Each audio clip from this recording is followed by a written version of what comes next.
How to be better at almost everything. Learn anything quickly. Stack your skills. Dominate.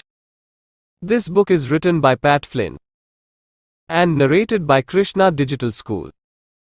If you are new on my YouTube channel, then please subscribe my YouTube channel. Let's start audiobook. This book is dedicated to my grandfather John Jones and my grandmother Jacqueline Jones, aka DDOP and DDOM. Introduction: Why skill stacking is greater than specialization. You don't have to be the best in the world to get ahead. You don't need to be number one to see the limelight, strike it rich, or find meaning in life. You only need to be good or great, or at least fairly competent, at a few things, and then combine those things to foster that uttermost creative quality within yourself. Specialization, a goal that has been instilled into most of us from an early age, is a snare that has entrapped people for long enough. This book is about to put an end to that. I don't intend to teach you step by step some new way of starting a business.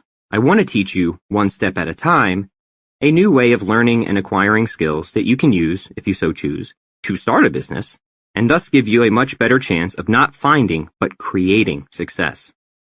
People can take businesses away from you, and so can a bad economy, but no one can rob you of skills, unless they rob you of life, which just wouldn't be very nice.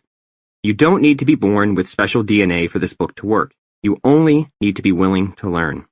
If you're looking for a mega inspirational story, you won't find that in much of what I'm about to tell you. But if you'd like to read about a person who came to Earth without any special inborn ability, someone who overcame a lifelong battle with neuroses and went on to acquire skills anyway, someone who turned sharply away from the conventional trajectory in life toward building a line of successful businesses, becoming a writer, a musician, a black belt, a B-level fitness celebrity, and a whole lot of other seemingly unrelated but pretty cool things that all merge dynamically into one another, then you'll probably want to read this. This book is about generalism. Our goal is to become better than most people at most things, even if we aren't the best at any one skill. Why do we want to do this? Well, the first thing I would say is that, at the very least, being a generalist makes you a lot less boring to be around. To be great at many things is, frankly, a quality that very few people have. Most people are somewhat okay at one or two things, and then either completely incompetent or downright terrible at everything else. They typically can't even do simple things like keeping a houseplant alive. Not that I would know myself how difficult that is, since the only plant I ever owned was stolen by my college roommate, who thought it was marijuana of some kind. Only the joke was on him because that's not what it was. It was just a totally regular plant that my mom got me. And I knew my roommate was the person who stole it because one day it just magically appeared on his side of the room. Would you look at that, I thought. I wonder what's going on here. So I said, "Yo, dude, did you steal my plant or what?" Then he told me to relax. I was like, "Whatever, man, that plant isn't what you think." And then I got over it, because that's how life is. You get over things. Lesson number 1. Second, if you have any interest in running or starting a business, then being able to stack a variety of skills is 1,000 times more powerful than trying to be the best at just one. We call this skill stacking, combining skills in a unique and useful way, which gives you more breadth and versatility than someone who specializes in one thing. This is something I plan to teach a lot about, so please make yourself comfortable. Finally, because happiness, as the philosophers will tell us, philosophers like Aristotle and Thomas Aquinas anyway, I'm not talking about the hedonists here, involves engaging in and enjoying a genuinely good activity. It seems our fulfillment is not found in what we accumulate, but rather in what we endeavor to do. In other words, skills are good because they give us something good to engage in, and we all need that.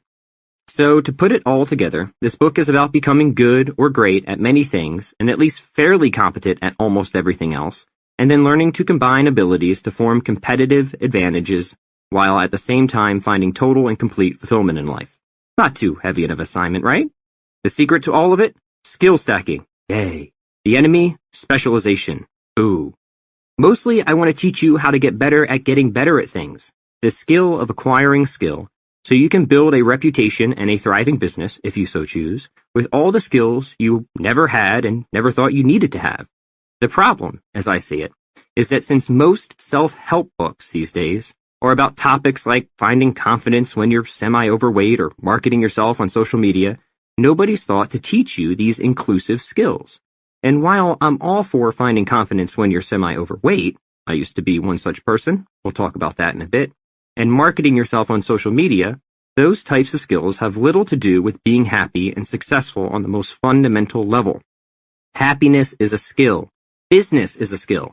I'm going to teach you how to get the skills you need, and then how to combine those skills to find your competitive streak and creative spirit. Am I a super creative person? Well, I should like to think that I'm at least somewhat creative. I draw things, I record music, and I write. I even entered a video game tournament once. I didn't do half bad. I won the first round, anyway. But the reason I'm creative, if I'm creative at all, is that I'm a generalist. I'm somebody who got good at many things and then found a way to pull them together to come up with ideas for, and this always sounds somewhat self-aggrandizing when I say it like this, making money, and, more important, having a pretty fun time doing it. I only say pretty fun because there were 1 or 2 times it didn't go quite as well as I had hoped. I'll get over it. You know what? It is hard being me. Thank you for saying that. No, really.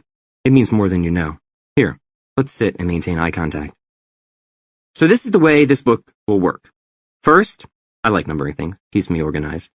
I'll talk about generalism and the principles behind it, and why I think this philosophy can help you or anyone find success and happiness by doing the things you love and making money from them. Doesn't that sound nice? I think that sounds nice. Second, I'll talk about skill stacking and why it's more effective for being an entrepreneur and human than specialization, or trying to be the best at just one thing. Third, I'll talk about how to get better at anything that interests you through a series of principles that makes learning new skills 40 million times easier. I'll also share with you the skills I think almost every person needs to get started getting ahead both financially and figuratively. And don't worry, it's not like any of these skills take all that long to develop. It's just that most people never think to develop them.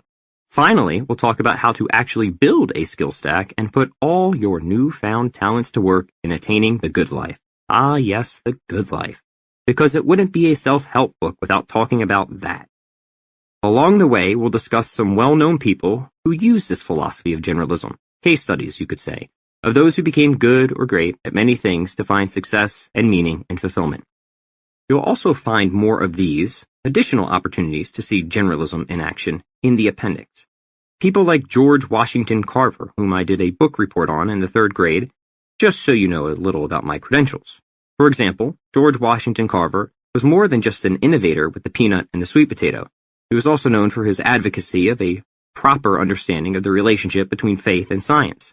In addition, he was a strong, original proponent of environmentalism, while at the same time offering advice to business leaders and establishing outreach programs. The man did a lot because he was capable of a lot, and he had a huge heart. He was even a competent painter. I'll also mention several contemporary figures along the way, which is my way of saying people who aren't quite so, well, dead. As I said, my goal isn't to teach you step by step some new way of starting a business because that, I think, would be boring. My goal is to teach you principle by principle how to become better at almost everything and then help you figure out what skills you may need to do all the things you want in life. I get that this book may be saying some peculiar things and that you probably think I'm somewhat peculiar as well. But trust me when I say I'm on to something and that specialization is not the way to go in life. So many people are still so preoccupied with trying to become the best at just one thing.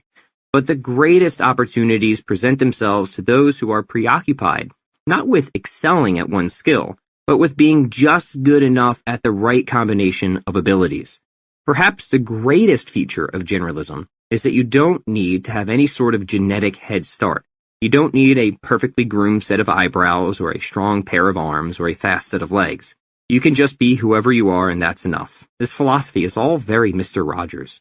And since you're not trying to be the best in the world at one particular thing, you don't have to be the best in the world at anything. You can just be you and I can just be me, and that's more than adequate because anybody can get better at almost everything. I'm not saying the world doesn't need specialists like Usain Bolt or Michael Phelps or whoever designs microchips for NASA. But I am saying I was never going to be that good, and not to sound insulting, I doubt you were either, and that's fine because most people shouldn't be specialists to begin with. That's why we have generalism. It's not that specialization is unimportant, it's just that so many people think that it's way more important than it is, or that specializing is the only way to get ahead in life, when they'd be better off focusing on breadth as much as depth of skill. Generalism allows people the freedom to become moderately skilled at a number of different things and then to put these skills on top of each other to sneak ahead because the competition, God bless them, never thought the game could be played in such a way. So, that's what we're going to do. If you're reading this book, you may already know a little bit about me. Or maybe you don't. But that's where I'm going to start because, believe it or not, I know a lot about me, and you'll see, a lot of it is going to apply to you. Chapter 1. When Great is the Enemy of Good. It's not like the idea of generalism just occurred to me. It was something I had to figure out after going on a long time in the opposite direction. Like many of us, when I was a kid, I thought I should grow up to be the best at something, and for me, that something was the guitar. I wanted to be the fastest and most virtuosic guitarist around, so I could become famous, get tattoos, and do drugs and all that. Obviously, this isn't how things turned out. Here's why. First, I have maintained a healthy paranoia regarding substance abuse, because with a family history of addiction problems, I know very well what I might end up like. I also maintain an unhealthy fear of needles in general, and have way too much of an indecision problem to settle on something as permanent as a tattoo. Plus, I don't care all that much about becoming famous anymore, for reasons we'll later get into. Those, lofty goals aside, I realized about 5 years into playing guitar that specialization wasn't getting me to the places I wanted to go. By the time I was in high school, I was, in my opinion, the best guitarist around. But only a few people enjoyed hearing me play since I only played stuff that other guitarists wanted to listen to, like sweep-picking guitar solos. For non-musicians, an example of sweep-picking can be heard quite prominently throughout the work of virtuoso guitarists from the 1980s, like Yngwie Malmsteen. Check out Arpeggios from Hell. Because, and this is something every specialist eventually realizes, there comes a point in every skill when you become so good you suddenly lose people on a common level and begin appealing only to other specialists. And that's when you know you've gone too far. Most people in my high school didn't want to hear virtuosic guitar solos. They just wanted to be asked to prom by some singer-songwriter kid with a Dave Matthews haircut. So it would have been better if I hadn't spent so much time perfecting sweep-picking and instead had gotten just a little better at singing. This was a clear case of where a skill stack, singing and playing the guitar, was more attractive than specialization, being a solo guitarist. Because if the goal was to get attention as a person/musician, it was the generalist, in my case my friend, Tom, who was doing so, and not the specialist, me, who might every once in a while impress people with a fiery guitar solo, but could not write a catchy melody. And since most people are basically Philistines when it comes to this stuff, they don't care for all that technical mumbo-jumbo, they just want a tune they can hum along to. That was lesson number 1, in which somebody who was not as good at the guitar as me was getting the thing that I wanted out of being a guitarist, which was having people say how good a guitarist he was, when everybody should have been saying how good a guitar player I was. But how would they know that, since none of them were musicians? As you can imagine, all this made me somewhat displeased. So specialists mostly appeal to other specialists. I got it then. But this was also not the only case where I was the person who was better at something, yet not doing quite as well on the, let's call it, commercial level. Yes, I was, in my opinion, the best guitarist in my high school, but that hardly says anything, since there were only about 10 kids in my high school who even played the guitar to begin with. It's not like I had all that much competition living in rural Wisconsin. It wasn't until I began auditioning for college that I realized how ordinary my abilities were even as a so-called specialist. This was lesson number 2. Not only had specialization not gotten me to where I wanted to be in life, but even with practicing 7 hours a day, I still sucked. I didn't suck, I just sucked in the sense like, wow, really? All these years and I'm still not even close to being nearly as good as I thought? That's a bummer. Because there I was, practicing every waking moment on that bastard of an instrument, and I got my ass handed to me by some 12-year-old Korean kid in an audition for Berkeley. That literally happened. So lesson number 3 was waking up to the grim reality of diminished returns and how little I got back for every additional hour I dedicated to getting better at the guitar, when I could have gotten so much more in return if I'd merely invested that time in other skills like singing, songwriting, or producing. I still would have gotten shown up on a technical level by that kid at Berkeley, but that was going to happen anyway, Even if I decided to increase my practice by 7 more hours per day, I seriously doubt I would ever have gotten to be as good as he was. Maybe he simply had connections in his brain that never formed for me because he started playing guitar when he was 2, but I didn't get started until I was in the 8th grade. Or maybe he was just smarter than me. That is also possible. One problem with specialization is that success is too often dependent on factors beyond your control, like who your parents were, where you were born, how you were raised, what you looked like, and so on. The good news is that generalism doesn't rely on any of that, so it doesn't matter if your parents were models or meth addicts, and it doesn't matter if you have any skill at all. You can be a total loser and still succeed. I did. But if I'm going to impart to you any wisdom at all, it's probably best to tell you a little bit about my own journey from being a specialist and not succeeding to becoming a generalist and doing fairly well for myself, all things considered. As you probably gathered, and we'll return to it, I started out wanting to be a guitar player. I practiced my calluses off, striving to become the best guitarist in the world, even though I now know that was never going to happen. But the things I learned by acquiring that skill have been super important and eventually helped me become a writer, business owner, and entrepreneur. Now, since we're already such good friends, I'll let you in on this. Sometime around the 9th grade, my buddies asked me to participate in a wet t-shirt contest to see who had the bigger man boobs, me or my friend Sean. I'm sorry to have to report this, but it was about the only competition I won in high school, though the upside was that it inspired me to start getting in shape. So, after being humiliated in front of everyone whose opinion I cared about, I began reading a bunch of books on dieting and exercise, and eventually I signed up for Taekwondo, where I got into strength training and kettlebells. What are kettlebells? They're a form of weights that sort of look like cannonballs with a handle on them. Don't worry about that now. We'll come back to it. In the meantime, I experienced a lot of panic attacks and went through a period of agoraphobia where I felt like I couldn't leave my house without a chaperone and a lucky charm of some kind. I'm not going to sugarcoat this. Life pretty much sucked at this point, and that's probably where I bottomed out. High school was tough for a lot of kids, right? Through Taekwondo, I learned about meditation and started to get a hold of myself. In 2006 or 2007, while I was still in high school, I decided to start a YouTube channel and a blog to talk about getting in shape and lifting weights and meditation and pretty much everything else I was interested in. I wanted to help others because I was starting to feel a lot of the benefits from consistently working out, and my life was changing in some positive ways. I was thrilled to be accepted into school for music, except my grandmother, isn't that a grandmother's job, talked me into getting a real degree in economics and finance. But I continued to blog, and I put up a lot of information about exercise and my personal struggles with weight and anxiety. People responded to that and saw me as someone to whom they could relate, someone, they said, who was often helpful and sometimes funny. And about my 2nd year in, I realized I could maybe do this for a living. That is, fitness. At first I was doubtful because I thought back to how I never made it as a guitarist, even though I practiced more than anyone, or so I thought, and I looked at my fitness levels and admitted I was nowhere near the most in-shape person in the world. I realized I was never going to be the strongest or the biggest or the best at anything. But I knew I could become fit in a very general way, lean and strong and muscular and flexible. I could balance on my hands and do muscle-ups and lift heavy things. And that impressed people. They saw that I was good at many things, and they wanted to know how I did it. Also, because I wasn't specializing, I didn't get hurt as much as everyone else. The friends who were bodybuilding or powerlifting and driving themselves to the breaking point in their training would get injured and lose interest.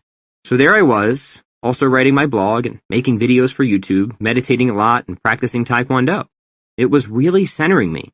People also began complimenting me on my writing, so I took that as an invitation to study writing more deeply and to learn how to become a good communicator and craft prose in a way that is casual and accessible. People were following my blog, they said, not only to learn about generalism and fitness, but to enjoy my storytelling and all the outrageous things I had to say. So that was neat. This was an epiphany of sorts, though a very gradual one, whereby I began to see the value in a skill stack, in which the combination of my fitness abilities and my writing skills, even though I was far from being the best at either, seemed to be intriguing when put together. It was like a sandwich. Even if all the ingredients aren't amazing themselves, they still taste pretty good when mushed together.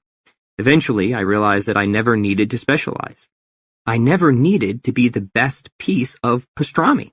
I just needed to be good enough pastrami, and then have some bread and sauerkraut and creamy enough dressing. I also had no direct competition because most of the people I was up against in the fitness industry weren't writers, and most writers weren't in the fitness industry. Come my senior year of college, I fell into my first big book deal because one of my followers was looking for someone to write a book about fitness. I got the deal and even did a pretty darn good job with that book, or so the publisher said, so it led to a series. And along the way, I learned a lot about marketing and business and sales. I learned about psychology and philosophy as well, and I studied all of it with a furious interest so I could start to make a living based on everything I was doing. Up until that point, I had done a fine job at getting attention but almost nothing to make money from it. I began to spend a lot of time with business mentors, and I went to conferences to have my mind exploded by people who made more money than I even knew existed. And all that added to my skill stack, by the way. So back to my grandmother's advice, or not, as the case may be. While this was happening, I was still in school studying economics and finance. I said to my advisor, "Hey, listen, so I've got these books I have to write, and I'm running a business, and I was just wondering if instead of taking that last free elective, I could have a couple of life credits, let's call them." Well, long story just a little less long, he had no idea what I was talking about, and I eventually dropped out. And that, too, became part of my message, because as my business grew, people began asking me where I went to school, assuming I must have degrees in all of this. But I relished showing that college is not necessary to be successful. Education is a good thing, but you can get that from books and coaches and mentors. The funny thing, however, is that I have been offered the opportunity to go back to school for philosophy, which I'm now working on, because one of my followers happens to be a professor at this most adorable little university, and he's hoping I'll have a better experience as a grad student. Okay, sure, why not? We'll see how that goes. The point of this is that eventually you do indeed become the person you want to be, even if you don't think it's in the way that you want. You become somebody who is successful and productive and useful, but not by being the best you hope to be. In my case, with the guitar, you become a generalist, and that's how it happens. It's the accumulation of all these different skills that sets you apart. It's how you manage to weave them all together in a, at first, haphazardly, but eventually deliberate way that makes your existence enchanted. Lessons you learn in one area apply to what you're doing in another area, and the other way around. And no skill you ever learn remains completely unused. Everything is connected, and everything comes into play eventually. So don't throw anything away, because good things are going to come from everything you're doing or will be doing. Your skills may all very soon coalesce, and you'll have money and sea-level fame. But here's the thing I want to leave you with. If you're not something without the sea-level fame, then you're not something with the sea-level fame. No amount of commercial success is ever going to make you happy. The last set of skills we need to talk about here are character traits, because self-improvement isn't about getting things. It's about becoming someone. And the someone worth becoming is a person who cares about not what they get, but rather what they create. The getting should be just a byproduct of doing decent work. Your concern should be focused on whether you're putting things into the world that people benefit from and enjoy using, and another concern should be whether people like being around you. So it's not just about what you create, but also the kind of person you are because of what you create. For now, all I want you to know is that everything works out okay in the end. Well, at least it has so far for me. Life is hard. Writing is hard. Everything is hard. But eventually you find meaning in all of what you do because you discover that happiness is found by engaging in good activities, and that's what being a generalist is. It brought me to where I am today, which is a lot better than where I was a decade ago. Now you know a little bit about my autobiography, though, trust me, you'll find out a lot more. Let's talk a bit about freedom. Chapter 2. Gaining your freedom for excellence and the right to choose, wrongly, if necessary. In late high school and early college, I went through something of a libertarian phase where I became super skeptical about everything. Essentially, I was Snake from Escape from New York, whose answer to all the world's problems was, "Listen, fella, I don't give a fuck about your war or your president." This isn't the most productive attitude a person can have, but I did get at least one thing out of it, which was an appreciation for human freedom. But as I became older, and hopefully wiser, and came to see the good in people, I realized there was this whole other kind of freedom I hadn't previously appreciated. The libertarian cares about people's ability to do what they want without interference from some tyrant or some other power. That's called freedom of indifference, or autonomous self-direction, if you like. But the other kind of freedom, the freedom that's particular to generalism, is the freedom of self-expression. And that's just the ability to do things because you've gained the ability to do them. The libertarian is right to say that freedom of indifference is important because, yeah, you shouldn't enslave people. That's not a good thing. Slavery, bad. Everyone agree? But at the same time, the libertarian is incorrect to think that freedom of indifference is all people need for a happy life. Because there's really no assurance that just because people are free, they'll make the most of themselves. Obviously, we can see this because we live in a country with large amounts of freedom, and yet large numbers of people feel their lives haven't amounted to much of anything. Thus, it seems that freedom of indifference is necessary, but is not in itself a sufficient means for happiness. Obviously, we need the ability to make decisions for ourselves in order to make the right decisions for ourselves. But just because we have the ability to make our own decisions doesn't mean we will make the right decisions. We might make the wrong decisions for ourselves, so that's not good. I don't want to make a philosophical treatise of this, but ultimately, here's what I'm trying to say. There's this second kind of freedom outside freedom of indifference that is more essentially tied to happiness, and that freedom is called freedom for excellence. The secret to finding freedom for excellence comes from living life in a way that does not center around simply doing whatever you want. If I were to put it more bluntly, I would say freedom for excellence is more about fighting tyrants from within, and freedom of indifference is more about fighting tyrants from without.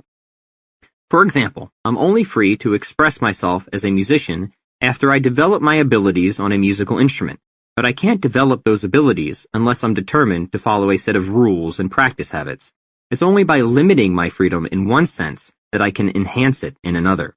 It's only by giving up the freedom to not practice the guitar, or practice the guitar however I please, that I can practice the guitar in a way that's effective, which eventually grants me the freedom to express myself through the instrument.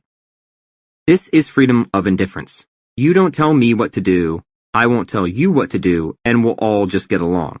Again, there's something to this. It's the stuff all good constitutions are made of. But then there's this other kind of freedom that says, hey, look man, it's great you don't want to be anybody's personal minion, I'm with you there, but do you really think just doing whatever you want is going to lead to a happy existence? Actually, dude, this is what I would tell that person. It's often better to take options away so long as you're removing those options yourself. Because here's freedom for excellence. This is the freedom that comes from restriction.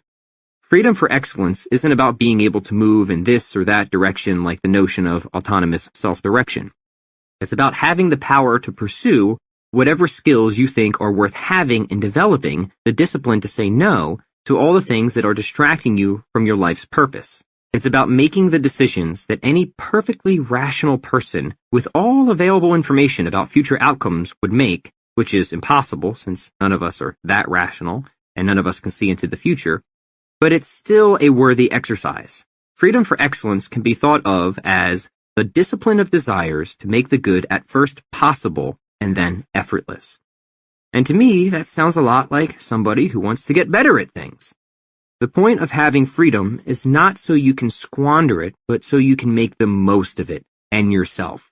So you're going to have to learn to make some hard decisions. You're going to have to learn to put off what's easy for what's important. You're going to have to live as if you are not free, as if you are a slave to good habits and effective behavior. Ultimately, you're going to have to learn to impose restrictions and practice habits so you don't abuse the freedom God gave you. I'm not saying you can't choose to live the way you want. I'm only saying that with freedom comes the ability to choose wrongly. And with that comes consequences you might not be comfortable living with for the rest of your life. If you continue to gorge on junk food, you're going to wind up 50 pounds overweight, and maybe someday 200 pounds overweight, and you won't be able to get around on your own 2 feet. How much freedom will you have then? So you should know that freedom is not found in unhealthiness. Only oppression is. But turn that around a minute, because imagine you start working out and lifting weights and getting in shape. Imagine you work up the ability to do push-ups and pull-ups and handstands, and instead of teasing you, people admire what you can do, because that's a certain kind of freedom too. It's just not the kind of freedom people think of, but it is the kind of freedom that people want, even if they don't always consider it. People want the ability to do things and the freedom to express themselves. But how are you going to express yourself through abilities you don't have? For example, you're free to play the guitar when you learn your scales and modes and chords, just like you're free to speak French when you've studied the pronunciation and grammar of the language. You're free to do pull-ups only after you become more fit and gain strength, all of which comes from discipline. This is freedom for excellence. Freedom of indifference is the freedom to choose otherwise. Maybe you grew up getting pretty much everything you wanted and were allowed whatever you wanted, and you took that freedom for granted. And if you take freedom of indifference for granted, why on earth would you give any thought to freedom for excellence? Isn't that how it always seems to go? It's not until you're at the point of losing something forever that you suddenly beg and plead and make whatever bargain you can to hold on to it.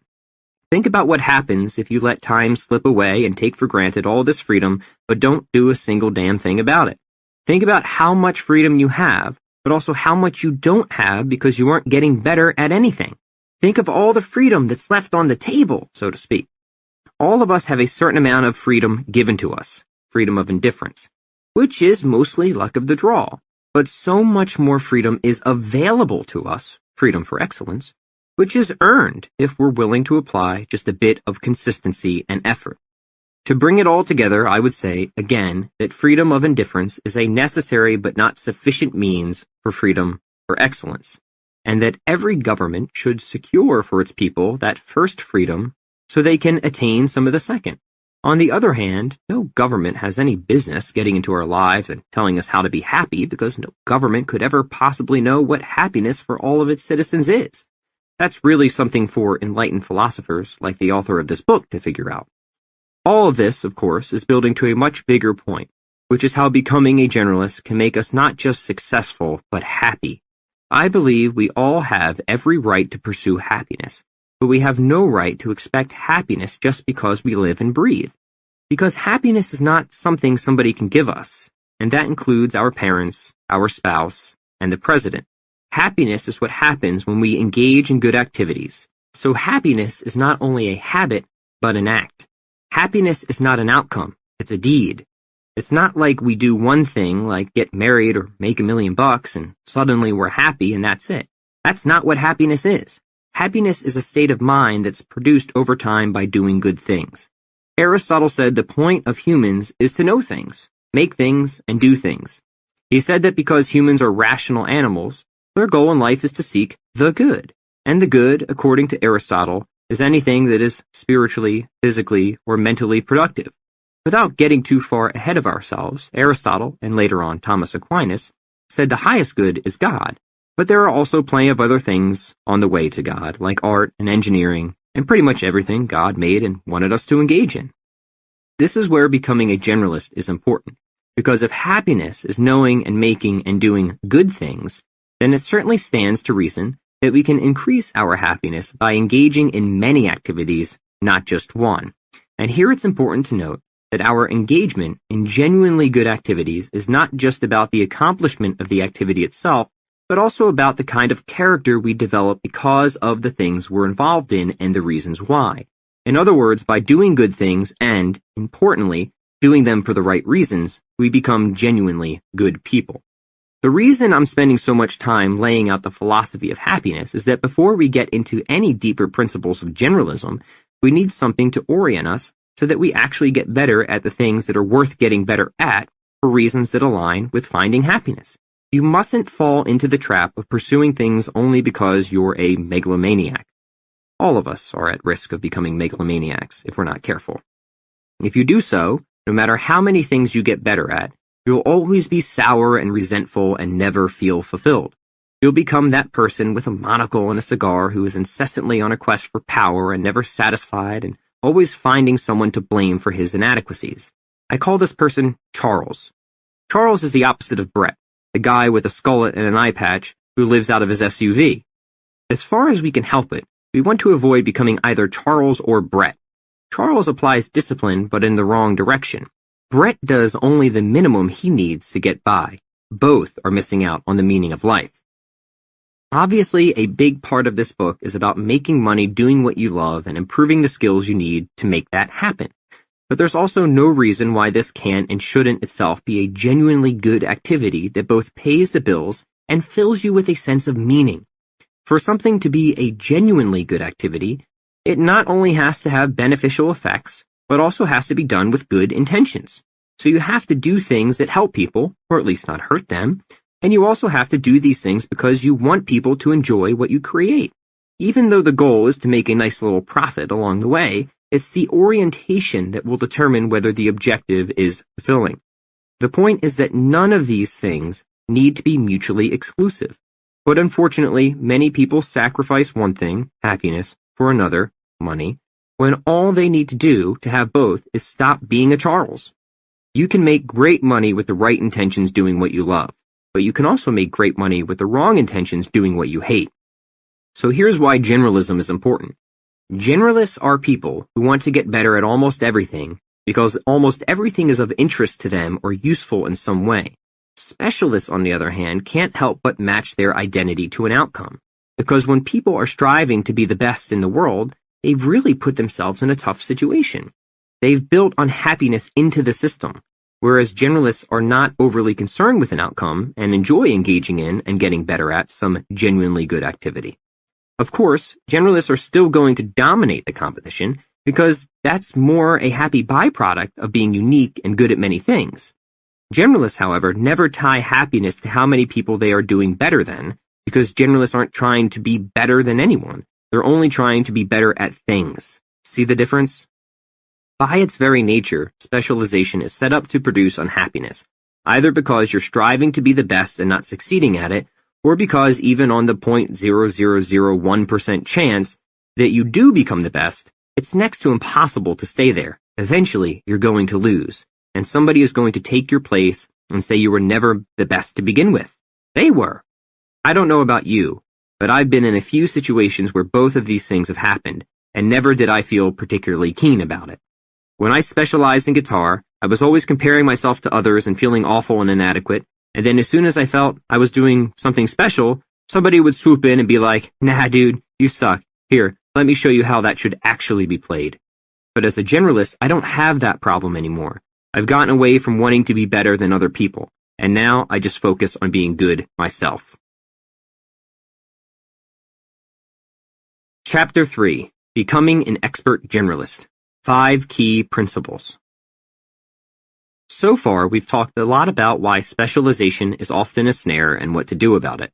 And hopefully you're starting to see some of the advantages of becoming a generalist, such as being successful without hating every step along the way or having any special inheritance, genetic or otherwise.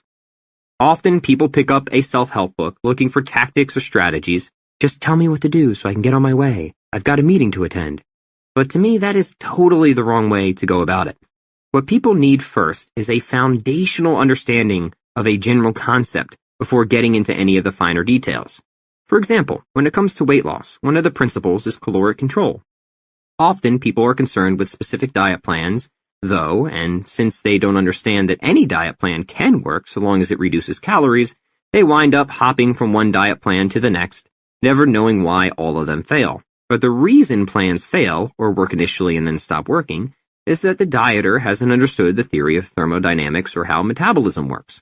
Once you understand those theories, you can then figure out the most appropriate diet plan by determining which one is going to most effectively get your calories to where they need to be while taking metabolic adaptations into account. Fasting, not eating for a while, is one good example. It's a topic I've written a lot about. Some people think it's the greatest thing on earth, which sometimes confuses me. Indeed, fasting works for a lot of people, but it's important to know that it works because it takes large swaths of calories out of a person's diet. Sometimes fasting doesn't work, though, because it makes people so hungry that they wind up binging on foods they otherwise would have declined, and then they'll come to me and say, "Hey, so I tried your stupid fasting plan, and it caused me to gain 10 pounds, so what gives? WTF?" Which is when I'll tell them, as delicately as I can, that they should have taken the time to read the principles section before they got started with the plan. That way, they would have known to modify the fasting schedule so they wouldn't get to such a point of overwhelming hunger. This is true for generalism, because as we continue to work through this book, we're going to present a framework that shows you how you can go about developing skills. Before we do so, however, we need to understand the principles of what we're talking about, the principles of getting better at things. These principles are as follows. 1. Skill stacking is greater than specialization. 2. Short-term specialization. 3. The rule of 80%. 4. Integration over isolation. 5. Repetition and resistance. Let me give you a brief explanation of each principle, and then we'll see how they would apply toward getting better at something probably all of us are interested in: fitness. Skill stacking is greater than specialization. Simply put, it's better to be better than most people at most things than to be the best at any one thing. Skills in combination are more powerful than individual skills by themselves, even if they aren't as fully developed. This is the fundamental advantage of being a generalist, but it's not enough to acquire skills. You must also learn to combine them. For reference, I'm using the greater than sign to mean better than. Short-term specialization.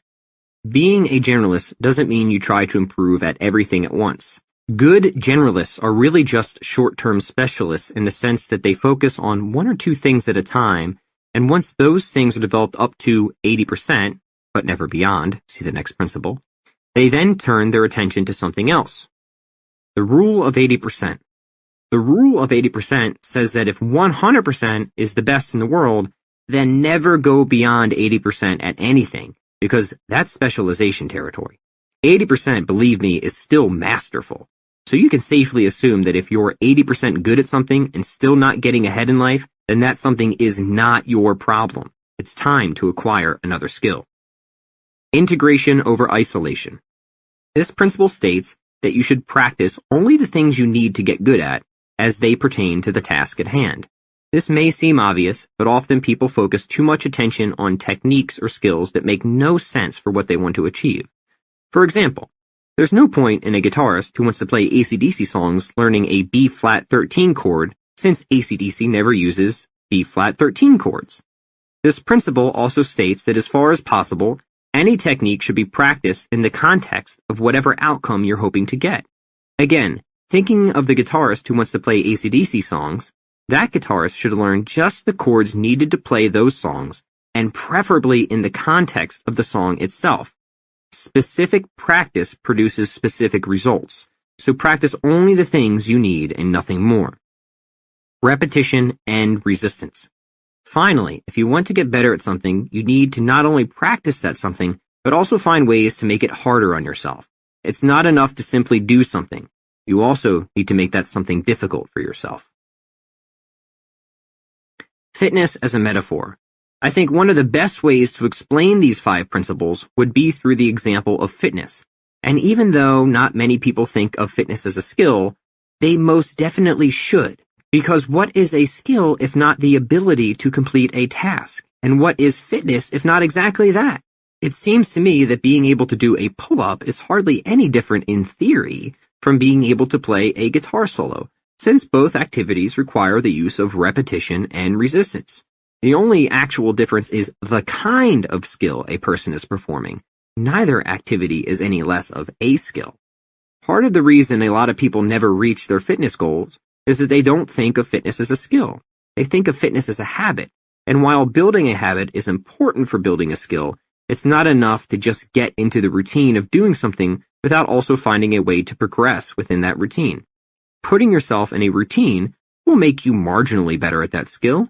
It will make you better than people who don't do that something at all, but it will hardly make you great at it. For that, you need these other principles. So how about I talk you through this from the standpoint of a gym instructor, because wouldn't that be fun?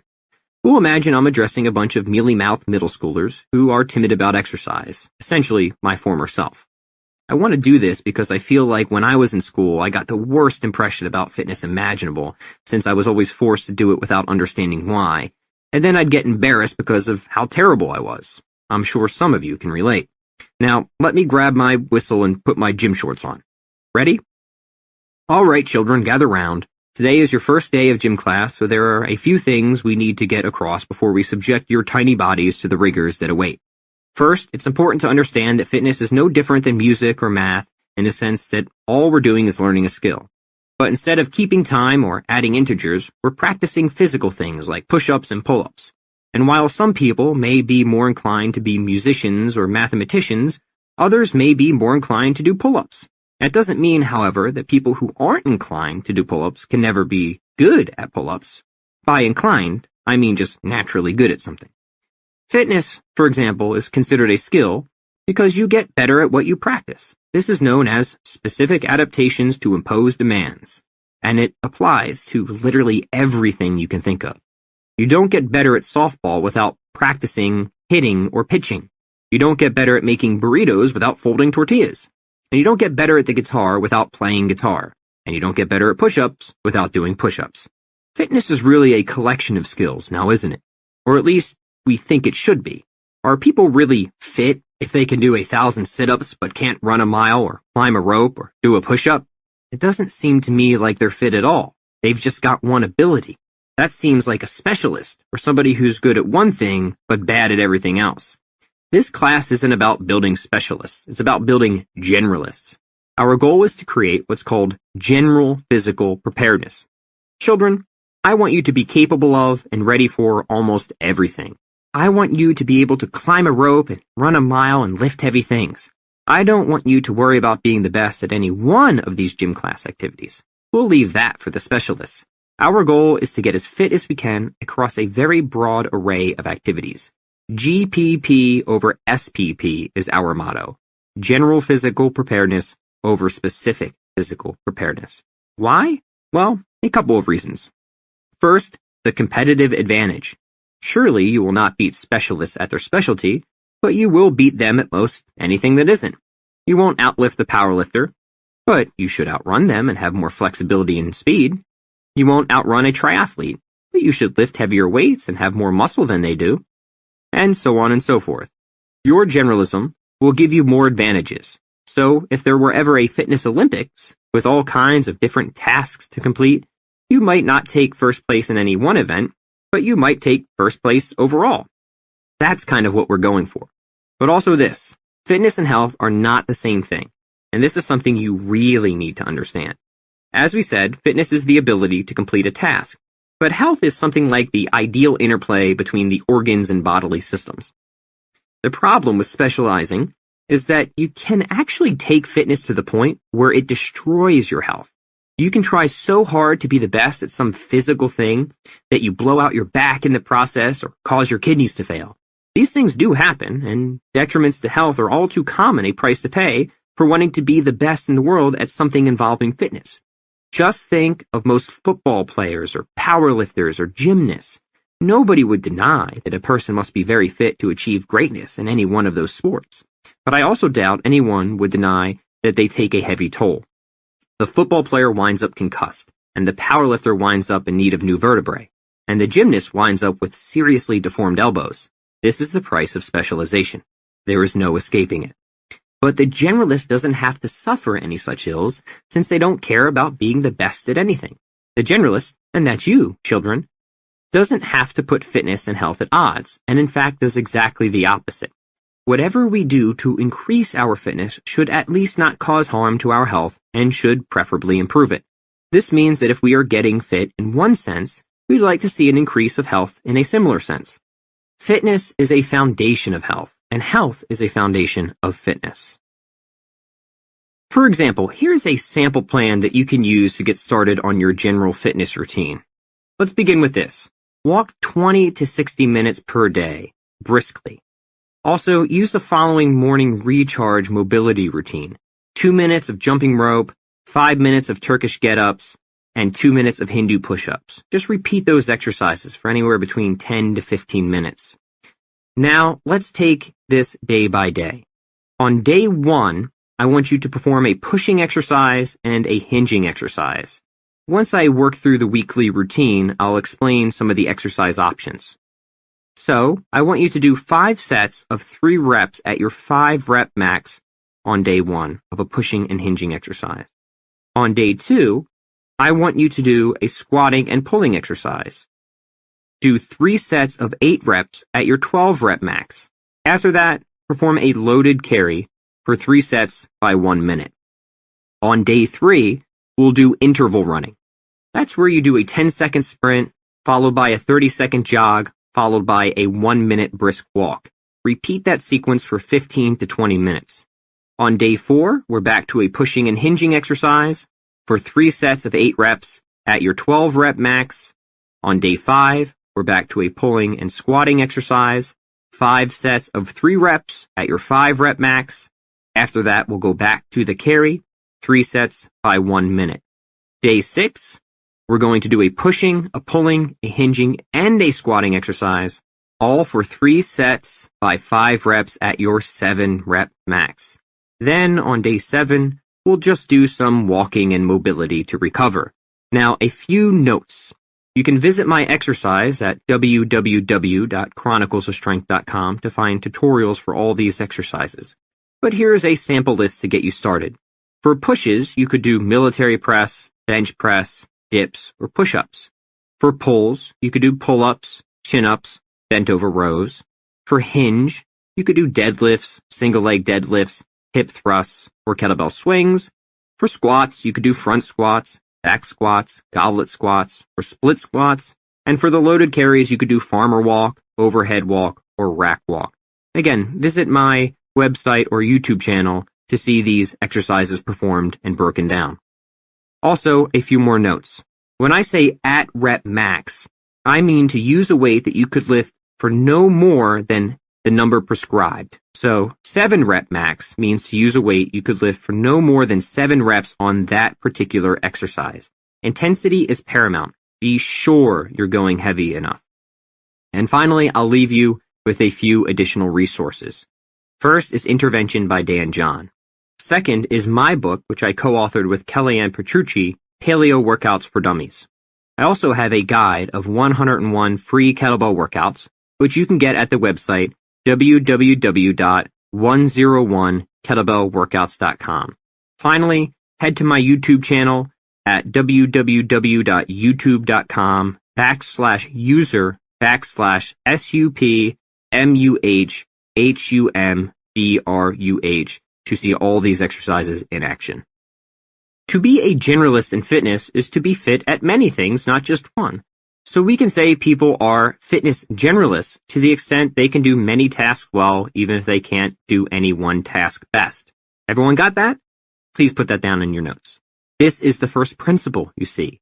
GPP is greater than SPP. In other words, skill stacking is greater than specialization. Listen up, because this next part is important. Since I just made the case for why we're going to focus on being generalists and not specialists, now I have to tell you how we're going to go about it.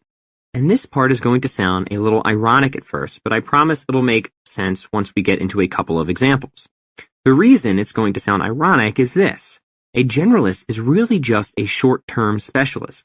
I understand that I just spent the past 15 minutes arguing against specialization. But what I was really arguing against was not the use of specialization, but being a specialist. And there is a great deal of difference between the two. The use of specialization is just focusing on something to get better at it, whereas being a specialist is a commitment to becoming the best at something because you think that's where you're going to find success or happiness.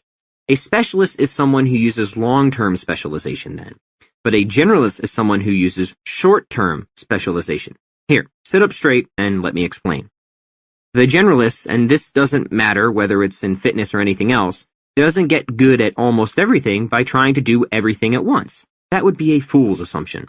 Such an approach would only dilute effectiveness and cause a person to go mostly nowhere.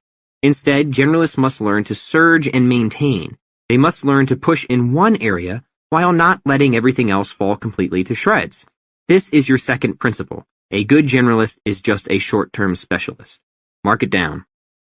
For example, if you want to get better at lifting weights, then you should spend a period doing precisely that, and we should make weightlifting the initial focus of our programming. That doesn't mean we can't still run or stretch or practice handstands. It only means we've established a priority. It means that if we are ever caught in a situation where we only have 15 minutes to work out, we should spend most of that 15 minutes squatting or deadlifting or whatever. Every skill is obtained by practicing that skill specifically. So we use short-term specialization to bring up whatever skill set we need as efficiently as possible. And once we've attained a sufficiency at that skill, we can then toss it in maintenance mode and put our attention on a new skill. So maybe we go from lifting weights 4 times a week to lifting weights 2 times a week and focus more on running or gymnastics or what have you. These are just examples to get the principle across. Don't worry about the details yet. Simply know for now that we must devote a lot of attention and energy to whatever we want to get better at, but at the same time, we should allocate enough attention and energy to prevent everything else from deteriorating. The principle of short-term specialization also relies on the fact that no skill is quite as difficult to preserve as it is to learn in the first place. Here's what I mean. It takes a lot more effort to get your deadlift to double your body weight than it does to keep it there. It also takes a lot more effort to learn a handstand than it does to maintain a handstand. Some skills are surely more slippery than others in the sense that they fall off sooner than you'd like, but no skill takes quite so much effort to maintain as it does to gain. Think, for example, of riding a bike. It takes a while to learn, but hardly any effort to remain fairly decent at it. This is why we put more attention and energy into building a skill than into holding on to it. That's how this whole thing works. But at the same time, we can't expect a skill to maintain itself. We still need to allot some amount of practice time to it, even if that amount of time isn't as much as it was before. If we're looking at our curriculum, then maybe we'll spend a unit on strength, and a unit on conditioning, and a unit on flexibility, and a unit on something else. And while each of those units will have a clear specialization, we'll still keep up with everything we've practiced so far. We'll still lift in the conditioning unit, and we'll still stretch in the strength unit, even if that isn't where we spend most of our time. Our greatest focus will be on whatever the theme of the unit is. Does that make sense? And have you put it in your notes? Because this is a very important principle. You cannot be a good generalist without knowing what short-term specialization is and how to rotate periods of emphasis on each particular skill set. Essentially, what I'm saying is that if you took a snapshot of a generalist training program, you might assume that person is a specialist. But when you zoom out and look at how the plan switches emphasis over time, you'll start to see what we're really after, becoming capable of and ready for almost everything. This brings us to our next principle, the rule of 80%, which states that if 100% is best in the world at something, then you should never go beyond 80% good at anything. This might sound even more peculiar than the last principle, but again, it will make a lot of sense if you can just sit still and let me explain it to you. I appreciate your patience, I really do. You're such good children, and handsome. Imagine our goal is to become better than most people at most things, which, as generalists, it is. Then when, I must ask, do you think you will ever need to be more than 80% good at something? The answer is never. You will never need to be more than 80% good at one skill unless your goal is to become a specialist, which would obviously defeat the entire purpose of this conversation. So that's reason number 1. Reason number 2 is that 80% good at something is already so far beyond masterful that it's hard to imagine any situation where getting better at that something will contribute significantly to any goal that isn't lifelong specialization. For example, say you want to be generally physically fit, and you can bench press close to 500 pounds, which is in at least the 80th percentile of powerlifting. But you're 50 pounds overweight. Adding more weight to your bench press is not going to help you achieve the goal of becoming more generally fit. At this point, I think nutrition is your problem. I think it's time to learn another skill. The rule of 80% is really set up as a sort of shock-proof BS detector in the sense that it's supposed to help us figure out what our problem isn't. Because the closer you get to that 80% mark, the more you can be sure that particular skill isn't your problem. Another example is if you can run 50 miles but can't lift your own body weight up to a pull-up bar. At this point, it doesn't seem like cardio is your problem. Lack of strength is your problem. Finally, I want you to know that 80% is the cutoff, not the goal, since most of us will never need to get anywhere near that proficient at something to get what we want or need out of it. Most people don't need to get to 80% of the world's heaviest deadlift to achieve what they need out of deadlifting. They probably need to only get to 20 to 40%. All the rule of 80% states is that we should never go beyond 80% good at something, because as soon as we do, we're no longer generalists. Did everybody get that? Great. Because now we can talk about our next principle, which is integration over isolation. This is perhaps the most complicated principle, but also the one most worth understanding because so many people get so confused about skill development when it really doesn't need to be complicated at all. All integration over isolation says is that you should practice whatever skills you want to improve in the context of whatever goal you want to achieve. Take an exercise like the pull-up, for example. This is a skill that can be used to achieve a variety of goals. You can use the pull-up to build strength, muscle, or endurance. But how you practice that technique will determine the effect. For example, if I want to use pull-up to develop strength, then I should keep my reps low and the weight high by adding a belt with some plates attached. If I want to use pull-ups to build muscle, then I should do a few more reps with a little less weight. Finally, if I want to use pull-ups to increase endurance, I should do as many reps as I can. Now, I get that some of you think this example is absurd because you can't imagine even doing one pull-up at this point. But let's imagine pull-ups aren't some insanely difficult thing, which they shouldn't be and won't be once I'm through with you. The point of integration over isolation is that to the extent that it is practical, we should practice every skill and technique within the context of generating an outcome. If we're on a strength program, then we should practice only the exercises we need to build the most amount of strength, and we should practice those exercises according to the sets and reps that will make us strong. There is no use in learning exercises at this point that don't directly attribute to our goal, even if those exercises seem interesting. For example, in this case, there's no reason we should be spending time learning how to breaststroke. The breaststroke is a fine exercise and useful for endurance, because swimming is useful for endurance, but we shouldn't spend most of our time during a strength phase in a swimming pool, geriatric workouts excluded. This would be like learning to draw cartoons when you want to create realistic oil paintings of landscapes. Integration over isolation forces us to start with the end in mind and devise a plan based on what we want to achieve. Mostly it helps us focus specifically on the skills we need to practice to produce a particular outcome. For example, if we want to get better at running, then we should put together a plan that teaches stride mechanics and features protocols to increase aerobic capacity. And preferably, we should be able to practice stride mechanics within the context of those aerobic protocols. In other words, we practice the technique of running within the running program itself. What I'm talking about is being as efficient as possible and focusing our attention and effort as specifically as possible on exactly the things we need to improve and not wasting any time on extraneous or irrelevant activity. What is extraneous or irrelevant activity? Simply anything that isn't directly related to the goal. Bench press is extraneous or irrelevant if the goal is to become a better runner, but it's not extraneous or irrelevant if the goal is to build a bigger chest or upper body strength. This principle requires context, and just about any skill or technique can be validated by it so long as you're clear on what you want to achieve and what's needed to achieve it. A running program probably shouldn't focus overmuch on bench pressing, though we should, according to our third principle, bench press every now and then just to maintain what we've already earned. And probably a strength program shouldn't focus overmuch on running, though we should, again, according to our third principle, run every now and then to maintain that particular skill. Over time, we switch back and forth to develop each of these areas independently. This brings us to our final principle, repetition and resistance. We can't expect to get better at something without doing that something and finding ways to make it harder as we go. In other words, if we want to get stronger, we need to do an exercise and then add weight. Keep in mind, adding weight is increasing resistance. It isn't enough to just do any old exercise however we feel like doing it. We must do the exercise we want to get better at, and we must find a way to challenge ourselves with it. Let's take the example of push-ups, since I think that's something everybody should be able to do. And if you can't, then here's your opportunity to learn. The first thing you need to understand is that you're never going to get better at push-ups unless you actually practice them, repetition.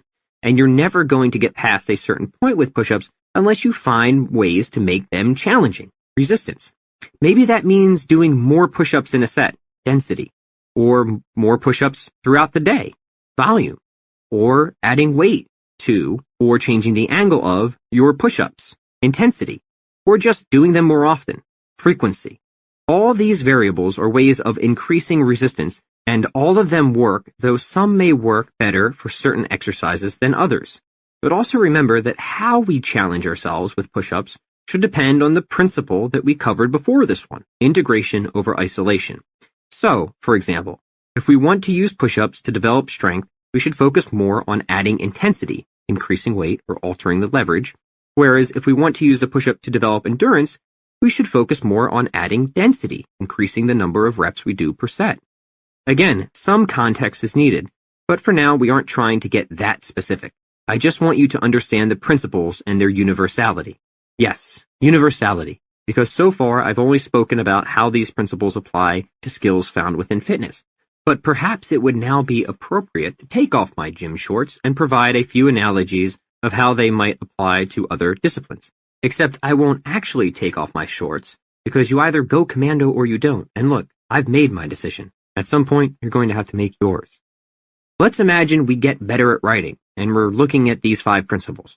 First, we need to determine what kind of writing we want to get better at. Do we want to become better humor writers, or fantasy novelists, or what? Let's say we want to become better humor writers, short-term specialization. I think that's a fine place to start, and a useful skill, especially if you ever want to start a blog or write a book, since it's a good thing to be able to make people laugh. Then we've got to think about the skills we need to get a chuckle out of someone. The first, it seems, would be the power of observation, since all humor is essentially just telling people the truth in a more efficient way than what they're used to.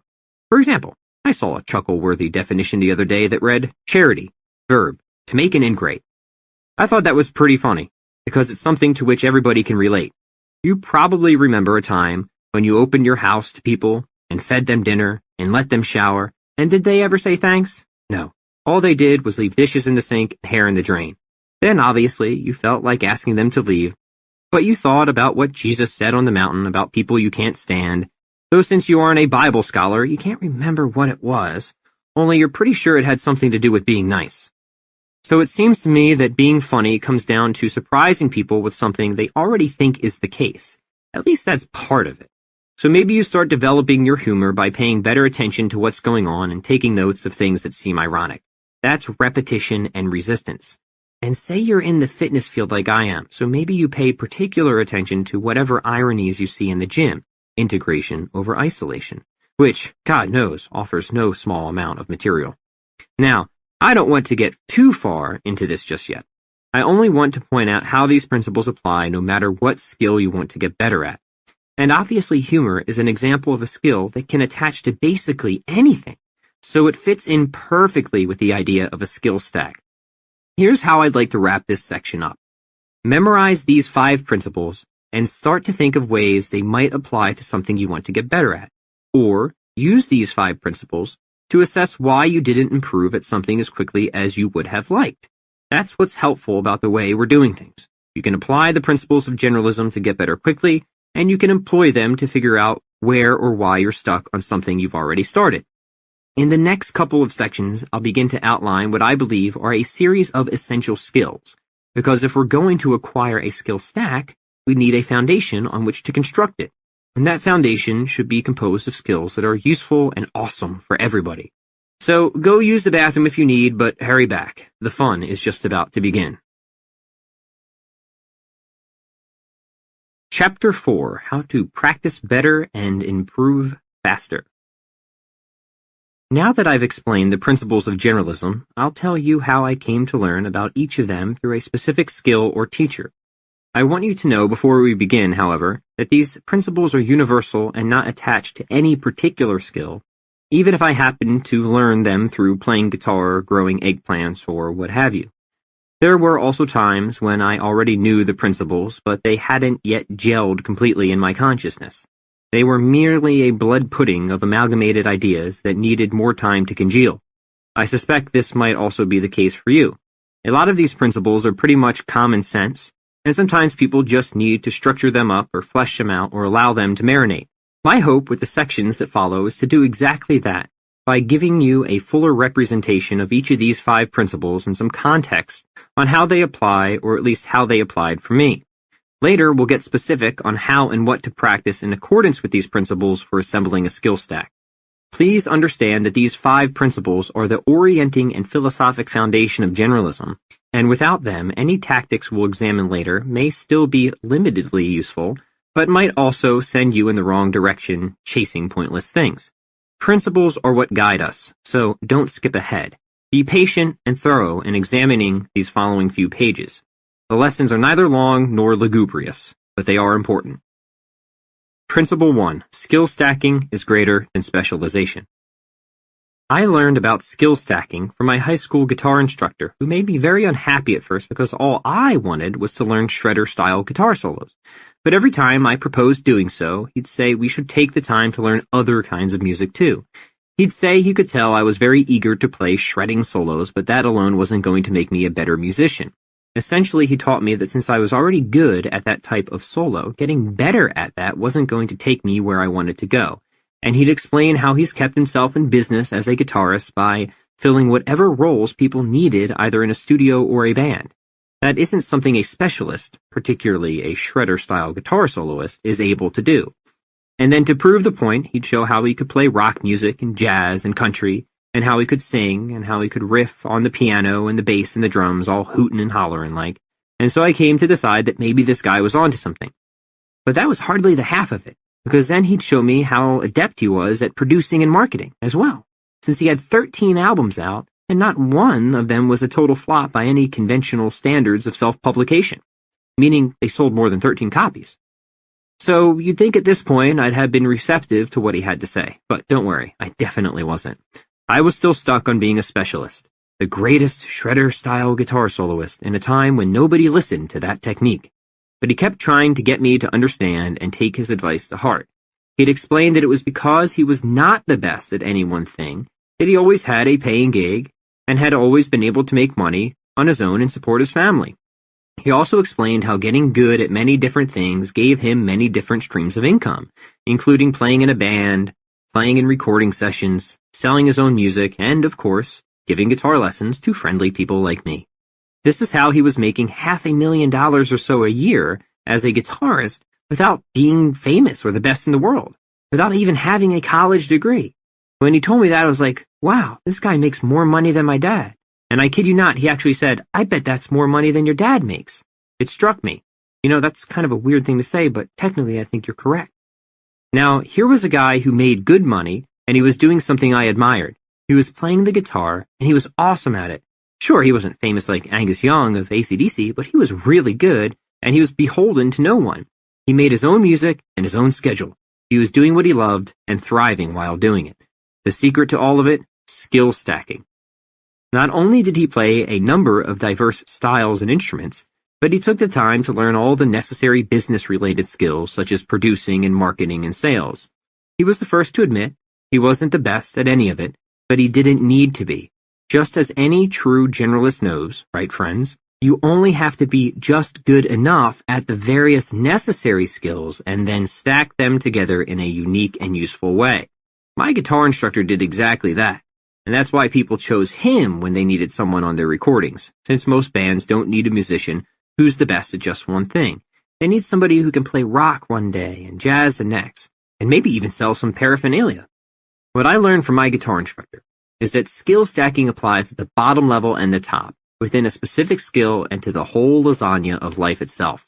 For instance, he could also get the word out about his skills and what he could offer, and he could cut albums that didn't sound half bad, that were quite catchy in fact. I never appreciated that until I became older, but looking back, now I can see this was all very deliberate and effective and good. He was a stark contrast to a lot of my previous guitar teachers. Yes, some were more skilled guitar soloists or had better dexterity, but they were not as musically versatile. Few knew much about marketing or producing or sales, so maybe that's why some of them were still living in a studio above the music shop with their girlfriends subsidizing the rent. They didn't have the skills to stack, so they were hoping they could become a good enough specialist to be signed by a record label. I think that last point is among the most significant differences between generalists and specialists. Specialists try to be the best at something so they can get enough attention from somebody to scoop them up and offer them a contract of some kind. They end up being dependent on somebody else.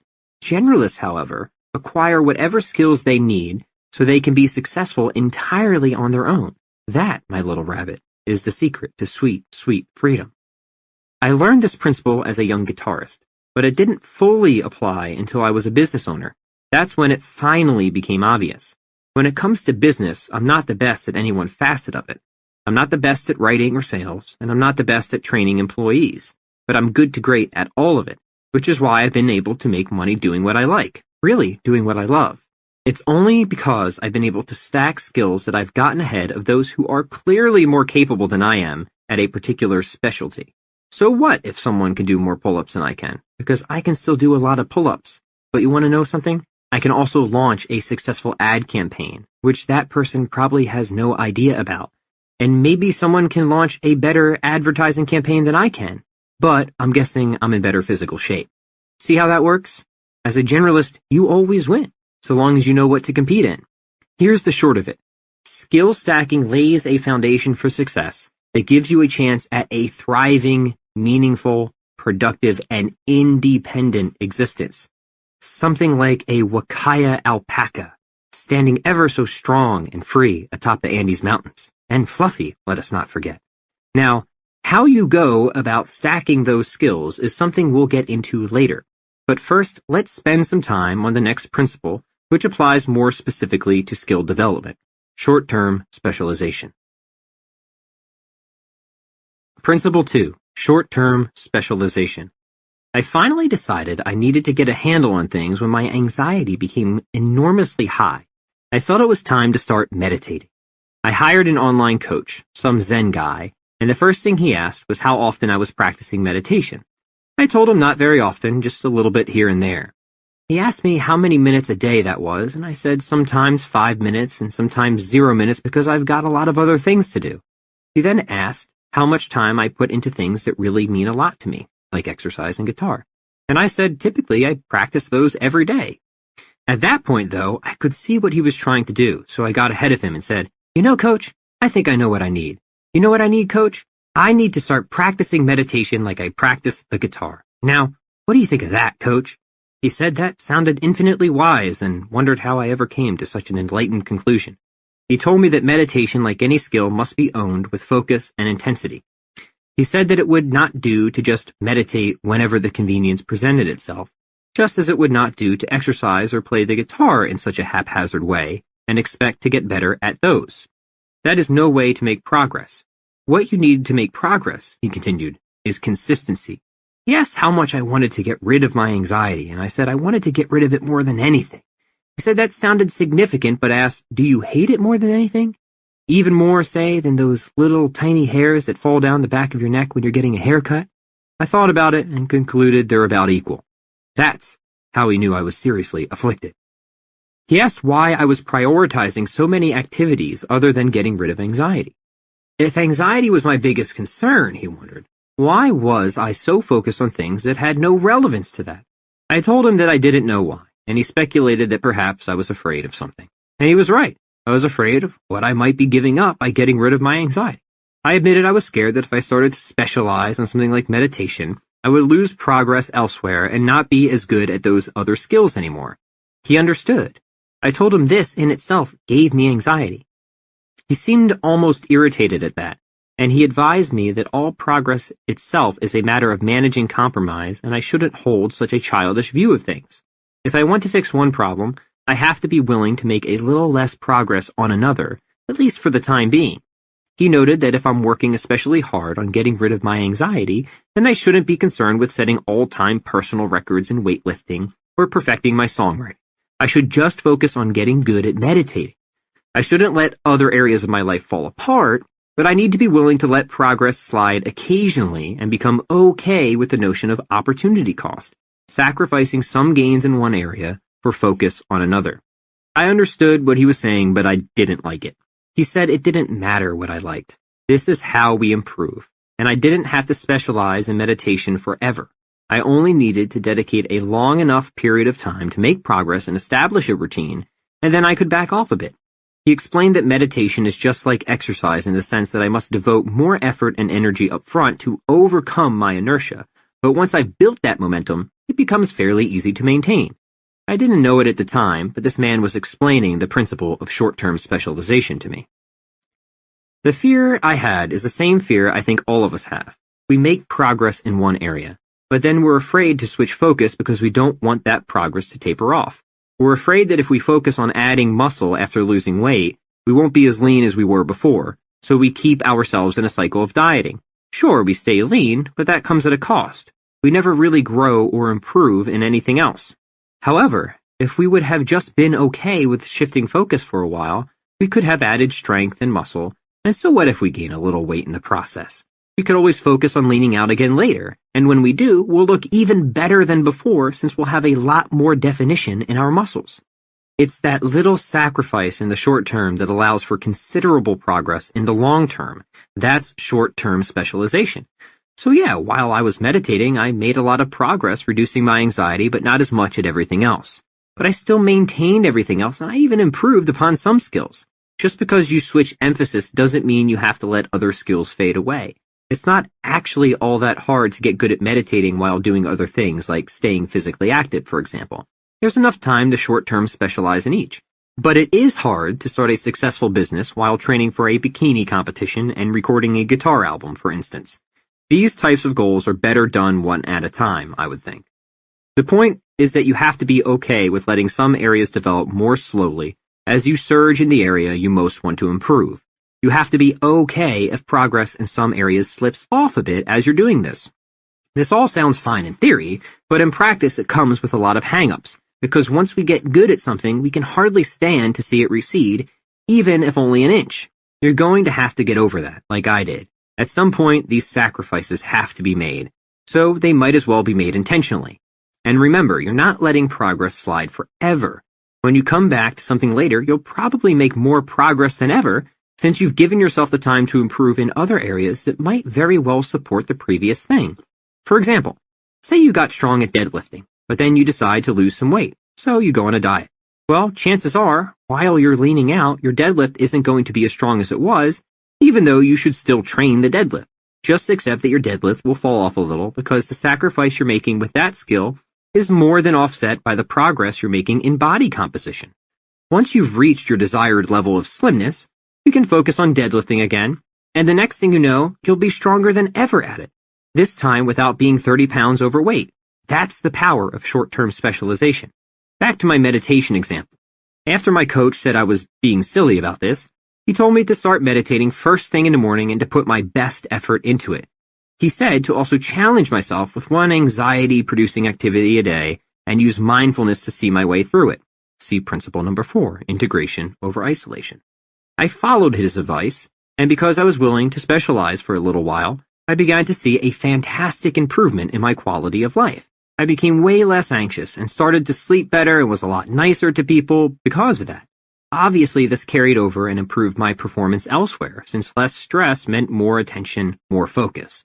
In a roundabout way, it was specializing in meditation that made me better at a lot of other things, including working out, because of the carryover benefits, just like the carryover benefits you get from exercise. Not all skills work this way, but a lot of them do. It's nice when it happens. Speaking of fitness, this may be an appropriate segue into our next principle, the rule of 80%, which is perfectly illustrated by the gym. Principle 3, the rule of 80%. The rule of 80% was taught to me in the weight room, since my original fitness coach was also my Taekwondo instructor, who knew very well there was little point in trying to be the best in the world at exercising. Everything we did had to make me better at what I was trying to be good at, which was kicking and punching things. And to do this, he wanted me to improve as many areas of my fitness as possible without going too far in any one direction. This would lead me to being well-rounded, which also means I would be better at Taekwondo. We spent a lot of time strength training, but we also ran and stretched muscles. He was making me a generalist in fitness even if I had never thought of it that way. And the one thing I most expressly remember about training with him was that good enough was good enough. He never pushed me to have the world's heaviest front squat. He wanted me to have only a heavy enough front squat to get what I needed from the exercise. In this case, it was a stronger anterior chain, which meant more powerful kicks, and then leave it at that. If an exercise wasn't making me better at everything else, we stopped focusing so much on it and moved on. Well, fast forward a little more than a decade, and here we are with the rule of 80%, which, as mentioned, states that a generalist should go up to, but never beyond, 80% good at anything. This principle was again reinforced by my business partner, Sam Sikdar. Sam holds a major in electrical engineering from the University of Pennsylvania and makes his living owning martial arts studios. He's a proficient generalist, and he's also good with graphs and numbers. The reason I mention that is because Sam once said that the closer you get to 80% good at something, the more the rate of return diminishes until it's not worth putting any more effort in, unless you're trying to be the best in the world at that particular thing. He calls this point the asymptotic trade-off. So if you've ever seen a chart where the slope suddenly rounds off and starts decreasing at an increasing rate, you have some idea of what Sam's talking about. It's a sort of flattening out point as far as progress goes. As I explained in the previous chapter, if you're already 80% good at something and not reaching your goals, that something isn't your problem. For example, imagine being 80% good at bench pressing. Well, I just looked up the world record drug-free bench press, which the internet tells me is 713 pounds. So, if 713 pounds is 100%, then 80% good at bench pressing is 570 pounds for men. That is way more than any person needs to get the benefits from bench pressing. Believe that. I repeat, there is no reason a generalist needs to be more than 80% good at anything. There is no reason a generalist needs to be more than 80% good at anything. There is no reason a generalist needs to be more than 80% good at anything. Now, I know I've repeated 80% a bunch of times, but I don't want you to think of this principle as something you need to measure with exact percentage points. It's more of a perspective than anything. The bottom line is that you should just enter training for any skill with the idea that good enough is good enough, and that the closer you get to 80% at that skill, the less likely it is that that skill is contributing to your overall goal. For example, let's say your goal is to increase general physical preparedness. Well then, don't spend most of your time trying to take your bench press from 320 pounds to 350 pounds and miss out on everything else. Let your bench press stay at 320 pounds and go work on handstands or sprints or whatever. This is not to say you can't still make improvements to your bench press, but once you've gotten what you need out of the exercise, the focus should be shifted. I'm saying that the rule of 80% is used to inform short-term specialization. In other words, once you've reached the point of good enough, it's time to switch it up. But how do you know when good enough is good enough? Well, that depends on the goal and what you expect to get out of whatever you're working on. But the general idea is that you'll need more of the fundamentals and less of the things that aren't. For strength, you'll need more of the big lifts like squats and deadlifts and fewer of the isolation exercises. And for business, you'll need to know more about sales and less about web design. Isolation exercises can support the big lifts, but not replace them. Just like a good-looking website can support an effective sales process, but is by no means a sufficient substitute. This is where the rule of 80% meets another concept, one that is far more famous but shouldn't be confused with the principle we're talking about, though they can certainly go together, the 80-20 rule. And what the 80-20 rule says is that 80% of your results will come from 20% of your efforts, most of the time, anyway. So in strength, 80% of your progress will come from 20% of your exercise selection, and in business, 80% of your profits will come from 20% of your sales efforts, and so on and so forth. The reason for knowing the 80-20 rule is not to get rid of the stuff that is less productive, but to allocate your time and effort toward the stuff that is, to be more efficient. Say, for example, you know that deadlifting is one of those vital few exercises that offers significant return on investment. Little hint, it is. Well, that should tell you it's more worthwhile to develop the deadlift to a higher percent than another exercise that isn't as useful, such as, for example, the hamstring curl. What I'm saying is good enough at the deadlift will be closer to 80% than good enough at the hamstring curl, because the deadlift is more useful for building strength than the hamstring curl. Let's move on. These numbers are getting to be a bit much, and we still have 2 more principles to go. Next, we're going to see how we can better practice our chosen skills through integration. Principle 4, integration over isolation. As anybody who's started a business knows, there are a million things you don't know about starting a business, which can give you a lot to worry about.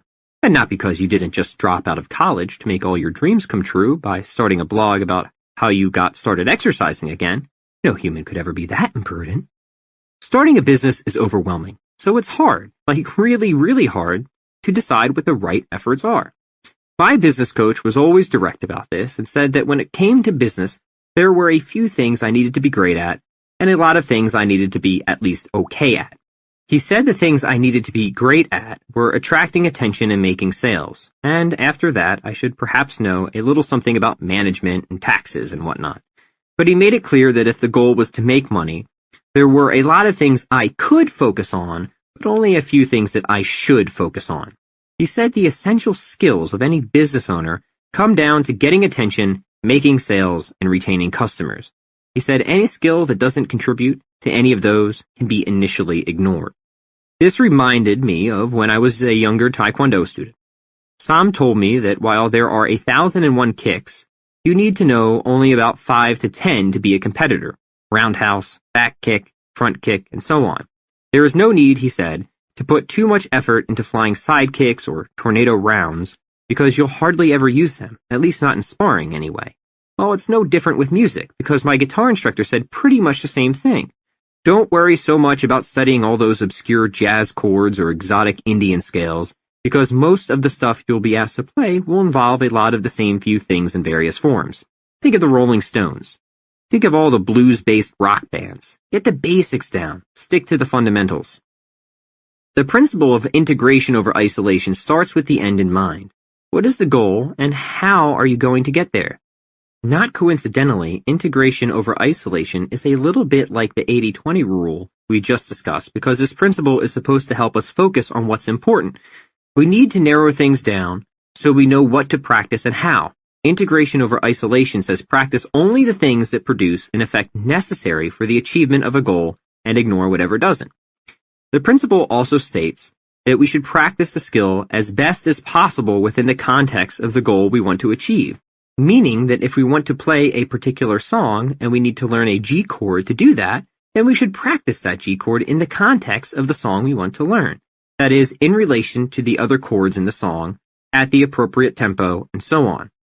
Only, we may not be able to do that at first because the song may have a fast tempo, and we may not be familiar with any of those other chords.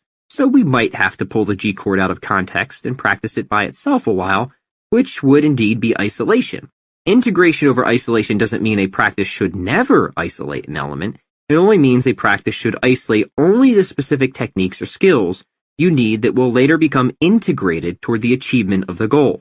In fact, we often will have to isolate because the skill or technique is new to us, and putting it into context right away just won't be feasible. So we have to extract that skill or technique and practice it on its own, and maybe we have to practice it very slowly or in stages at first. Restrum the G chord, or maybe even just the first 2 notes of a G chord. Or we drill roundhouse kicks on a heavy bag, or maybe before that we work on balancing on one leg. But as soon as we can put that G chord into the context of the song or practice, that roundhouse kick in a sparring match, we should do that.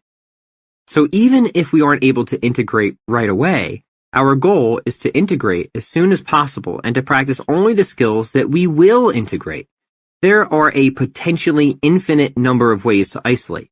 In the above example, you could strum a G chord using 3 strings on the guitar. And just to be clear on our terms, to integrate means to perform something within the context that it is intended to be in, and to isolate means to extract something and practice it on its own so you can get it up to speed. Isolation is a tool for learning a skill or technique by itself. But the problem is that a person can get caught in a pattern of isolation and begin learning skills or techniques for the sake of learning them without actually producing anything with them or using them for any sort of greater project. An example would be practicing every conceivable Taekwondo kick rather than learning only the few you need to win sparring matches, or strumming every conceivable guitar chord instead of practicing only the few you need to play your grandma's favorite Elvis song. Generalism isn't about learning every skill or technique in the world just because. It's about being better at just the right number of things and then combining those things to form a competitive and creative advantage. So that means figuring out the fundamental skills and then the fundamental practices within them. Writing is a fundamental skill, but you don't need to learn every word in the dictionary to be good at it. In fact, you probably already know all the words you need to be an effective wordsmith. You just need to arrange them more clearly, which is a matter of integration, not isolation. Though maybe you don't know enough words, so you do need to spend some time with a dictionary or thesaurus. But even if that's the case, you shouldn't spend any more time with that book than you need to get the job done. Simply as you begin writing and come to discover you can't think of the word you want, you should then open the reference to find it. In other words, the practice of isolation is informed by the practice of integration. When you need a word, find it. but don't spend all your time finding words you don't need. Integration tells you what to isolate, because if you're integrating, that is, practicing something within the context of an outcome, and realize you're coming up short on a particular skill or technique, then you'll know what skill or technique to isolate. Again, using the example of an AC/DC song. If you're strumming along to Dirty Deeds Done Dirt Cheap, and realize you're struggling because you don't know how to play a chord on the and of one, that tells you it's time to isolate playing chords on the and of one, until you've got the rhythm so perfected that you can play the chord in context without even thinking about it. But you wouldn't sit around isolating every possible rhythmic configuration on the guitar. That would be wasteful. Instead, you let the integration tell you what to practice in isolation, and then you practice in isolation for as long as you need until you can achieve integration. Make sense? Yes? No? Some grunt of acknowledgement would be nice. How we isolate and how we integrate will themselves be informed by the next and last principle of generalism: repetition and resistance. But let's not get ahead of ourselves. The principles have flowed in this order because I have decided that's the order in which they should flow, which makes perfect sense, of course. It's a sort of top-down hierarchy, if you will, where we start by understanding what our goal is, skill stacking over specialization, how to achieve it generally, short-term specialization, how much to achieve of it, the rule of 80%, and then how to proceed specifically, integration over isolation, and finally, repetition and resistance. Principle 5. Repetition and resistance. When I began working out, people couldn't believe it because of all my friends, I was always the most out of shape. I was never good at sports, and I was clumsy and hefty, so none of my so-called chums took me seriously when I started going to the weight room. In fact, nobody did. But as time went by, I began losing weight and building strength, and after not too long, all the people who initially doubted were soon asking for advice. And what I would say is this: you need to understand repetition and resistance. That's our starting point. If you want to get stronger, if you want to build skill, because remember, this principle extends far beyond the weight room, you need to practice what you want to get good at, and you need to find ways of making it harder as you go. So when it comes to working out, you need to do the exercises that are challenging, and you need to make them more challenging because eventually you'll adapt. In other words, you need to do reps and add weight. Part of the reason people don't progress, in the gym or otherwise, is that they're doing reps but not adding weight. They're in a routine, but they're not making their routine challenging. They're not using progressive resistance, in other words. They're just keeping things the same. They keep military pressing the same weight, or keep doing the same number of push-ups, or keep running the same number of miles. Well, it's similar with any other skill. Repetition will only get you so far. If you want to get stronger, then you need to add weight to what you're doing. I think a lot of people understand that to improve at a skill, you have to practice it. But I don't think a lot of people understand that to really improve, you have to find ways to practice that skill under increasingly difficult demands. It's not enough to merely write. You also have to try writing at a higher level or in different styles. It's not enough to merely pluck notes on the guitar. You also have to pluck notes at different tempos and time signatures. It's not enough to merely practice what you're already good at. You have to practice the things that strain your capabilities, the things that you're not already good at. Here's the litmus test.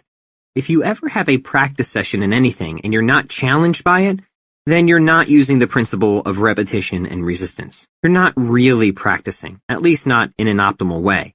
So you can ignore all the terrific nonsense one is so accustomed to hearing about only perfect practice being effective, because whoever said that never did a workout with any significant weight. When you're struggling, your practice is never going to be perfect, but it is going to improve. At the same time, your goal should always be to improve the quality of your repetitions, even as you are met with difficulty, to keep your knees out as you squat more weight, to keep your notes clear as you build speed.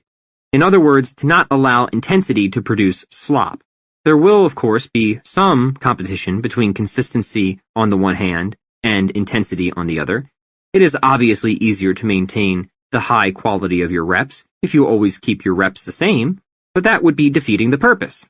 At the same time, however, you should never give yourself permission to slack on quality just because the assignment is difficult. If you want to make progress in the gym, you need to employ progressive overload, that is, increasing resistance. In fact, if you want to make progress at anything, you need to employ increasing resistance as well. But how you apply increasing resistance will depend on the skill and how far along you are with it. We'll talk specifics later, but for now, there are some general factors that can help you gauge what is appropriate and what isn't. To start, I would suggest memorizing the following motto: challenged but successful. Training to failure is often training to fail. That is, purposely pushing past your known limits rather than working intelligently up to them is a mistake. Thus, the secret to successful practicing, if there is one, is to push yourself up to, but not necessarily beyond, your capabilities. If quality has become degraded in an exercise because of the intensity at which you're doing it, then you are no longer getting better at the exercise. You're serving slop. And the goal of an exercise is not to serve slop. The goal is to get better at the exercise. Squats, chord sequences, writing sentences, whatever it is. Occasionally you may exceed your limits. That's called strategic overreach. And that's not always a bad thing, but it can be a bad thing if that's all you're doing. Challenged but successful. Challenged but successful. Challenged but successful. But let's not forget about repetition either, which resistance is destined to rely on. You can't add weight to something you're not doing, or something you're not already familiar with. And that's the point of repetition. You need to practice specifically whatever it is you want to get better at. Do reps at the things you want to improve. Do reps at the thing you want to improve. Do reps at the thing you want to improve. Don't expect to get better at pull-ups by running. Aside from indirect carryover, that is. For example, running may help a person lose weight, which in turn would make pull-ups easier, but running itself does not develop the strength for pull-ups. That may sound ludicrous. Who would ever think to do something so silly as that? But we make this mistake all the time. We avoid doing the things we're not good at and continue to practice our strengths, hoping that one day our areas of weakness will somehow take care of themselves. But this simply confuses solving a problem with ignoring it. The rule of repetition takes that option away. If you want to get good at something, you have to practice it. Alright, let's wrap this chapter up. I think we've laid the necessary groundwork to launch into the specifics of this fantabulous little enterprise. Generalism. The principles are there, and they're what we're going to be basing our practice upon. What comes next is more difficult, not in a theoretical sense, but in a practical sense, because the onus will soon be put entirely on you. I hope I've been exceptionally clear about this. Just reading this book won't actually make you better at things. Did anybody think that coming in? Oh God, I certainly hope not. Because if so, boy, are you going to be disappointed when you see just how much I'm about to ask you to do. The good news? The work will be efficient. We'll adhere to these principles, so our efforts will be swift and scientific. No time will be wasted, and no energy will be dispersed simply because we feel like experimenting with things. There are no experiments here, just a process, and it is to that process that we now turn. Chapter 5. Where to begin? Metaskills. In my house, up in the attic, there's a picture of me from around the 3rd grade. I don't remember having this picture taken, probably because I never wanted it taken, and I don't recall how it got into my house since it's a school portrait that probably my mom should have, hanging above the staircase next to my sister Bridget's. But somehow it found its way onto my desk, and I haven't been able to put it away because for some reason when I look at it, I can't help but feel a certain way about it. Why is that? Is it because I knew this kid would have a somewhat shaky start in life? Not exactly. This isn't about feeling bad for myself. This is about wanting to elevate myself, so if I ever could go back in time, I'd be able to assure this little version of me that everything would turn out more or less okay. Now, a lot of people, some much more successful than me, hang portraits of their heroes on the wall, so it might seem a little perverse, some might even say a little narcissistic, for me to find motivation in staring at a picture of myself. But I look at it only because it serves a purpose. This photo of me in an ugly brown and white sweater vest, smiling a stretched and dimpled smile, full of naivete and annoyance, serves as a self-reminder to work hard and become the sort of person whom this young boy would be proud of if he knew exactly how his life was going to turn out. It reminds me that I don't want to be just successful, that I don't want to be just good at things, that I want to do what's important, what matters. I'm over being remembered or famous. If it happens, great. Mostly, I want to make a difference, and to do that, I need to show up every day and put in the work that would inspire my younger self and cause me to look forward to, at the very least not be worried about, the person I was about to become. More than anything, I'd want to be able to assure my younger self that my life would have meaning, that I would do something, and that this something would matter. In the previous pages, I've made the argument that meaning is found in freedom, and not the kind of freedom most Americans would think of. Freedom comes in knowing and making and doing good things, and all of that is more Aristotelian than it is uniquely American. Americans are, how's the best way to put this? Headstrong? Rebelliously independent? We don't like to be told what to do. I get that, believe me. I don't like to be told what to do either, especially by some guy in a book, let alone one I've never met. But these types of freedom, freedom of indifference and freedom for excellence, are not mutually exclusive. They're just different types. And one, as we've argued, is merely requisite for another. I said you need skills to express yourself, to do and know and make good things. And to the extent you have more skills rather than fewer skills, well, all the better, wouldn't you say? When this is stated simply, I think most would agree, even we rebellious Americans. We also start to go against the conventional perspective of achievement when we talk about generalism, or the idea that it is actually better to eschew hardcore lifelong specialization and to just get okay, maybe even good to great, at a lot of things and then find ways to combine them. It's good to have skills and know things. So far, I've presented a series of principles for developing skills, though all of that has been very general. Now, I'd like to get specific, and here's how I think we should go about it. When I first began talking about generalism on my blog, a lot of people asked how I would approach public education, since so much of what I was saying seemed contrary to what we're taught in school, particularly college. We're instructed to specialize. We're told that if we want to get ahead, we need to narrow our interests, not widen them. The whole thing is very screwing. It's why people get degrees in subjects like economics, and it's why people then get even more specialized in their degrees upon graduating, like studying international trade theory, for instance. I think this is a misstep for a lot of people, not because the world doesn't need specialists, but because it probably doesn't need another international trade theorist telling us how to run the world economy. We've had just about enough of those. Thank you very much. To answer this question of how I would approach education, I think it might be instructive and perhaps entertaining to take a lesson from Mr. Rogers and enter the neighborhood of make-believe, where I'm the principal. No, take that back. Imperial Viceroy of all the schools in the world. The world school system, let's call it. And, since we're in the neighborhood of make-believe, we can simply ignore any small technical hiccup that might arise in an actual top-down, centrally planned regime.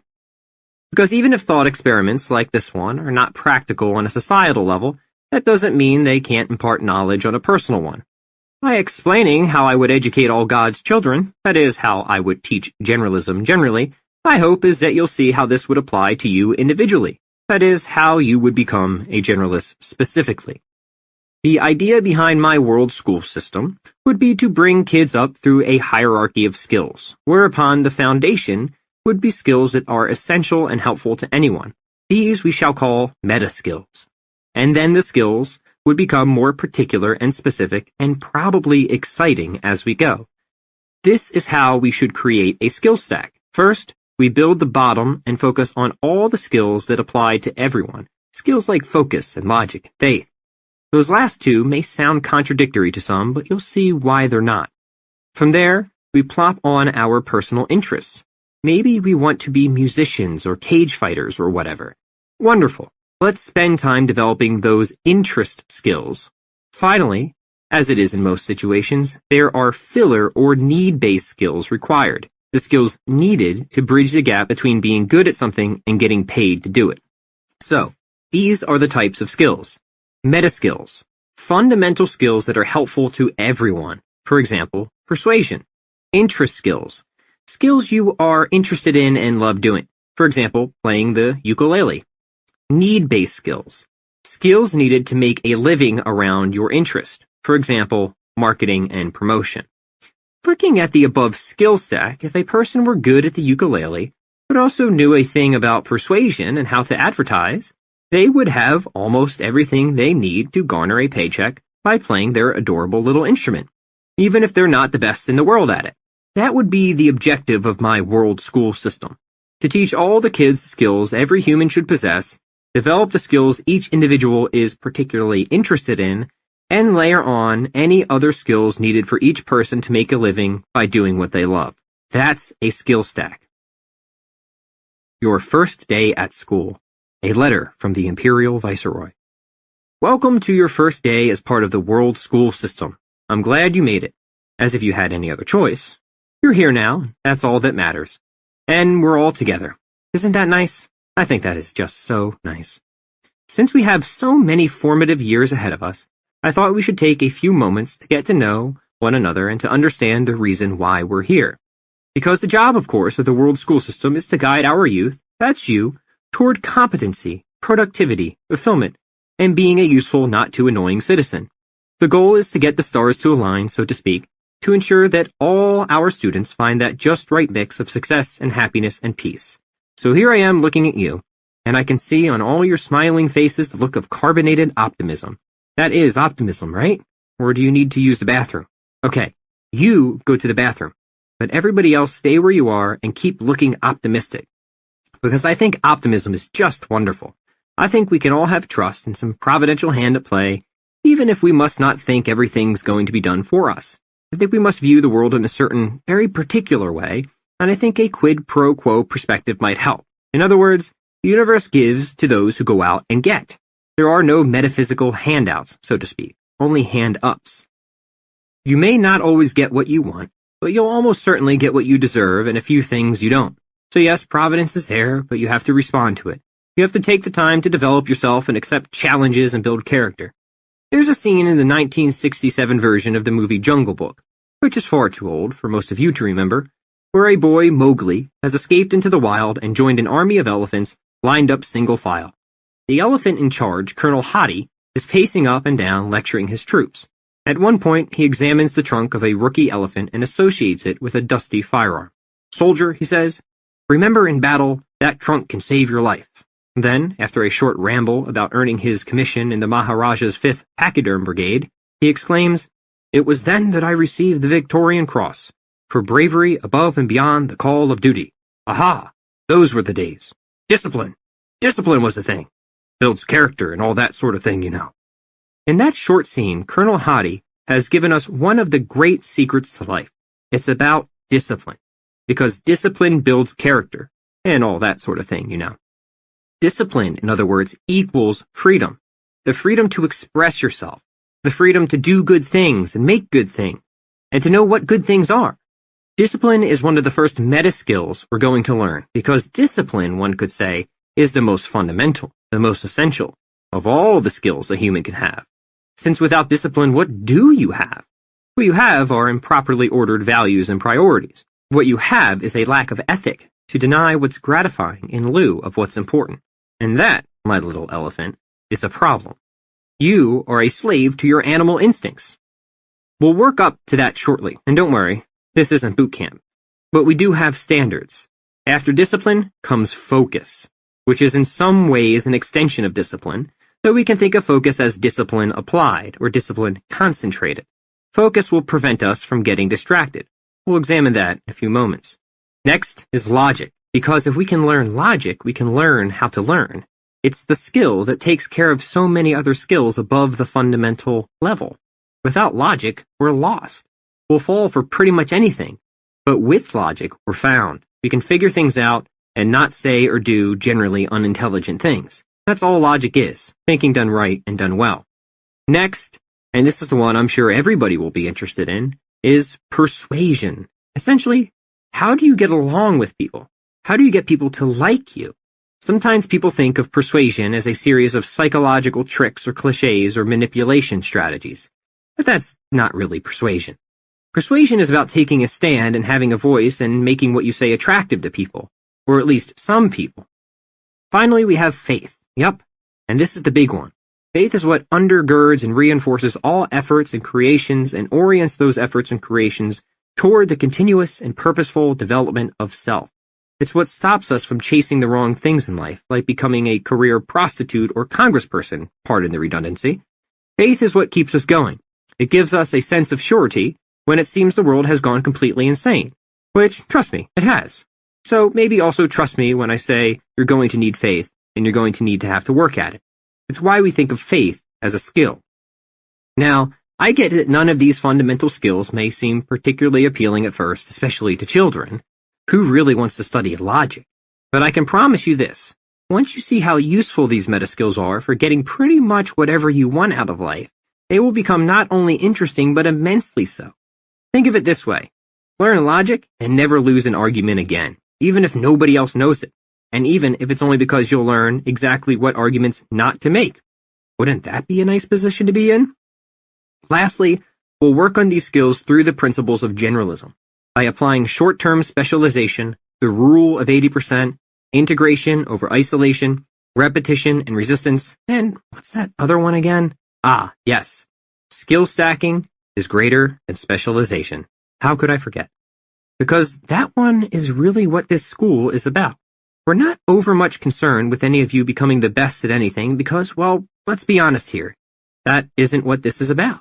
We merely want you to be exceedingly competent across a wide swath of human abilities so you can combine those skills to whatever just so happens to interest you, and be not only productive, but fulfilled. Let's begin. Discipline. You're not going to have a lot of discipline at first. This is just a fact. You're going to have a tough time keeping your butt in a chair or getting your butt to the gym.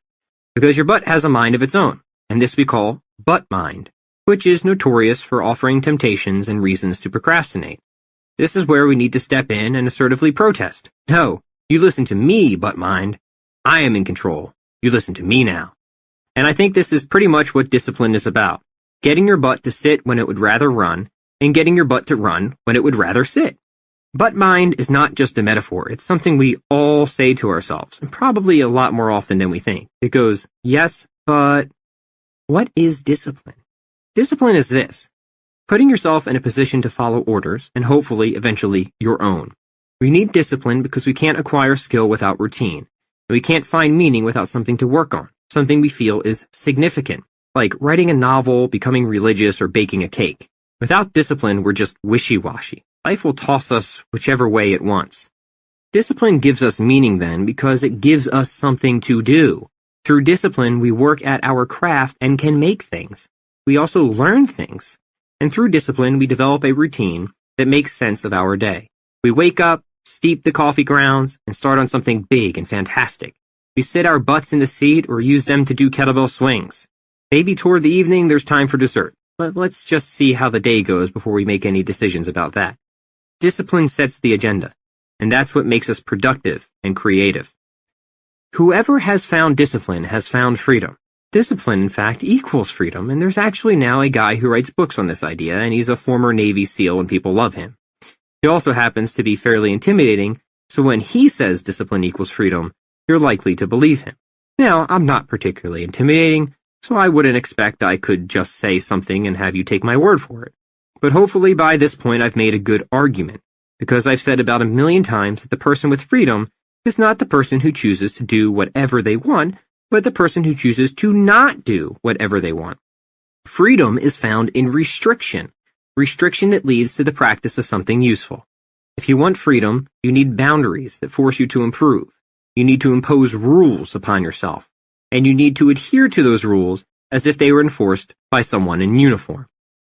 So, like I said, you're not going to have a lot of discipline at first. Nobody does. You're probably going to start out a pretty indolent sack, like me. You'll slink by, you'll do the minimum, you'll cheat on your exams by peering over a person's shoulder, and if they're bratty about it, they'll wrap their arms around their test so you can't see what they're writing. But one day something will hit you where it hurts, and you'll realize you've been wasting your life with this attitude of mere survival and disinterest in getting better at things. We can say this is your awakening. You'll feel degenerate and awful, which, believe it or not, is a good thing. I mean, it's certainly better to feel degenerate and awful now, while you can still do something about it, than to feel degenerate and awful on your deathbed. Let's take a few minutes right now to all feel degenerate and awful, so we don't wind up like that. Everyone feel it? The terribleness? Okay, good. Because sometimes you need to meditate not just on what you do want, but on all the things you don't want to get yourself inspired. The problem with calling discipline a skill is that it leads us into somewhat of a paradox. Because what do you need to develop skill if not discipline? And if discipline is a skill and you don't have discipline, then how in the name of Jonah and the whale do you even get started on such a thing? I'll tell you. You go back to that deteriorated and abysmal sense of self. The lack, as I call it. You look yourself dead in the eye. Most people will need a mirror for this and say, "Enough is enough, you sack of mildewed shit. It's time to get it together." Discipline is empowered by passion. Sometimes that passion starts as a negative, and as you improve, it goes into a chrysanthemum or whatever they call it, and turns into this big, huge, beautiful, and bountiful thing. It becomes gorgeous and worth pursuing. It becomes something you want to chase rather than something that chases you. But at first, yes, most of us find discipline by trying to avoid some ugly, insignificant, god-awful, no-good, terrible pain in our lives. So the more we meditate on that pain, the less we stop trying to ignore it or avoid it, and the more passion we have for our pursuit. Maybe you're like I was. Maybe you're sick of being slower, less informed, and less skilled than almost everyone. Maybe you want to just be happy for a while, to feel that your life has meaning and that you actually did something terrific and awesome, like whoever invented disinfectant wipes. That guy should be super proud, because honestly, that's enough. You can't really ask for anything more. But you need to focus on that sense of inadequacy. Like, visualize it, you know? Yes, it'll suck. It'll sound like the reverse of all self-help advice that says you should envision your future with mansions atop waterfalls, but it'll get you going when you don't feel like you have the discipline to start. It'll motivate you more than mansions atop waterfalls. You're just going to have to trust me on that. Pain is the only way out. The Buddha taught us that, and he said nirvana is found through the way of samsara. He made a compelling point. I remember working with a guy. He wasn't exactly a life coach, but he kind of was, who had me do an exercise in which I brought to mind 5 life instances when I was embarrassed or ashamed because of my lack of initiative. 5 times when I really wish I had done something, but I didn't or couldn't act. He then had me review those scenes repeatedly to build disgust, to the point that I simply had to do something about it. And so I did. I remember the time I failed to ask a girl to the 5th grade dance, and then somebody else did. The time I got cut from the basketball team, and so on and so forth. I kept rewinding and reviewing those scenes over and over. And the very next day, almost entirely out of the blue, I signed up for Taekwondo. Because to me that seemed ideal. Why not start with this one very simple and humble skill, and then use it to kick the ass of everybody who ever made fun of me? How perfect. As mentioned earlier, I started working out because I hated the way I looked, and I hated that everybody was better than me at everything I wanted to be better than them at. I hated being picked on, pushed around, and picked last for pretty much everything. I didn't feel fondly about any of these things at the time, but I remember them fondly now. They led me into that chrysanthemum, remember? They changed me from a fat and disheveled teenage derelict with a fairly significant dandruff problem to somebody with something to show for myself. In this case, a yellow belt. As I started to lose weight, I started to gain confidence. What happens when you gain confidence? Your discipline improves. When you gain confidence, you gain discipline. A different discipline. A discipline that comes from being excited about what you can do, not what you're trying to run away from. The whole thing eventually flips over on itself like a pancake. And now one side is beautifully firm and brown because you've been cooking it. It's no longer clumpy and amorphous. All of us must start with a belief that we can, in fact, do something about ourselves, and that it's never too late to start. No matter how ragged you feel, no matter how run down, you're never past the point of rescue unless you're, say, 93, maybe. Then we might want to consider other options. But so long as you're not 93, and maybe even if you're 92, it's never too late to turn the operation around and become the person you've wanted to be. I'll give you an example. I have a much older friend who was really overweight his entire life, more than 50 years. And in just these last 2 years, he's lost 100 pounds, and his attitude and outlook and everything, it's just so cool to see. He has confidence now. He's out doing things. He's pursuing goals, learning skills, starting a health business even. And when I asked why he was able to succeed this time, after starting and stopping so many times before, he said it was because he finally gave himself permission to succeed. He said every time he tried to lose weight before, he always doubted that he could do it. He never really believed. Now, I didn't get a chance to conduct a full and proper psychoanalysis on him, but if I had to guess, I think it was that he finally realized he was worth investing in. He also had something of a religious perspective, so that helped. Give yourself permission to believe. It should also be mentioned, of course, that he trained with me. I do seem to have a knack for getting people to lose weight. I'm like the fat person whisperer. I can say that because I used to be more than just hefty myself, but don't you say that. It might come off a little insensitive. Finally, how do you get started? The question answers itself. Get started. And get started on something that interests you, because discipline isn't a skill you develop in isolation. It's a skill you develop through integration, through the practice of something specific, like karate. You don't sit down and do discipline, because what would that look like? It would look like you were just sitting there, and unless that sitting involves meditating, you're not actually practicing discipline. You'd have to be doing something to be practicing discipline, right? So sit down and write or strum the guitar or get up and exercise, and that is practicing discipline. The secret is to start with whatever rouses the emotions, whatever infuses you with passion. There are other things we can do as well, like, for example, following an exercise program. Here's an idea. Make the first act you do every day an act of discipline. This can be a workout or meditation or a cold shower.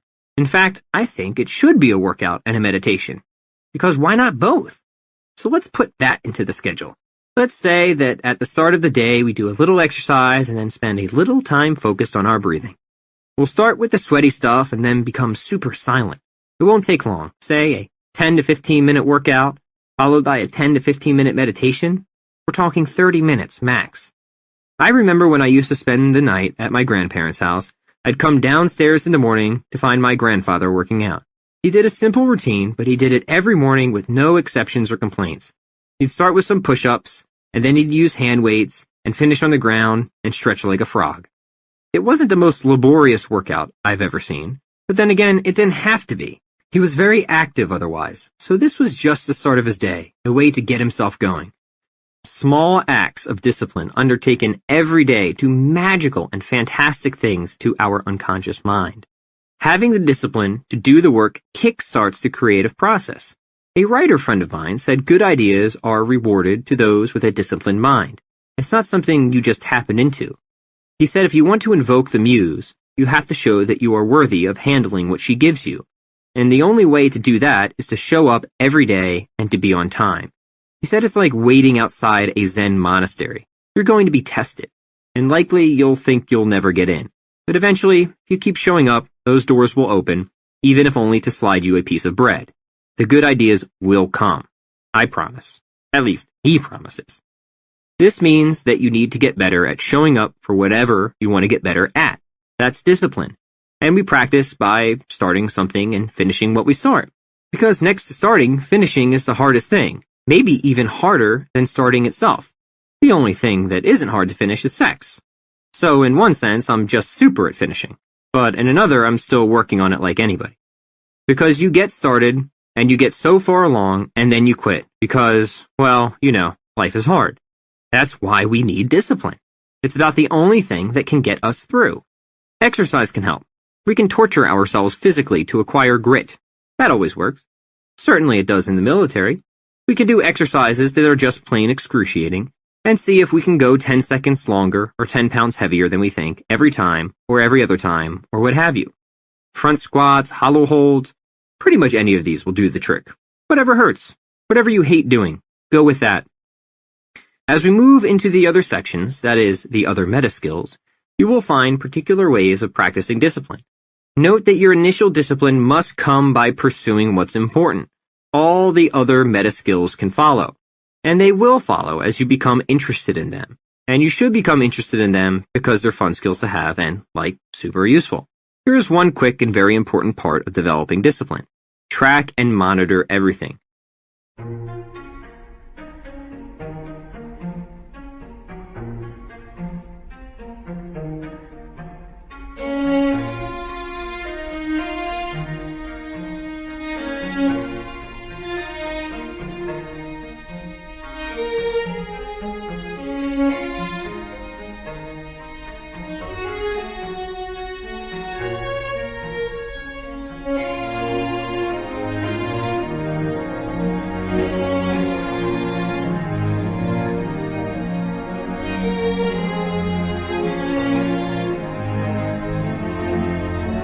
what workouts you're doing, all your income and expenses. If you're playing guitar, record your practice sessions. If you're practicing a martial art, then get yourself on videotape. What gets measured gets managed, as they say. And you know what? They are right. Tracking builds not only awareness, but accountability. It also illuminates progress. It gives you something to celebrate. So one last word about discipline before we move on. Let's talk about moderation. You know, that whole idea of just dipping your toe in, starting slow, and so on. Well, I've got to go ahead and say I think the concept is mostly, if not entirely, worthless. The disciplined person is one of extremes, often even a person obsessed. When it's time to go, we go all the way. Short-term specialization, remember. Now, none of that means we've got to be perfect or can never enjoy a little something sweet after we've eaten our protein and vegetables. It just means that when we commit, we don't commit 70%. We commit 100%, even if we can only give 70% sometimes. It's the intention that counts. This is different from the rule of 80% we learned earlier, just to clarify. This is why, when I'm talking fitness or business and people ask how long it will take to reach their goal, I give them an estimate of about double the time I honestly expect. This is sort of my assessment device. Because if you care about something, if you found that boiling hot cauldron of passion, then spending double the amount of time on developing that something should be no big deal, right? If you ask me how long it will take to become happy and successful and totally fulfilled, and I reply, until you're 93, would you still be interested? Would you still engage in everything we're about to do? The good news, I'm convinced anybody can achieve freedom and happiness, that anybody can become a successful generalist and a sufficiently disciplined person with about an hour or two of practice a day. My only request is that you should be willing to give 8. I provided some brief examples for developing each skill discussed in this chapter to give you a kickstart. The Daily Discipline Checklist. 1. Establish a regular bedtime. Get at least 7 to 8 hours of sleep. Preferably, wake up before 5 a.m. and go to bed before 10 p.m. 2. Exercise at least 30 minutes a day. 3. Meditate or pray at least 10 minutes a day. 4. Have protein at every meal. 5. Take a cold shower or a shower with a cold finish.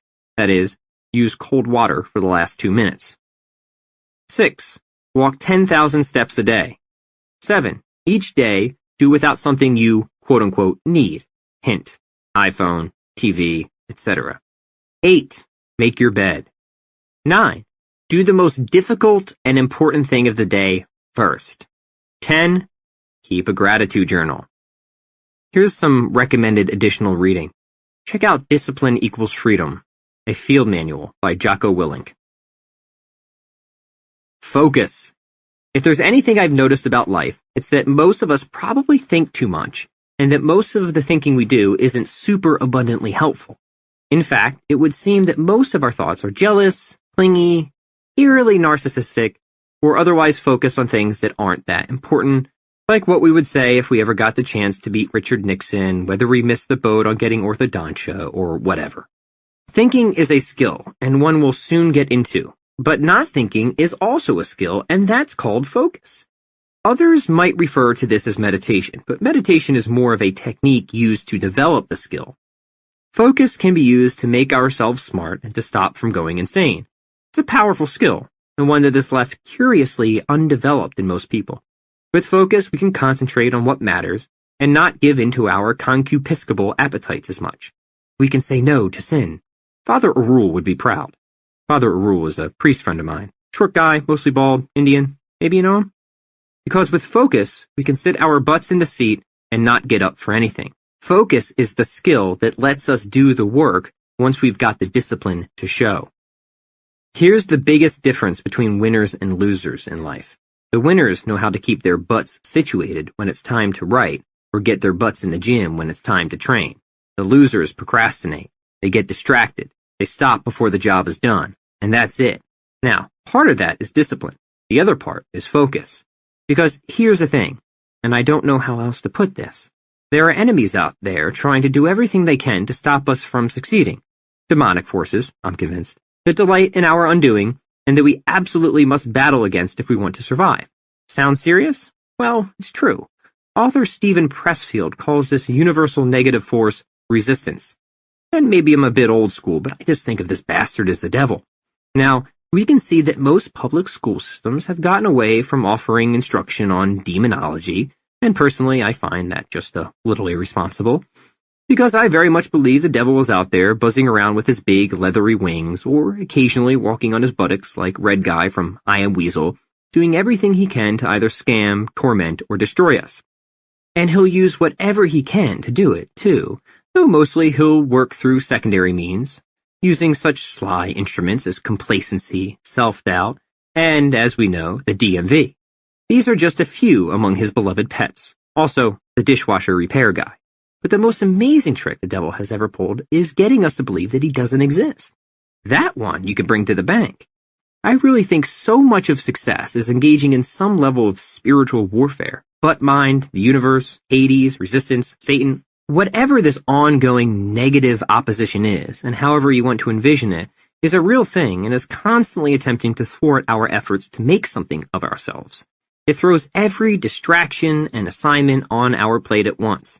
It's the reason there's never a good time to start a diet plan, write a book, or pick up a musical instrument. And it's the reason there never will be. Our job is to do whatever we can to piss the devil off and let him know that we're simply not going to stand for this abuse. That no matter the amount of smelly garbage he tries to pile in front of us, we're going to remain focused. We're going to stay on the job, and we're going to finish what we start. It's not only the goings-on of life that get us distracted, it's our thinking as well. Most of us have next to no control over the thoughts that flit through our head. We're possessed by them. Probably, we feel we could benefit from an exorcism at times. And perhaps some of us could. A little exorcism now and then never hurt.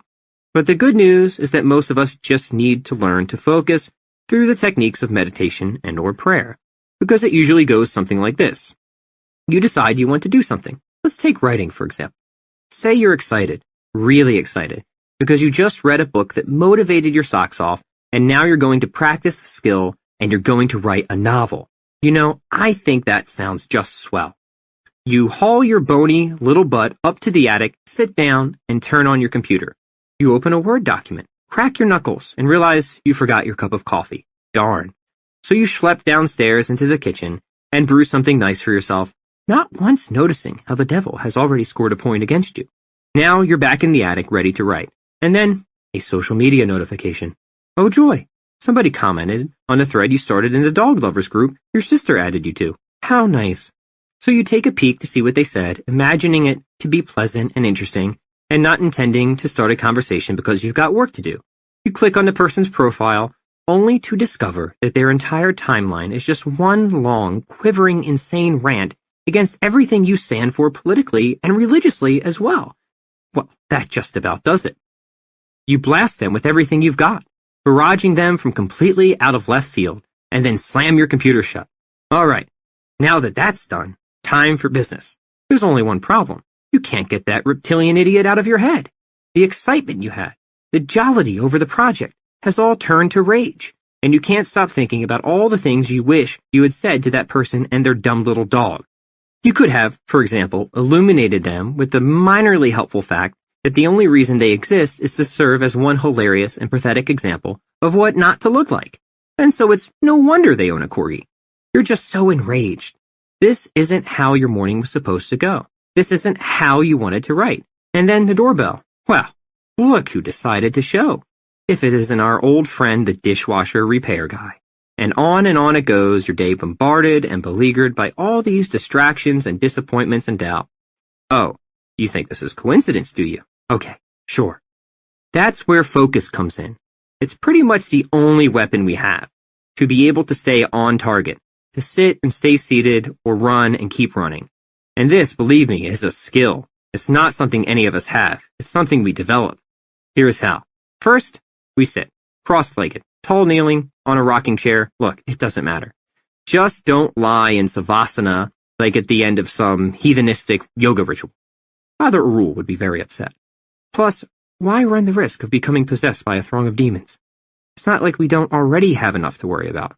Second, we do something to center ourselves. Here we could focus on breathing or reciting a mantra or prayer. For people who are particularly prone to overthinking, yes, hello, I recommend speaking out loud. It gives you something a little more solid to hold on to. The whole mindful breathing thing is a bit much starting out. It's too easy to get distracted. But if it works for you, great. Or you could start with some sort of guided meditation. That can be helpful. Here's a plan for practicing focus and meditation. Upon waking, engage in 10 minutes of mindfulness meditation and/or prayer. Then, during the day, practice trigger meditations. For example, doorway mantras or prayers. Every time you walk through a doorway, recite a mantra or say a prayer, returning to the present moment. 2-minute car meditations are also a good idea. Every time you're about to leave the car, or at least twice per day, take 2 minutes to practice mindfulness meditation. And also before bed, engage in a mindfulness prayer-based tea ritual an hour or so before bed. It'll help with a lot, and especially sleep. A recommended resource for this would be How to Pray, Reflections and Essays by C.S. Lewis.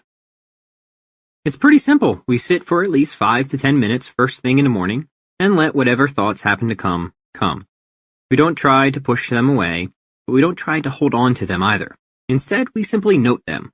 We build awareness and welcome them lovingly, but also don't pay too much attention to them. Oh, hello, anxiety. Come right in. Cup of tea, perhaps? It's this warm, empathetic invitation that gives us headspace. We're after clarity and independence of mind. We're after a state where we're no longer so entangled with our emotions that they dictate our every behavior, and where we can dispassionately observe them, almost as if we're standing on the sidewalk watching the cars go by. Because most of the time it feels like we're standing right in the middle of the road, doesn't it? Dodging and swerving and throwing our hands up, yelling, "Stop!" Focus is simply about standing off to the side where it's safe and not alarming. It's not about trying to halt the traffic of your thinking, which only leads to congestion problems. It's about alleviating that congestion and letting it cool off, which it will. You just need to get out of its way. You need to stop getting so involved with the circulation of thoughts. You need to stop playing traffic cop. Start your day with this, and do it again before lunch and then after dinner. Remember the principles of generalism, repetition, and resistance. Start with a period of meditation and/or prayer that is challenging but leaves you successful. Don't strive for too much too soon. You'll just get angry and overwhelmed. Increase resistance by meditating or praying for longer periods or in more chaotic environments like work. The latter is when we get into integration. I remember a talk from a holy man who, upon being asked how often he meditates, said he meditates all the time, that he was even meditating right at that moment. The person interviewing him was astonished by this, and his eyes widened. He looked aghast. Now, this holy man could have been making a bunch of stuff up, having once decided that so far as con jobs go, spiritual guru might work out better in some respects than colonics, but say he wasn't. Say he was the real deal. Well, and I think the point the holy man was making is that meditation isn't something you're supposed to do on the side of a mountain. Meditation is something you're supposed to practice very nearly all the time. Harnessing the power of focus is how we snap our attention onto whatever deserves it and pull our attention away from anything that doesn't.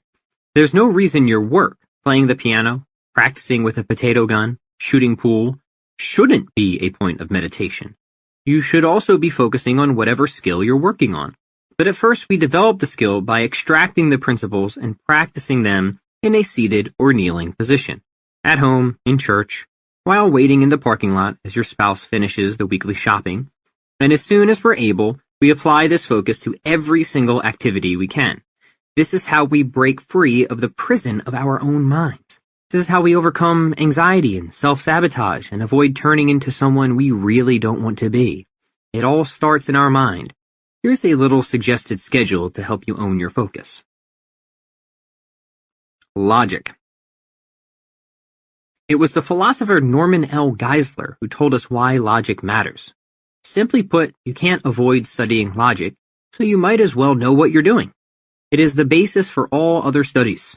It is the basis for all math and science. Even music, from Bach to the Beach Boys, is based on logic. Without it, there could be no rational discussion of anything. Writing would be impossible. How can you put a sentence together without a logical order? Okay, sold. Now, where do we start? Well, we start by examining a few simple rules of logical thinking and how learning what makes for a good argument and how to avoid a few of the more common fallacies. For example, learning the differences between induction and deduction, and why you shouldn't answer an argument by attacking a person's character. The basics, then. Logic Worksheet. Here's a few questions to ask before engaging in an argument. On this subject, what are my biases? On this subject, am I willing to accept an outcome I dislike? How could I argue against my position? Have I taken the time to best understand my opponent's position? And just for fun, here are 10 logical fallacies that thou shalt never commit. 1. Red herring. That means intentionally distracting away from the argument. 2. Non sequitur. Arriving at a conclusion not supported by the premises. 3. The genetic fallacy.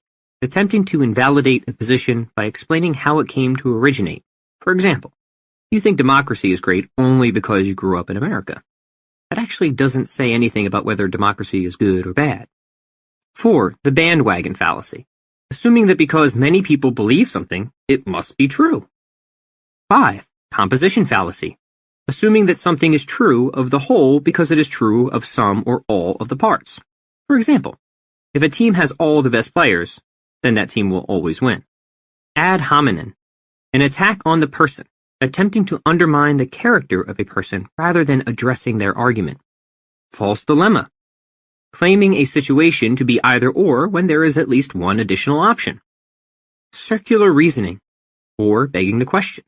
Already assuming what you are attempting to prove. In other words, offering no evidence distinct from the conclusion. For example, Sandusky is in Ohio. Therefore, Sandusky is in Ohio. Appeal to authority. Assuming that just because someone is in a position of authority, they are therefore correct. Finally, straw man. That is, setting up an artificially weak version of an opposing argument, therefore making it easier to refute. How to practice making arguments. Here's a good idea. Join a Facebook debate group. There's plenty of them. Engage daily. Or record at least one logical fallacy in conversation per day. Perhaps you engage in frequent, consensual, low-stakes arguments with friends or family. Or write a weekly, well-reasoned opinion piece on social media. Here's some additional recommended reading. Check out the book Come Let Us Reason, An Introduction to Logical Thinking by Norman L. Geisler and Ronald M. Brooks. Logic is ordering your thoughts. It's thinking done well and done right. It's what stops us from buying stupid things and voting for stupid people and putting our fingers in places that could shock us. Logic, put frankly, is life's foolproof bullshit detector. And since this is your life, you've got to be able to think if you're going to survive. You've got to be able to figure your way through things. You've got to know what makes for a good argument and what sound reasoning is. Logic used to be a skill taught to almost everyone. Now almost no one studies it. The effects of this, I think, are obvious and gross. People are duped by slick-sounding folks with an appealing accent, on infomercials, at political rallies, in the classroom. This is not good. This is really not good. We all like to think that thinking's important, but very few of us ever learn to do it well. We never learn what logic is or why it matters or how to use it or how to tell when somebody else is using it or not. It's a skill with carryover. To think clearly is to write clearly, or at least to have the potential to. It is also to have the potential to persuade, though we will have more to say on that later. This is why logic is a meta skill. Ordered thinking is how you make sense of the world and how you make sense to other people. You learn to think so you don't get taken advantage of, but also so you can express yourself, solve problems, and communicate. There's a lot of benefit to thinking about thinking. So let's think about it. Specifically, let's think about how to get better at it. Well, one way, and this is going to sound simple, but it works, is by practicing puzzles. There are many apps and games these days that set you up with logical exercises. Starting your day solving a few of these puzzles will do a lot to build your critical capacity. Most people spend no time with exercises like these, with questions like, if Bob and John and Matt are all brothers, and the following statements are true, who's the oldest? Another one of the best ways to become a better thinker is to engage in debate, to actually practice making arguments and defending a position on something. So that's why in our little world school system, everybody is on the debate team and everybody argues and is judged on how they do, and winners will be celebrated and losers sentenced to some sort of yet-to-be-determined, very likely excruciating punishment, probably. Nobody gets out of this, because this will force students to intellectually grind a question to pulp, and that's something we should all get in the habit of doing. There will be assigned reading as well. The book in this class will be Come, Let Us Reason, An Introduction to Logical Thinking by Norman L. Geisler and Ronald M. Burks. From there, each student will engage in a weekly debate with another student or as part of a panel. Sometimes students will get to pick their topic and other times they won't, since it's a good exercise to argue for a position you don't necessarily believe in. In fact, people should be doing that as often as they can. A good debate involves knowing not only your position, but the opposite as well. Plus, having to argue for a position you don't agree with will either strengthen your defense or cause you to adopt a different point of view. But either way, you're getting closer to getting things right, and that's what we want. Like for any other skill, we use integration over isolation. Yes, it's good to study the rules of logic and each of the many individual fallacies, something we don't really have time to cover in detail now. You learn to be logical mostly by making and defending arguments and trying to get better at it. Pick a topic you're interested in. It can be spicy or it can be dull. You don't have to make every argument about religion or politics. Some arguments can be boring but made well, and that's fine. It's all practice.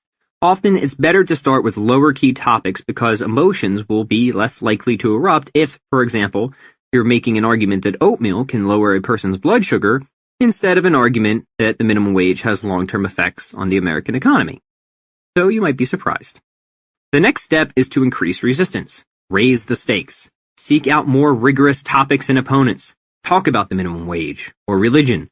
Force yourself to establish a series of premises and defend them. Doing this can be exhausting, but it makes you better. Sometimes you'll lose. That's fine so long as you always take something away from it, either an opportunity to strengthen your argument or change your position because you were wrong. Here's the thing. The person who practices logic understands that almost all truth is discovered through the gradual removal of error. You figure out what's right by being corrected and adjusting your position on things. Nobody is born with an answer to everything, not even Father Arul. We have to figure out most of this as we go along and be flexible and willing to change. Logic, let me tell you, is just as useful for calling yourself out as it is for calling out others. We all get emotional. We all form attachments to things. But we mustn't let what we want to be true determine our beliefs about what is actually true. If logic does anything, it gets you to think before you open your mouth, and what a valuable skill that is. It gets you to assess your arguments before you present them, and what a valuable skill that is. For instance, right away, a sense of logic should stop a person from ever falling for poor dietary advice, even if they don't have a degree in nutritional science. Of course, a degree in nutritional science can help, but we all can't have a degree in everything we're interested in. And there are a lot of things in life we're going to need to figure out without having the time to be formally educated in them. This is why we think about thinking, so we can think about things and do a good job thinking about them, or at least realize when we don't have enough information to go on. Logic can lead you to the right conclusion, or, often, to the conclusion that you don't know enough to form a conclusion just yet. And that's a wonderful and prudent thing, not getting ahead of yourself. Don't worry about never being able to speak up for lack of certainty. That's not what logic is about. An argument is merely presenting reasons for assuming that a position is true and making those reasons as convincing as possible, even if they aren't absolute. Say you want to argue for Austrian economics or the existence of God or Megadeth over Metallica. You don't have to establish a geometric proof for any of these. You only need to offer reasons that make your position more plausibly true than not, and some will accept those reasons and others will attempt to refute them, but hopefully everybody will learn something and get along. I just want to emphasize the use of the word argument before we wrap this discussion up. When most of us think about arguing, we picture how badly our extended family members behave around the holidays, shouting at each other over their various religious and political and economic beliefs, never once presenting anything in the realm of lucidity. That's not what I mean when I use that word. I mean something that is well presented and well debated. Something, logical. Not something people do when they're drunk. Not something emotional. I've lost a lot of arguments, and I think I'm getting better at it. The better I've gotten at losing arguments, the more I've tended to win them. The point of arguing shouldn't be to win, however.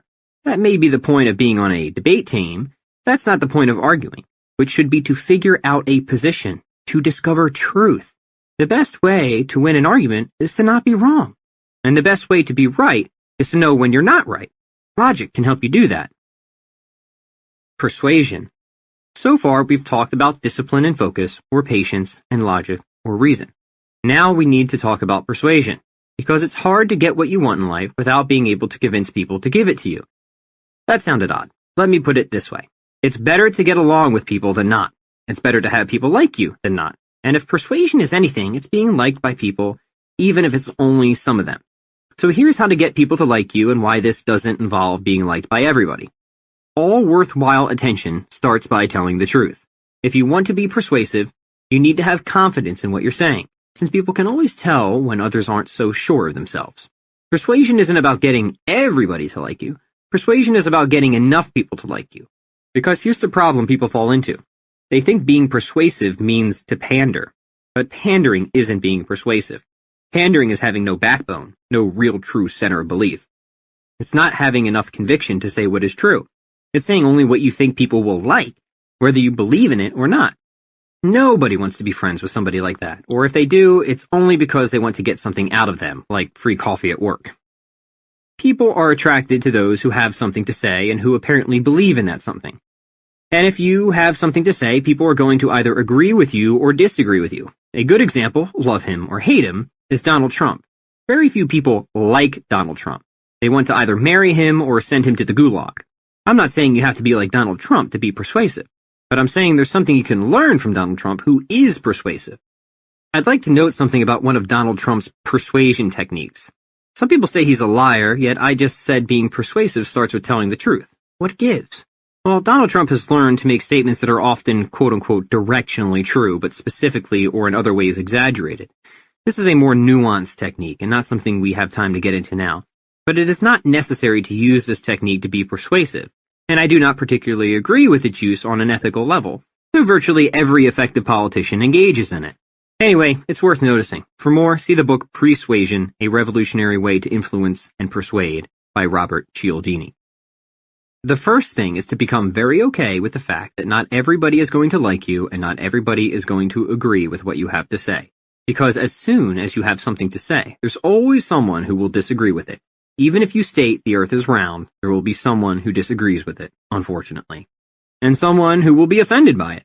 You simply can't go through life worried about who you're going to upset with your beliefs. The very act of having beliefs is bound to upset somebody. The fact that you own things is upsetting to someone, and the fact I just said that is upsetting to someone else. Instead of worrying, go through life getting clear on your beliefs and the reasons you adhere to them, and then speak. Now, don't be an ignoramus, however. Don't voice an opinion without backup. This is why we use logic and reason, because you're going to need to know how to defend yourself after you've offended someone, even if you've never intended to. Back when I got into fitness, a lot of my original audience was drawn to me because I was bold about what I believed. A lot of people were specializing. I was saying maybe try generalization for a change. This got me into no small number of arguments, but I always presented my reasons lucidly, I think, without taking personal digs. People appreciated that. They liked that I was clear-headed and that I was confident in what I had to say, even in the midst of debate. And let's be fair, I was also very fit, which illustrated my beliefs. But so were many of the people I was arguing against. Ultimately, my appeal came from standing for something people themselves seemed interested in or at least curious about. I was speaking up for the generalists and all the people who weren't the best at anything but still wanted to improve. That's a lot of people. That's one little secret of mine. When you speak about something, when you voice your beliefs, if those beliefs are held by people in addition to yourself, all the better. So much of persuasion is finding people who already agree with you and getting them to follow along because you found some new cool way of doing that thing they already agree with. I'm not sure how many specialist minds I've changed. There may have been a few, but mostly I've built my audience by attracting the attention of people who were already generalists or wanted to be. Think of political talk shows. They're not necessarily persuasive to the other side. Who on the right was ever brought to the left by watching The View, and who on the left was ever brought to the right by listening to Rush Limbaugh? But they're attractive to people who already assume that position. It's only because those talk shows are so assertive and bold that people tune in and are persuaded by them. Either people pay attention and they agree, or people pay attention and they can't stand a single word of what they're hearing. This is called the Howard Stern effect. You either love him or you hate him, but almost nobody is indifferent about him. To help with your persuasion, here's a 2-step networking and persuasion plan. Step 1. Reach out and introduce yourself to at least one new person every day. Try to form those connections. Social media is really helpful for this. Step 2, reach out and ask how you can help someone already in your network. Better yet, just do something to help them. This will build reciprocity, a very powerful persuasion technique. Ideas. Share something with your connections online. Comment meaningfully on their work, or send them something you think they'd enjoy reading. Even better, introduce them to someone they might benefit from. Here's some additional recommended reading. How to Talk to Anyone, 92 Little Tricks for Big Success in Relationships by Lil Lowndes. At this point, I'd like to add a measure of subtlety to this approach. Although I've used examples like Donald Trump and Howard Stern, I don't want you to think being polemic is the same as being persuasive. These are merely illustrations to bring out a particular element of persuasion, which is polarization. You can be persuasive without being polemic, without causing people to want to twist your bratty little nose off. But I'm not sure how persuasive you can be without being polarizing. And that's what I'm trying to get at. To be polarizing is to make people choose one way or another. It's about marking your territory and saying, here's what I believe, and I want to be as clear as I can about it. You don't need to be rude or offensive to be polarizing, but you do need to be upfront about where you stand. People don't need to hate you, but some will strongly disagree with you or see your way, your style, your product or service as simply not for them. And that's fine, because the more people you push away, the more you attract from the other side. The problem is that people are afraid of pushing away. They're afraid of not being liked by someone, and the trade-off is that they wind up being ignored by everyone. There's a saying in marketing that if you're not upsetting at least one person with every advertisement you write, then you're not really marketing. I think this is true for everything. If you're not upsetting at least one person every day by taking a stand on something, voicing your opinion, or being clear about who you are, then you're not really living. Think of the apostles. Those guys really knew how to piss people off, since many were put to death because they just wouldn't shut up about that Jesus guy. And now look, people remember them, even though they weren't all that well liked at the time. Talk about polarizing. They weren't polemic or rude. They just said everybody else was wrong about, well, pretty much everything. And that was enough. You can tell people they're wrong, and I think you should, but only if you've reasoned out your point of view. Once you've got your life figured out, your religion, your politics, your great good service to the world, talk about it. You'll pull some people in and push others away, but I promise you this, you'll certainly be persuasive. Boldness is a lost attribute in today's society. People are so afraid to speak up about things. Even just a mild act of courage goes a long way toward getting attention. That's what persuasion is. It's having the courage to speak candidly about something people already think is true. Good writing is the same way, and that's why good writing is persuasive. People want to be happy. That's the first thing to understand. Any action people take will be aimed at happiness. There are no exceptions to this. But different people believe different things will make them happy, which is why we can have valuable exchanges in which both parties emerge better than before. Thus, if you want to be persuasive, your job is to find the people who think the thing you offer is what brings happiness. Whether that's a diet plan, a skateboard, or a political ideology. Persuasion, I repeat, is not about flipping a person's opinion. It's about confirming it. I hope you weren't looking for any psychological tricks or cliches you could use to close a deal on a used car sale, because that isn't what persuasion is about. Persuasion is finding points of common interest and connecting over them. It's having the audacity to speak up. That's why persuasion, marketing, sales, whatever you want to call it, is inherently magnetic. The more it pulls some people in, the more strongly it repels others. You may ask, how do you even practice this? Well, you practice it by, again, getting into arguments and writing advertisements and sharing your beliefs with people. Also, by networking, by reaching out, by being friendly and offering help. I'd like us to turn our attention to those last few points. Most people suck at networking. They suck at reaching out and making friends. This is absolutely a skill, and it is one you need to practice. Let's talk for just another minute about persuasion through argument. Remember, an argument isn't about exploding your emotions. It's about giving someone reasons to believe in a particular point of view. The purpose of the argument might not be to convince the person you're arguing against, but to impress whoever's in the audience. Let's face it, almost every argument these days is a public event, because almost every argument is happening online. So if you're debating on a forum with some person who's adamantly against everything you do and represent, I doubt you're going to make much progress with them. You never know who's watching the engagement, though, even if they're not engaging themselves. Again, when I was just getting started with my business, I would incite arguments on internet fitness forums. When I say arguments, I don't mean I went into every thread and told everybody how wrong I thought they were. Don't be that person. That person is annoying and rude. Rather, I would try to be helpful by being clear. I would say what I think a person should do to reach a particular goal, and I would explain why. Obviously, because it was the internet after all, people would sometimes disagree with me. Then I would have to argue with them because you just don't let somebody disagree with you. Again, this is the internet. You're allowed to defend yourself, and you should, especially if you have good reasons for what you believe. But it should be done respectfully. This is where one of your fundamental skills, logic, can form the foundation of another fundamental skill, persuasion. Remember my definition of argument, which is no more than giving people reasons to believe in a certain point of view, and when I say you should start arguments, I mean you should try to be helpful by giving your perspective on something, on social media, in an advertisement, throughout the pages of a book. Because that, my little parakeet, is the secret to persuasion. Meeting people where they are, and trying not to change their beliefs, but rather to enhance their beliefs.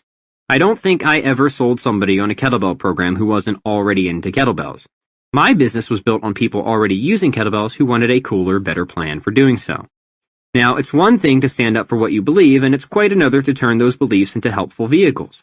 Combine the two, and your powers of persuasion really blossom. Because when you confirm a bias, like a love for kettlebells, and then say how that bias can further a person in some meaningful, productive way, you'll probably have that person begging to do business with you.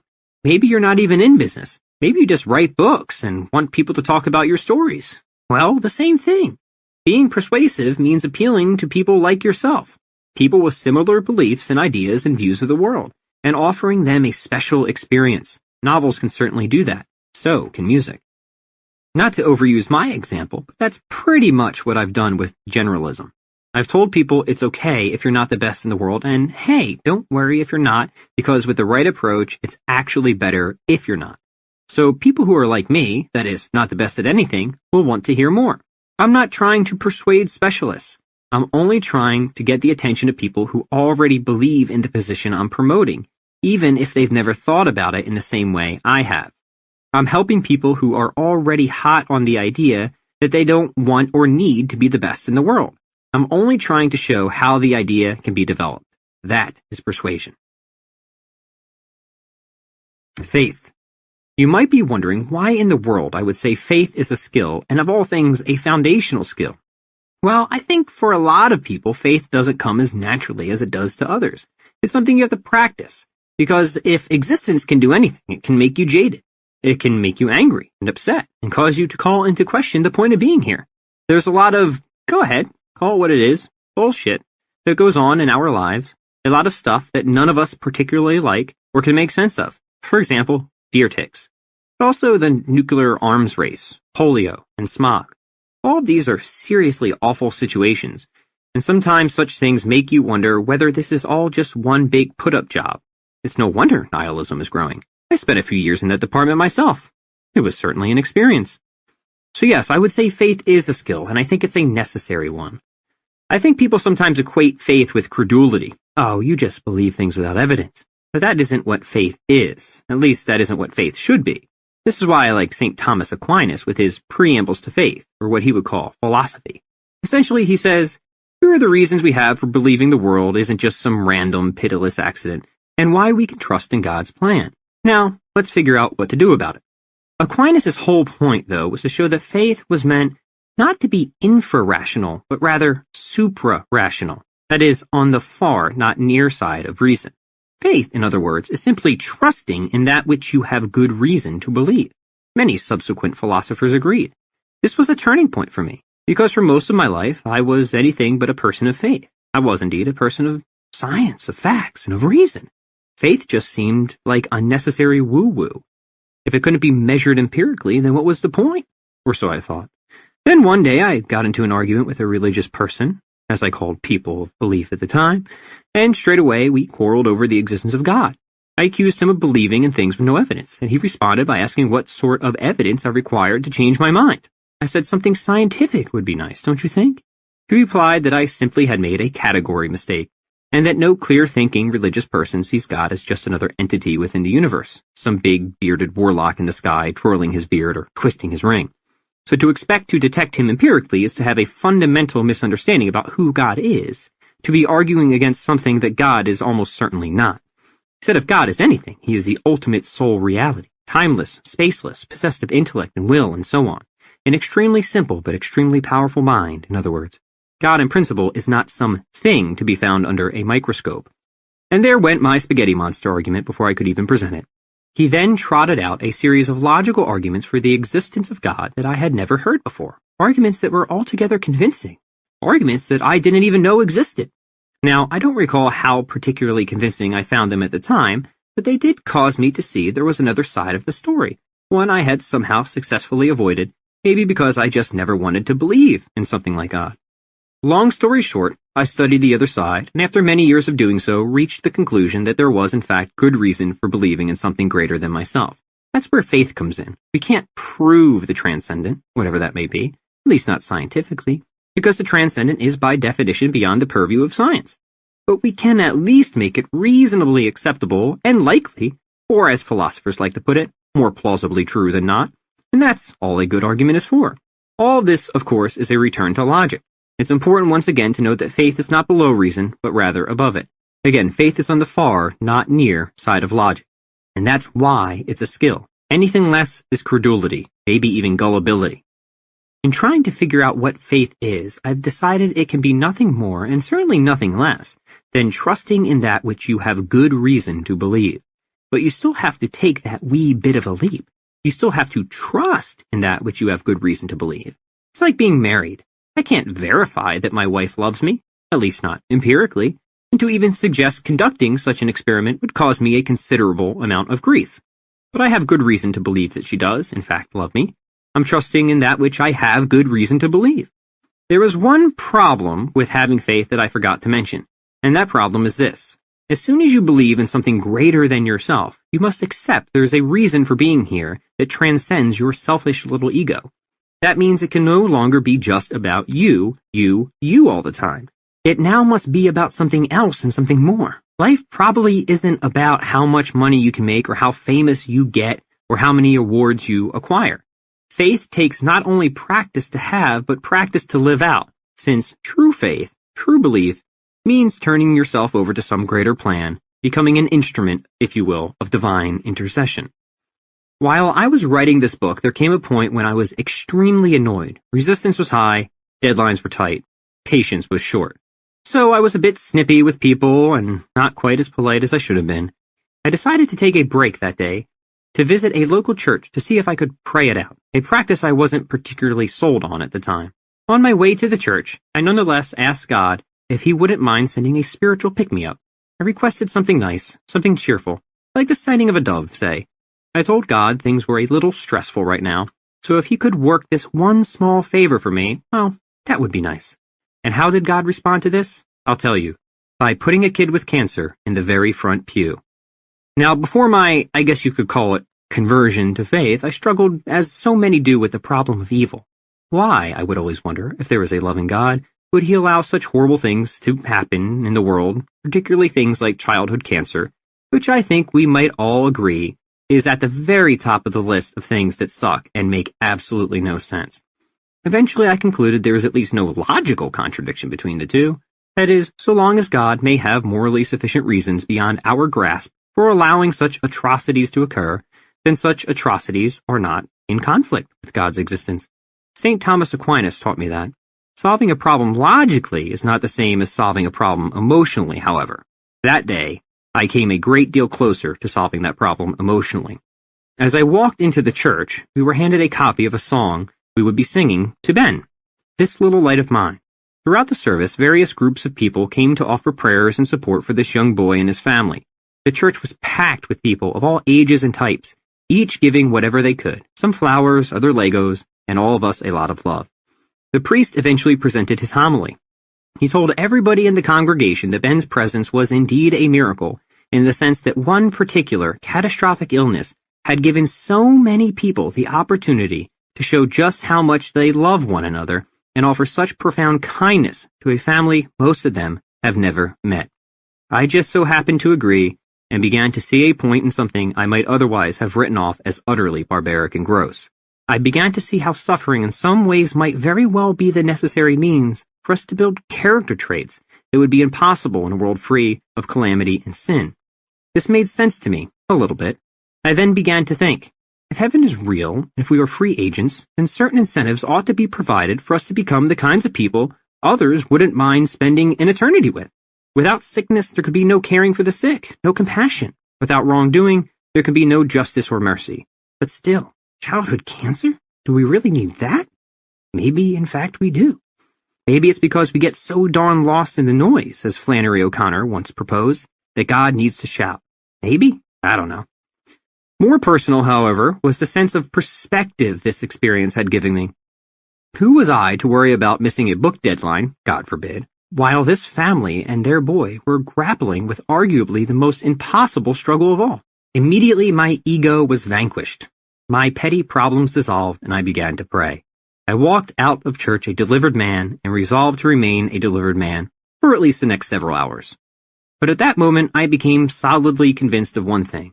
God answers our prayers. He might not always give us what we ask for, but if we're receptive to subtle, or in some cases not so subtle hints, we'll find He is always willing to give us what we need, and then some. Okay, great. How does all this play into becoming better at almost everything? I'll tell you. Faith is the ultimate and perhaps only way of orienting yourself toward happiness. It's what drives your efforts and goals in a direction that actually will fulfill you and actually could make a difference in the world.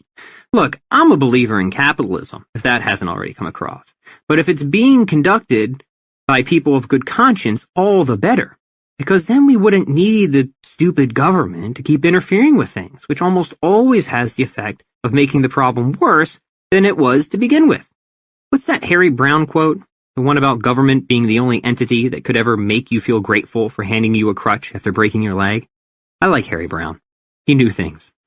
Just imagine if all people were rooted in a sense of higher purpose. We probably wouldn't have much, if any, need for the EPA or the IRS or international trade agreements. People would stop doing things just because they were profitable and start doing things more because they were good. Obviously, I'm fantasizing. Utopia is not of this world. People would still have to do hard and dirty jobs to pay their bills, and people are by no means angels. But you can't tell me things wouldn't at least significantly improve if everybody were rooted in a sense of something greater, something beyond themselves. Now, I'm not saying without faith you can't be a good or moral person. I'm not saying that at all. I'm just saying if your worldview is one of ultimate meaninglessness, then you don't have much of a reason to be. That's what Nietzsche taught me. I like Nietzsche. He also knew things, at least some things. I think he was wrong on that most fundamental premise of reality, but darn if he wasn't consistent all the way to his conclusion. That's one big reason we need to practice. And notice I didn't say have faith. Not the I go to church on Sundays or I read a spiritual book once kind of faith, but a deep, abiding love of humanity and God. Faith is the orienting mechanism, as I said. It's what can drive you and give you a why so enormous and unshakable and profound. You're not working out just because you want a set of abs or learning guitar just so you can get with groupies. No, you're doing things for reasons so much more meaningful than that. You're building a skill stack so you can change the world, even save it, and serve some greater purpose in life. Having a why, having faith, is what will keep your butt in the chair or get your butt to the gym.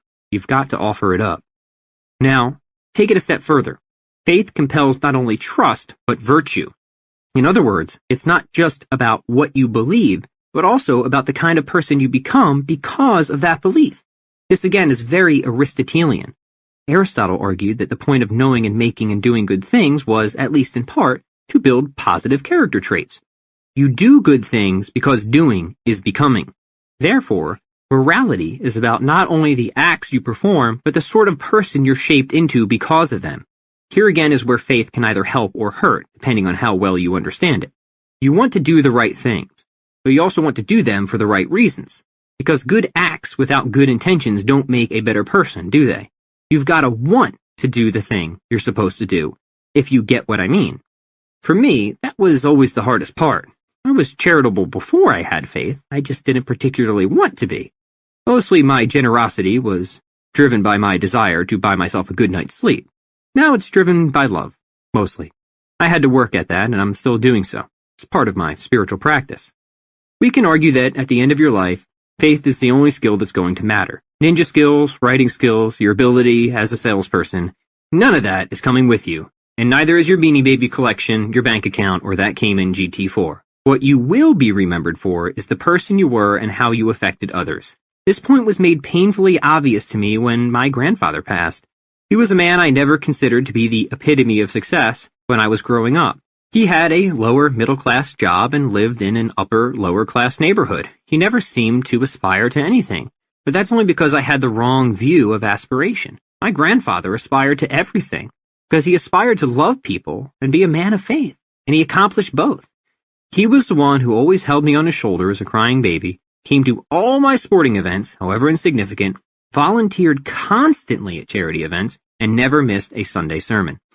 His was the most crowded funeral I ever saw. People lined up around the building like at a midnight premiere for a summer blockbuster. And that's when I realized he had a skill that was fundamental and essential and utterly lacking in my own life. If I had died that day, I doubt if even most of my own family would have shown up. For me, the line would have been like one at a matinee of a movie that's been out for 3 months. My grandfather taught me that faith was not just believing, but also trying really hard to make good on those beliefs, no matter how many times you fail or don't live up to your own expectations. We're all going to fail, and to some extent, we're all going to suck at having faith, especially at first. But that's what makes it a skill: repetition and resistance, integration over isolation. Just start with small acts of goodness and giving. Bring water to the thirsty and food to the hungry, and offer somebody who looks downtrodden an unexpected compliment. Meditate and pray at home or in church, and then bring your faith out into the world. Then take on more challenges. Maybe work a mission trip in there somewhere. Or, here's a challenging one: tithe. Let me tell you, tithing is tough. You have all these plans for the money you're making, vacations, retirement, clothes, whatever, and then you go and just give it away? Don't tell me that's an easy thing to do. Maybe for some people it is, but certainly it wasn't for me. Don't tell me faith isn't a skill. Yes, make gobs of money doing good and then give gobs of money away to an even greater good. But don't stop there, and don't be afraid to get your hands dirty. Go out and do the good acts yourself. Prep the meals, visit the poor, wash the feet of some very sick person. If you tell me these things are hard, I'll tell you, I know. Honestly, I'm not trying to be pushy about religion, which reminds me, a friend of mine goes to a church whose motto is friendly but not cultish. I like that. I think it makes sense. That's another person who knows this. Whatever religion you are, or whatever religion you aren't, faith should be attractive because it's beautiful and because of the good things it gets people to do and because of how it brings people together. You don't believe in God because you want eternal fire insurance. That's not what faith is about. You believe in God because you love the world and want to save it, and because you love Him and everything He's given you. Faith will stop you from taking shortcuts. Faith will give you the framework you need to engage in fulfillment. If you need a practice plan, start with this. When you meditate or pray in the morning, you don't need to make it just an exercise and focus. You can make it a spiritual workout as well. Start there. Here's a few quick ideas to build a spiritual practice. First, morning meditation. Spend 5 to 15 minutes in mindfulness meditation. Use a guided app to get started if you need. The skill being developed is focus, and the benefit is presence and awareness. This will flow into all the rest of your life. Be sure to do it every day. Second, mid-afternoon affirmations and prayers. Whatever your religious orientation, prayer is a powerful and transformative practice. Affirmations also tend to work well. Spend 5 to 15 minutes on prayer every day, whether reciting affirmations, chanting mantras, praying the rosary, or praying in whatever way your religion suggests or you feel comfortable. I prefer to do this in the mid-afternoon, though I will sometimes stack this with my morning meditation session. Prayer, I found, can often be a steadying force to lead into meditation. There are no strict rules here, aside from that you should try to stick with one prayer or form initially in order to set up a pattern for yourself. Lastly, evening journal sessions. Finally, spend 5 to 10 minutes every night reflecting upon your day in a positive manner. Don't just record what you did. Rather, explain why you're grateful for whatever happened. This simple exercise gets you in the habit of seeing the good things in life and seeing that life itself is good. a much-needed habit in a society that constantly slams us with bad news. For additional reading, I recommend Mere Christianity, also by C.S. Lewis. Chapter 6. Skills you may be interested in, but may not need. This next step is easy. Start getting good at the things you want to get good at. This is not so much a next step as it is a simultaneous step. There's no reason to wait to develop your interests. The meta skills, while foundational, don't have to come first. It's better if they come sooner than later, but this is why we have a practice method and short-term specialization and all that, so we can get better at many things instead of just one. What are your interests? What do you want to get better at? There are no rules here, really. The only thing I would suggest is this. If you're going to get good at something, make it something you want to get good at. That sounds like a truism, and that's because it's true. Remember when we talked about discipline and how the only way to develop discipline is by practicing discipline, and the only way to practice discipline without already having discipline is by doing something you like? Well, it's time to find that something you like. When I was growing up, I went through a long stretch of being a seriously bad student. I'd skip class and refuse to do homework. Once, I got in-school suspension for showing my underpants to my German teacher. Some thought I was a degenerate. The truth is, I wasn't so much a degenerate as I was disinterested in all the subjects I was supposed to learn in school. I didn't really care about calculus. I didn't really care about German either. Looking back, I wish I had paid better attention to both because now I see the value in these things. Well, maybe not German, but French would be nice. Unfortunately, nobody ever taught me that math was a way of learning logic. Instead, math was just a way of learning math, which I thought was a skill with limited value when it came to high-level branches such as calculus. I would have been interested in logic. Maybe. It's easy to say that now. Mostly back then I was interested in music. This is why, even as a terrible student, I'd spend hours practicing guitar. It wasn't that I didn't have any motivation. It was just that my motivation chased a separate set of interests than what was being taught at school. This is what I want for you. I want you to develop whatever makes you most excited. Yes, we need some quote-unquote liberal arts, and that's why we have those foundational skills, and that's why I took so much time explaining why I think they're important. Maybe you're interested in those, or maybe you're not, but over time I think you will be. Either way, let's get started with the things you like. What do you like? Woodworking, painting, gardening, cooking, training dogs? You can make a business out of just about anything you can be good at. Well, let's return to music. Let's say you're interested in drums. Or, you know what? Scratch that. Guitar. Drums are cool, but I know guitar, so let's go with guitar. Say you want to make music and you want people to pay you to do it. And say you want to grow your hair out and get it highlighted. I think that would be just fine. Let's go back to a few of our principles. If you're starting a new skill, the first thing to do is to short-term specialize in it. This goes for guitar and it goes for anything that isn't guitar. I would say you should dedicate at least an hour of practice a day to anything you're short-term specializing in. That's a reasonable start. You could do more, depending on the skill, and in some cases, you could do less. There's not an exact prescription for this. You need to use some judgment to decide how much practice is necessary and how much is too much or too little. When in doubt, ask somebody who's figured it out. Hire a coach, in other words. Now, let's consider integration over isolation. What kind of guitar player do you want to be?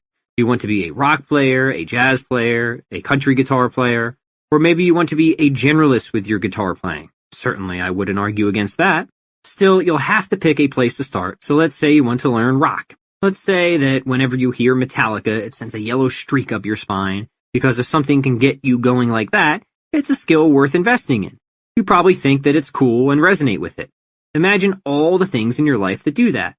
Maybe it's reading a piece of writing or watching a comedian or solving a math problem. I can't tell you what you might be interested in. I can only tell you how to get better at that thing once you've determined what it is. For me, there are now quite a number of things that fill me with giddy excitement. I'm not actually a huge sports fan, but I can see why people get into it. Debating, I love. Boy, do I get giddy when somebody gives a great argument on stage, something I only started to appreciate after I joined the debate team in middle school. What else? I get giddy over yo-yo tricks sometimes, though I'm not sure I get quite giddy enough to want to dedicate my life to learning them, but still, it's enough to cause me to learn at least a little bit. I get giddy over philosophy and science, and certainly I get giddy over growing businesses. Finally, I get giddy over God. Faith gets me triply giddy. These are my interests, most of them anyway. Now it's time to identify a few of your own. You might not even know your interests at first. Maybe you have a few fleeting areas you're interested in, a few suspects in the lineup, so to speak. But maybe you're not positive because you've never spent time practicing them. That's the test, because to the extent you love something, you won't mind practicing it, despite the endless frustrations that are absolutely destined to occur. I remember watching a clinic by one of my favorite guitarists back in high school, and at one point someone from the audience asked him how he found so much time to practice guitar. He said, seeming almost confused, "Because I want to play the guitar?" To him, it wasn't a valid question.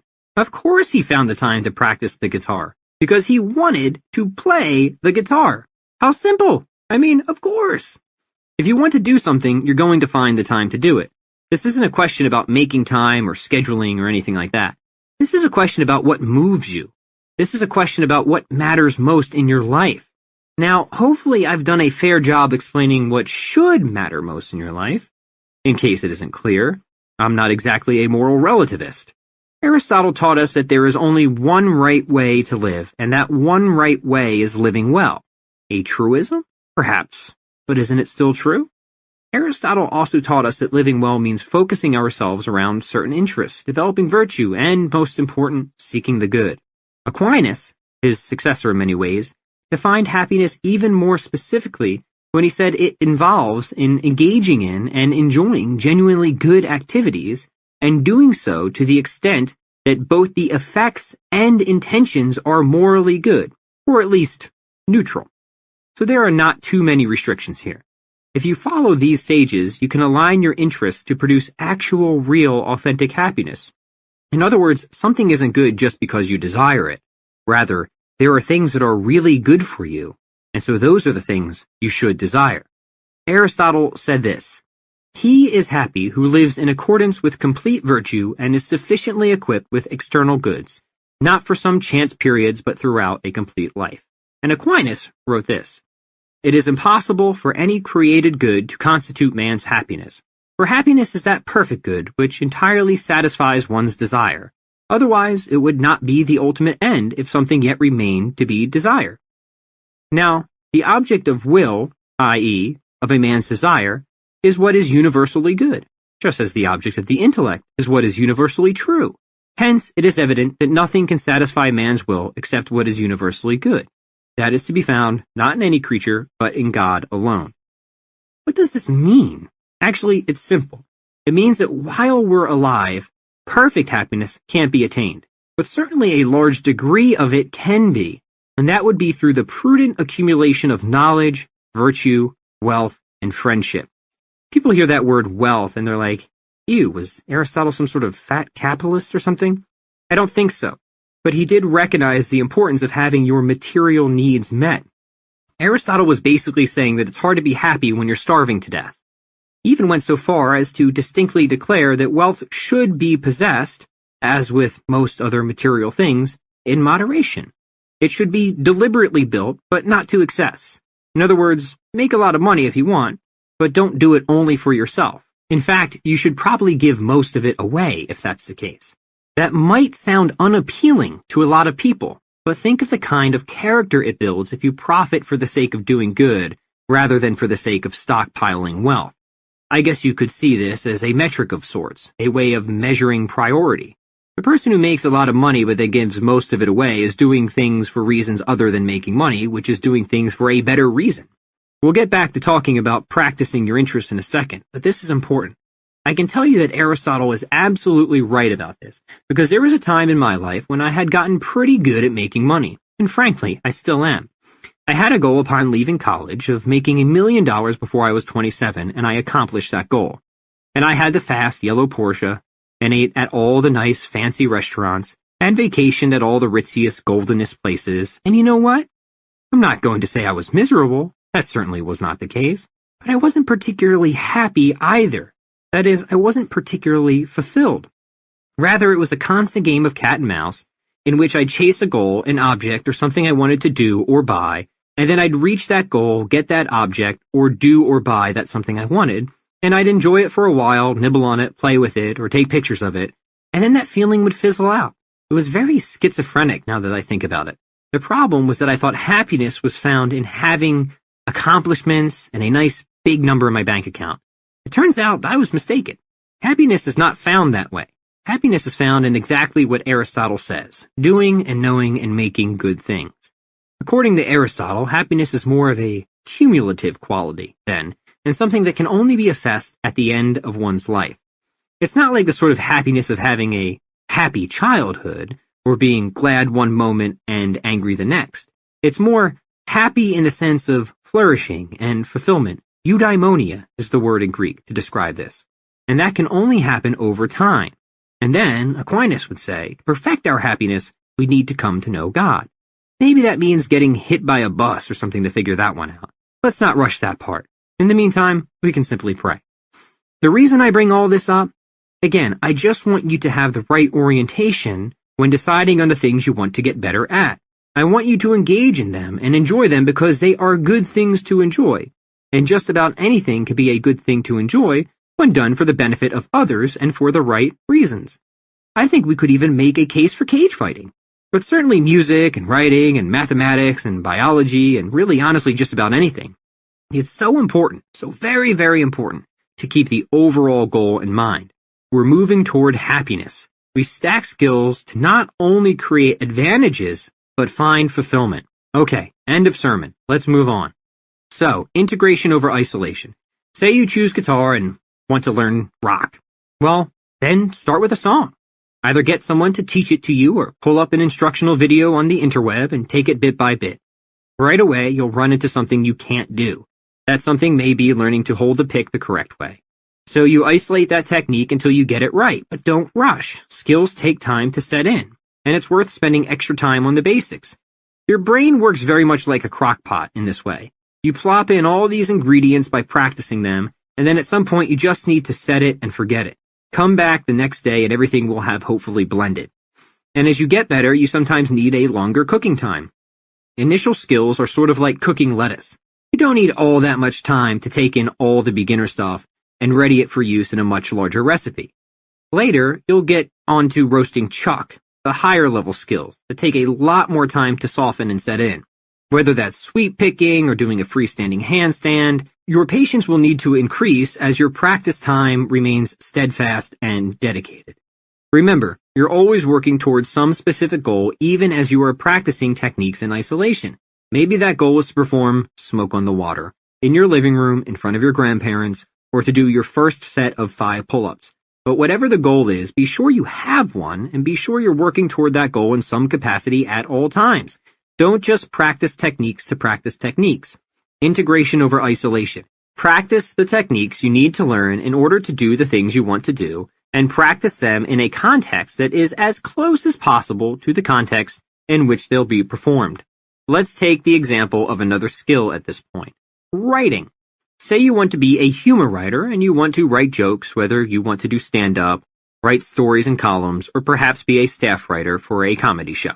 I think that's great.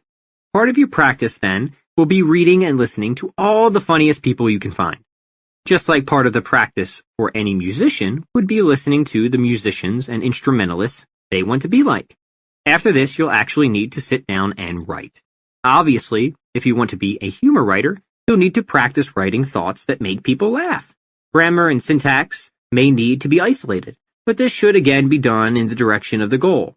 I think what you'll find with humor writing is that sometimes you'll want to intelligently break the rules of grammar and syntax to achieve a certain effect, like writer Ring Lardner was so exceptional at.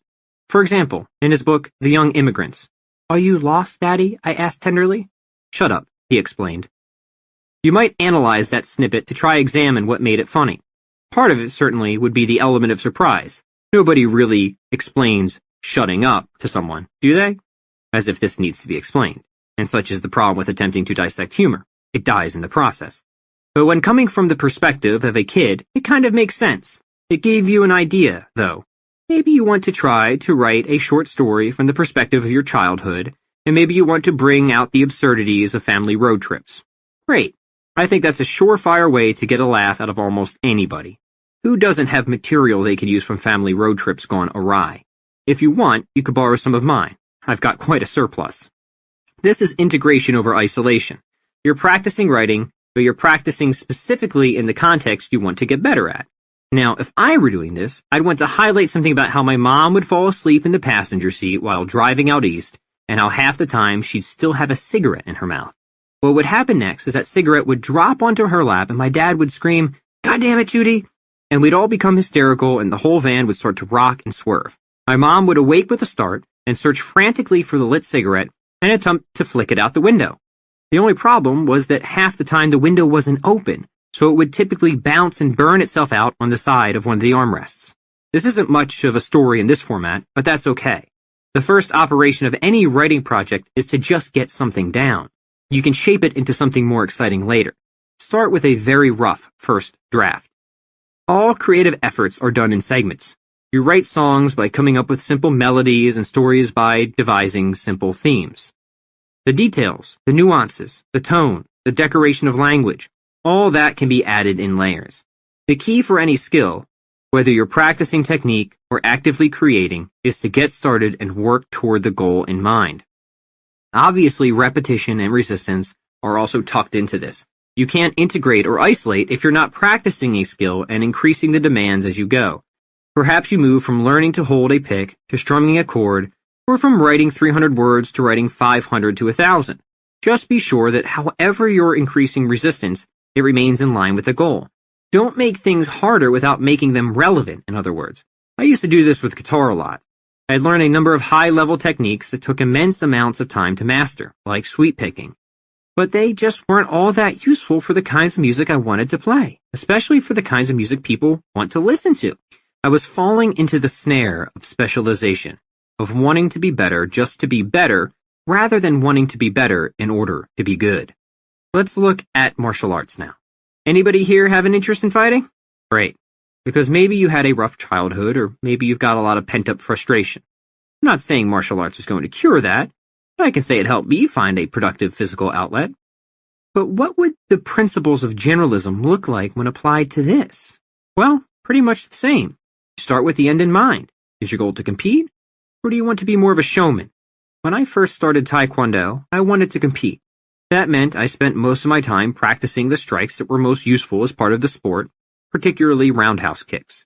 But eventually I got deeper into the aesthetic side of the martial art, which meant I could then spend more time on some of the high-flying acrobatics and techniques.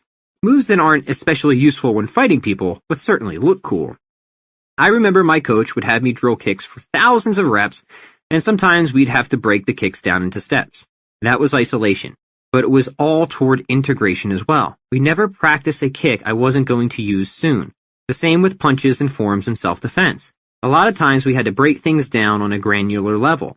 I think this is something you have to do with pretty much any skill, but you should always know why you're doing it. The reason for such slow technique isolation is that the goal is eventual, seamless integration. Sometimes, often actually, you need to pull things out of context to get them to work in context. So you repeat and repeat, repetition, and you get closer and closer, resistance, to bringing that technique into its final form, whether that's a competition, performance, or act of creation. It doesn't matter what the goal is. The process is ultimately the same. What about something that isn't particularly artsy or fantastic? I know I've talked a lot about activities that I'm personally interested in, but there are also a lot of things that I don't get particularly excited about, but maybe you do. For example, forensic analysis. Anybody here want to become a forensic analyst? No? Okay, yep. That's about what I would expect. What about a marine biologist then? Anybody got a thing for whales or tiger sharks? Sea stars, maybe? Let's say that you do. Because this is something I have no interest or ability in, but I assure you the principles of generalism still apply. Take the skill of dissection, for example. I don't particularly know how relevant this is to marine biology, but I'm guessing some marine biologists dissect things, and certainly dissection is a skill. I know because in second grade, I had to cut open an octopus. Frankly, it was disgusting. But I remember we started with just a small procedure for practice and then moved on to the final operation. We were isolating so we could integrate. I forget now what we were even trying to discover, but I remember distinctly that there was progression to it. There was a goal, and that goal was broken down into small little bits for us to practice. Obviously, none of us conducted a clean operation. One kid just put the octopus on his head and pretended it was sucking his brains out. This boy quickly became a classroom hero. It would be insulting to any great dissector to insinuate that a second grader could master the skill in just one lesson. I don't know enough about dissection to say how long this skill takes to develop, but I know enough about skills in general to say it can't be acquired overnight. The point is this: it doesn't matter what you're interested in. The only thing that matters is that you figure out how to apply the principles of generalism so you practice it in the most efficient way toward the outcome you want. And you do so while keeping the bigger picture in mind. In some capacity, you remain oriented toward happiness and flourishing and helping others.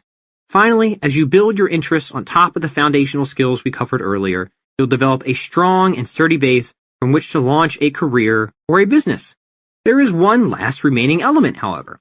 Even if you build those foundational meta skills to prepare and direct yourself, and even if you get really, really good at things that interest you on top of that, there often remains a chasm. That chasm is the gap between taking your good to great ability and combining it with all the other skills you have, and then bringing it forward into the world and, preferably, getting paid to do so. And it is to that particular topic that we turn now. Chapter 7. Skills you may need, but may not be interested in. Now you've gotten good at all these different things, and you want to do something with everything you've learned. You want to bring your skills into the world. Awesome, great, fantastic, superb. The good news is you might not have all that much work to do. Between making friends, being able to think straight, and being good at skills people are interested in, you'd be surprised at how things simply start to align. People might want to pay you to teach them something, or they might want you to perform or to do a service. But things may not always align so easily. There may be times when you need to reposition yourself and what you offer to make it attractive to people.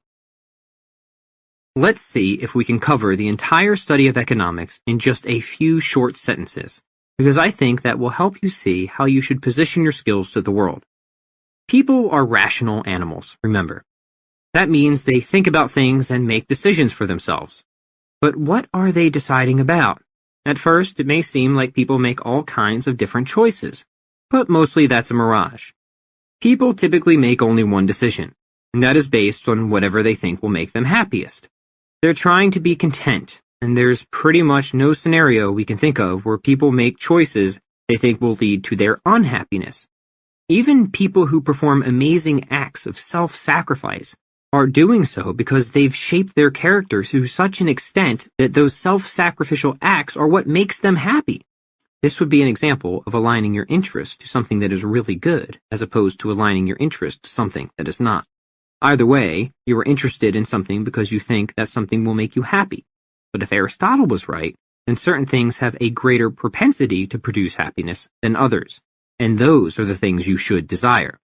But all that is really for another book. But we don't need to analyze every decision people make in order to arrive at the obvious conclusion that they make choices they think will make them happy either now or later. In fact, even if people are doing something they don't particularly feel like doing now, like waking up early to go to work, that's only because they know that they will be far less happy later if they don't go to work and get fired. What have we covered so far? Point 1. People are rational. Point 2. They make decisions because they want to be happy. Now, sometimes people also make mistakes. Just because humans are rational doesn't mean they make all the right decisions. Sometimes they make very wrong decisions. But that isn't what we mean by rationality. By rationality, we simply mean that people think about things and weigh decisions, but they may do this imperfectly. They may make a wrong choice, or they may not have the information they need in order to make the correct decision, even if there is one. But again, people make decisions, and they use their rationality to pursue what they think will make them happy. This is the most fundamental principle of economics: purposeful behavior. People will do what they think is best in order to get the things they want. Whether they are right or not is another question. A large part of this process means trading things with other people, in the form of either buying or selling. That's another fundamental principle of economics: voluntary exchange. A person will buy or sell something only because they believe they will be better off as a result of the exchange. In other words, people will buy or sell something only when they believe they are going to profit from it. And by profit, we simply mean increase their subjective level of happiness. Nobody will ever buy anything, and nobody will ever sell anything if they think they'll be less happy after doing so. That is, at a loss. You can't even imagine a situation when that would be the case, unless, of course, the situation was forced, as in a robbery or taxes. An economy grows because different people think different things will make them happy. People value different items and services, and to different extents, so they can make exchanges and both parties can profit. Somebody who sells a car for $1,300 is happier with the $1,300, and the person who buys a car for $1,300 is happier with the car. Both parties have profited, assuming the exchange was voluntary. We needn't worry that everybody will want the same things and fight over them because not everybody wants the same things to the same extent or at the same time. This is why the principle of voluntary exchange is so powerful and productive. It allows people to increase their subjective level of happiness by trading goods and services freely with others, whereby everybody benefits. At this point, maybe you're asking, okay, Pat, why does all this matter to me? It matters because it helps us to understand why people buy things and why they might be willing to pay us. Here we are with these really cool sets of skills, but just because we have these skills doesn't mean people are going to pay us to use them. We have to make a value proposition.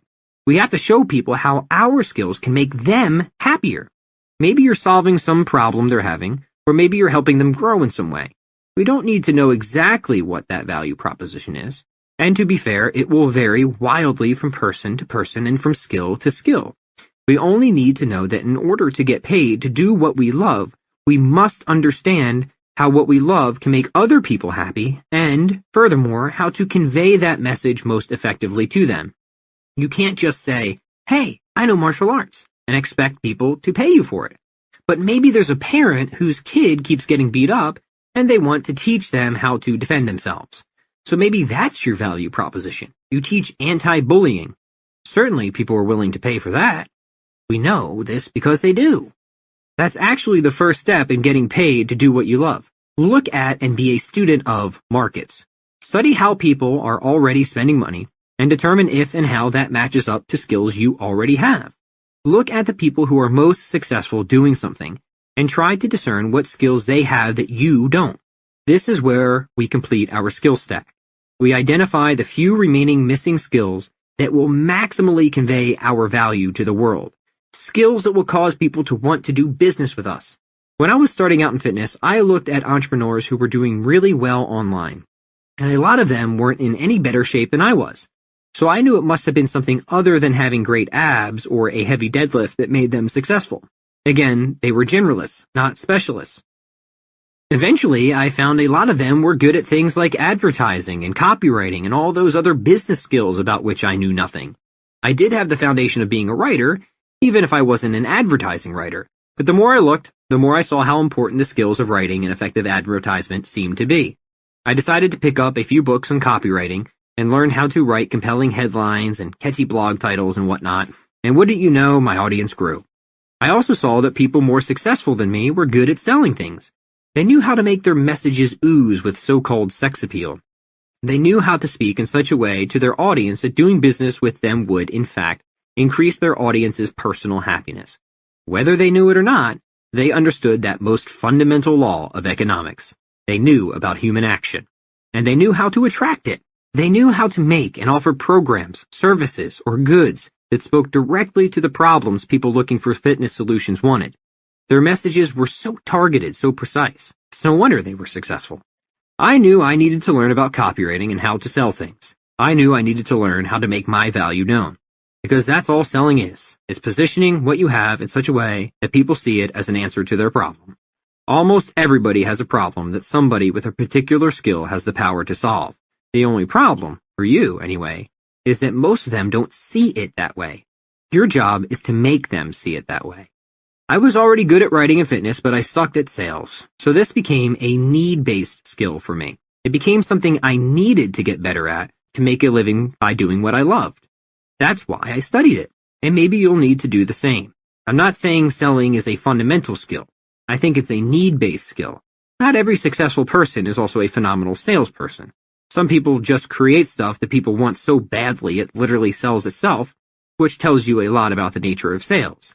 Though a lot of successful people are indeed very good salespeople. Plus, a lot of selling is baked into that fundamental skill of persuasion. Selling focuses more on specifics, like how to price goods or services, and how to position yourself in a specific market or environment. But all those specifics are pointless without a more fundamental understanding of persuasion to begin with. Selling, to the extent it moves beyond persuasion, boils down to this. People pay only for the things they want. If you hope to be successful, you need to sell the things that people want. It doesn't matter how persuasive you are otherwise, how many people like you and want to hang out with you or come to your birthday party. If you're not selling something that solves a problem for people, ain't nobody gonna buy it. The best advice I can offer about selling isn't to study high-pressure sales techniques. Rather, it is to focus your saleable skill in a way that will make it of interest to other people. In other words, give the people what they want and are asking for. Try to make something so attractive that it sells itself. Now, generally, that isn't going to happen, but it'll make your sales job a heck of a lot easier. In some cases, people may want something not because it's entirely necessary, but because it's tied to some sort of social status. For example, the iPhone, whatever version it is now. The fear of missing out is a major motivator for a lot of people. People often want what almost everybody else has, even if that thing isn't needed for a good or happy life. Think first about what you love and how you can use it to help people.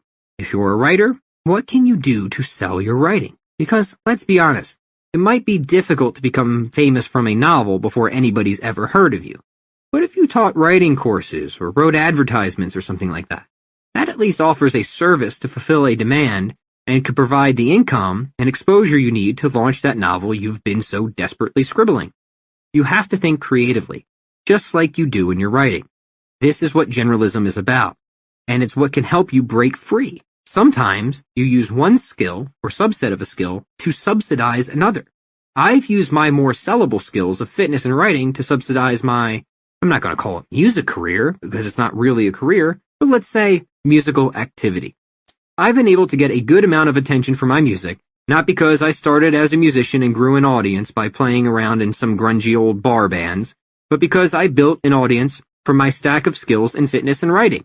I've used my music on a lot of my workout videos, and over time people started asking who the artist of a song was. I pretend not to be too excited when I said it was me. Same thing with the book you now hold in your hands.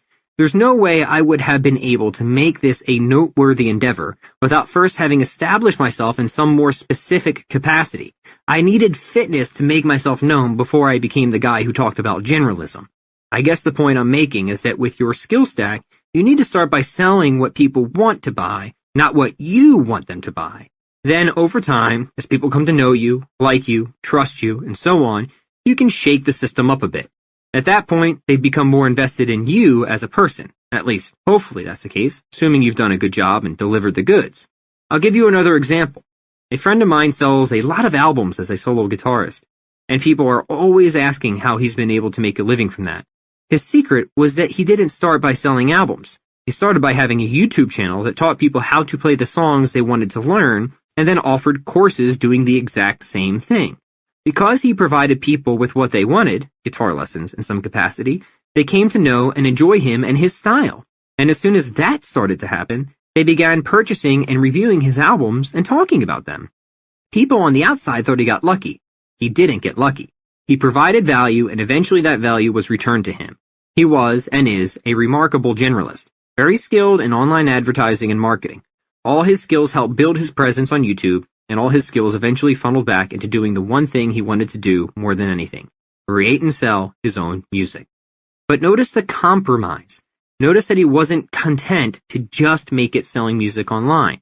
Music that was very good, music that probably almost nobody would have ever discovered if he simply decided to put it out there. Rather, he was willing to accept reality and position his skill in the most helpful way possible to build an audience. After he did this, people discovered his music because they had already discovered him. And notice the skill stack. He was great at guitar, great at online advertising, and pretty good, but not great, sorry Bob, on camera. These few simple skills, when combined, made this once poor and shabby guitarist into a millionaire. Again, if there's a hidden secret to being a generalist, it's how you can adapt. It's how you can use a skill stack to provide value in one area and fulfill your life's purpose in another. The specialist doesn't have this option. The person who refuses to adapt and insists on making a living by only selling the music is a person who typically requires a subsidized lifestyle from their girlfriend, boyfriend, or grandma. Maybe this is because they're too much of a purist, too unwilling to lead with value rather than their ego. That's the beauty of capitalism in some ways. It'll humble you right quick if you've got an attitude like that.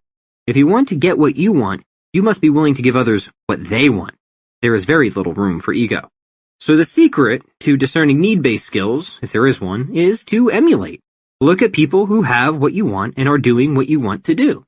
This might mean reading biographies and autobiographies, which I very, very much recommend that you do.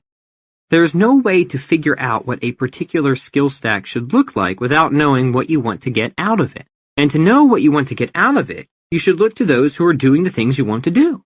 Just remember to look at the right things. Remember to emulate the people who are worth emulating, not those who are simply rich and famous. If you do want to emulate people who are rich and famous, do so for reasons other than their wealth and fame. I remember way back when I was starting out in fitness, reading articles from somebody who I always thought was so interesting, especially for a person who was in the workout profession. I always thought he made such good points and arguments. It wasn't until I met him about a year later that I learned he was a history major, and he told me how much that helped infuse his writings on fitness with such interesting little tidbits. At that point, I realized I needed to start reading history more. People like hearing about the history of things. That's just one small example of how what seems like an unrelated skill gave this person a very unique perspective on fitness. It made him stand out. You can look at more popular examples too. Angus Young is a good one, since we're on such an AC/DC kick. And I think what makes him appealing is that he's not just a solid guitarist, but also such an interesting showman. People who know Angus know him for his schoolboy outfit and on-stage antics. His guitar playing almost comes second. It's his duck walk and schizophrenic convulsions on stage that make him almost impossible to ignore. That's the stuff that people leave an AC/DC concert talking about. In fact, he often botches his guitar solos because he's so wild and animated. But you know what? Who cares? It's a skill stack. It's funny. You can't take your eyes off of him. He doesn't need to be the best to be the best. Another example is Mark Twain, whom I became absolutely enthralled with after reading A Connecticut Yankee in King Arthur's Court in high school. People know him as the great American novelist, thinking he was probably something of a specialist, but I would strongly contest that assertion. Twain to me was the epitome of a generalist. He didn't just read and write. Twain studied philosophy and history and was arguably one of America's first stand-up comedians. Someone once remarked that Twain wasn't a writer who performed. He was a performer who wrote. Not only that, but he was trained to be a steamboat pilot and a business person. He was quite smart when it came to marketing and selling books. He didn't become popular by coincidence, mind you. The man was practiced and learned in so many respects. In fact, he's one of the reasons I became interested in more than just one thing. The more I studied Twain, the more I saw just how inseparable all his variegated skills were from his success. But how about somebody who isn't a writer or a fitness person? How about someone like Benjamin Franklin? Now, does anybody need to be convinced that Benjamin Franklin was a generalist? Was there anything you can think of that Benjamin Franklin didn't do? He created political cartoons, invented the lightning rod and bifocals, was the first postmaster general, and was a prominent, to say the least, politician. He was learned in matters ranging from science and philosophy to diplomacy and sales. All of them somehow connected for him and made him into the man he was, someone we all know about almost 230 years after he died. In fact, when you think about most of the founding fathers, you find men who were all generalists. Their skills were far-reaching and diverse, and on top of everything, most of them even knew how to duel. It was like golf to them. I don't want to limit the scope or restrict the kinds of people I think you should emulate.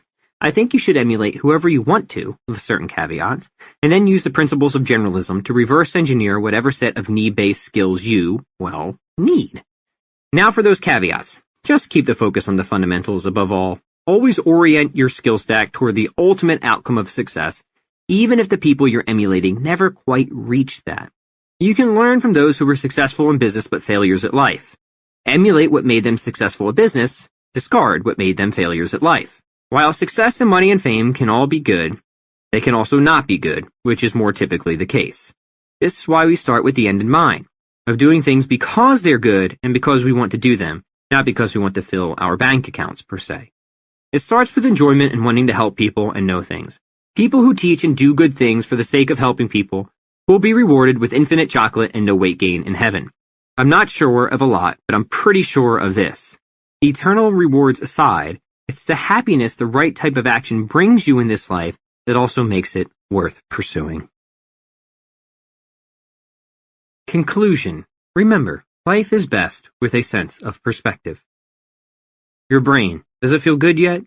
Is it so full that achievement and abundance are leaking out of your ears? Do you feel much, much smarter and able to conquer the world and whatever has held you back from accomplishing what you want? You know the secrets now, and you didn't need the Knights Templar to unlock the Holy Grail.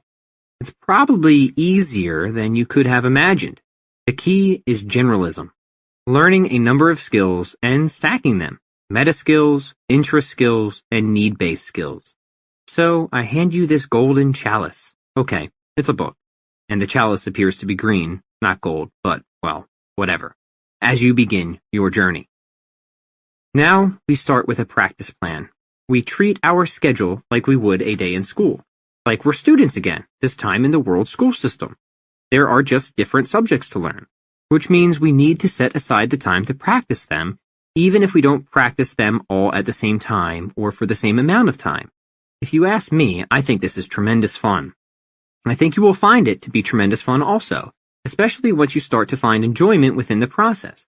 You will achieve concrete outcomes. Don't worry about whether this will happen, as they're inevitable with the process. When you practice writing, things get written. When you practice martial arts, people get judo tossed. If people fail to produce outcomes, it's because they fail to adhere to process. And they fail to adhere to process because they don't enjoy it. They do it for the wrong reasons. I can already hear some objections burbling. How am I ever going to find the time to do this? I have a job, and kids, and all these other commitments, man. But what did I say earlier? This isn't a matter of time. It's a matter of priority. I can't help you find the time.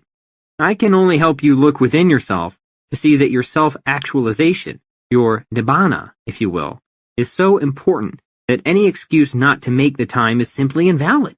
You will always fail to make the time as long as you continue to make that excuse. It's like the guitarist who raised his eyebrow in confusion when somebody asked how he found the time to practice as much as he did. He found the time to play the guitar because he wanted to play the guitar. It's not a tautology so much as a truism. Before we go on, this is something you need to answer for yourself.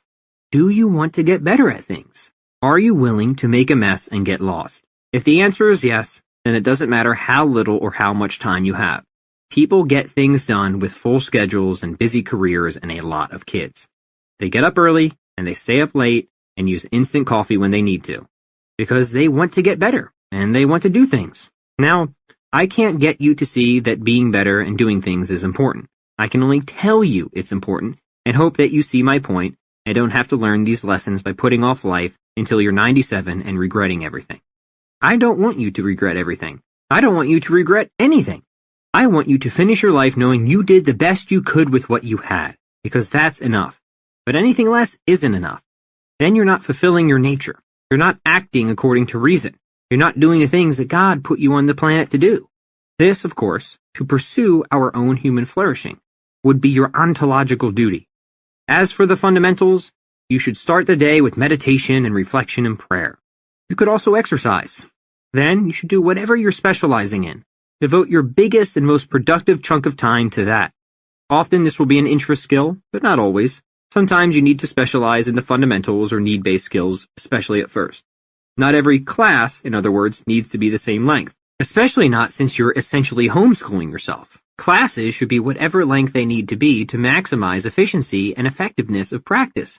Sometimes shorter is better, sometimes longer is better, but it should always be the least you need, because if you give yourself too much time to do something, you might spend a lot of that time with your hands in your pants.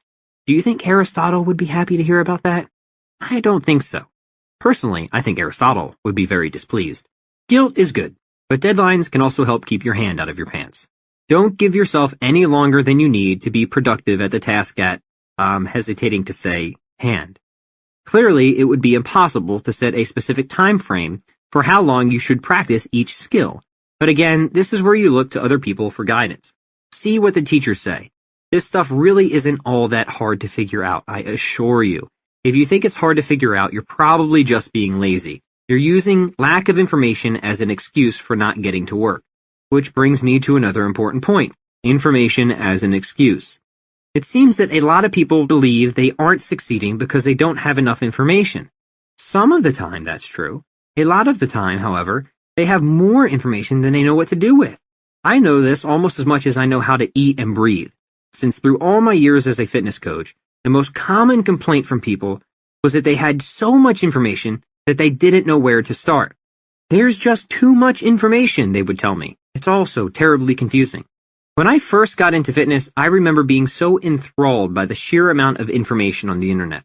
I was so excited at the prospect of getting in shape that I'd spend hours a day reading articles and watching videos to learn as much as I could on the subject of exercise. And while I certainly learned a lot, I also absorbed no shortage of pseudoscientific twaddle along the way. I took in more than I needed to get started and get ahead, and there even came a point when I spent too much time reading and too little time doing. A lack of information became an excuse for what was really a lack of work ethic. I didn't need to know more. I needed to do more. I needed to stop reading so many damn fitness articles. I see this a lot. People spend hours reading all the countless articles on exercise and nutrition, and that's all well and fine until they forget the fundamentally more important aspect of self-improvement, actually practicing the thing they want to get better at. Read all the articles you want, but at some point you're going to have to squat if you want to get stronger. Watch all the handstand tutorial videos you can find. But only turning yourself upside down on a regular basis will cause you to finally master one. Burn through every business book you can get your greedy little hands on, but you're not going to make $1 until you actually attempt to sell something. I've come to appreciate this seemingly obvious but often overlooked notion, the so-called low-information diet approach, in which you willfully limit the amount of time you spend acquiring information about something, hopefully forcing yourself to spend more time implementing the information you already have. Again, integration over isolation. I found this approach to be virtually foolproof for calling yourself out when you should be practicing, but instead think it's somehow an adequate substitute to just read up more on the thing you're neglecting to do. And this is true for nearly any skill, by the way.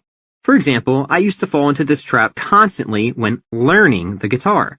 I'd put off practicing and act as if watching guitar clinics online would accomplish the same thing. Funny how even though I learned things, I never seemed to improve until I stopped watching so many damn guitar videos. This is normally where I'd sit a person down and say, listen, my little iguana, the problem isn't that you don't have enough information. The problem is you don't know how to take action on the information you do have. This is where we go right back to that fundamental principle of generalism, integration over isolation, and go to that low information diet for a while. That's where we consume just the minimum amount of data we need to get to work and then do exactly that. And only when we feel we really and truly need more information to move ahead do we seek it out. Otherwise, we keep our information intentionally limited. I think people like to hoard information because it gives the illusion of progress. That may be the case if you're studying history or something, but it certainly isn't the case with any skill that requires perspiration. For most skills, you want to put action above information. You want to do more doing than reading. None of this is to say I have something against reading. I read quite a lot. And that's because I write quite a lot, so reading is a part of that practice. I'm also reading only the type of material I'm attempting to write myself, integration over isolation.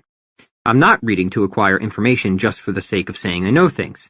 I'd rather people say I can do things because of what I know, not just that I know things.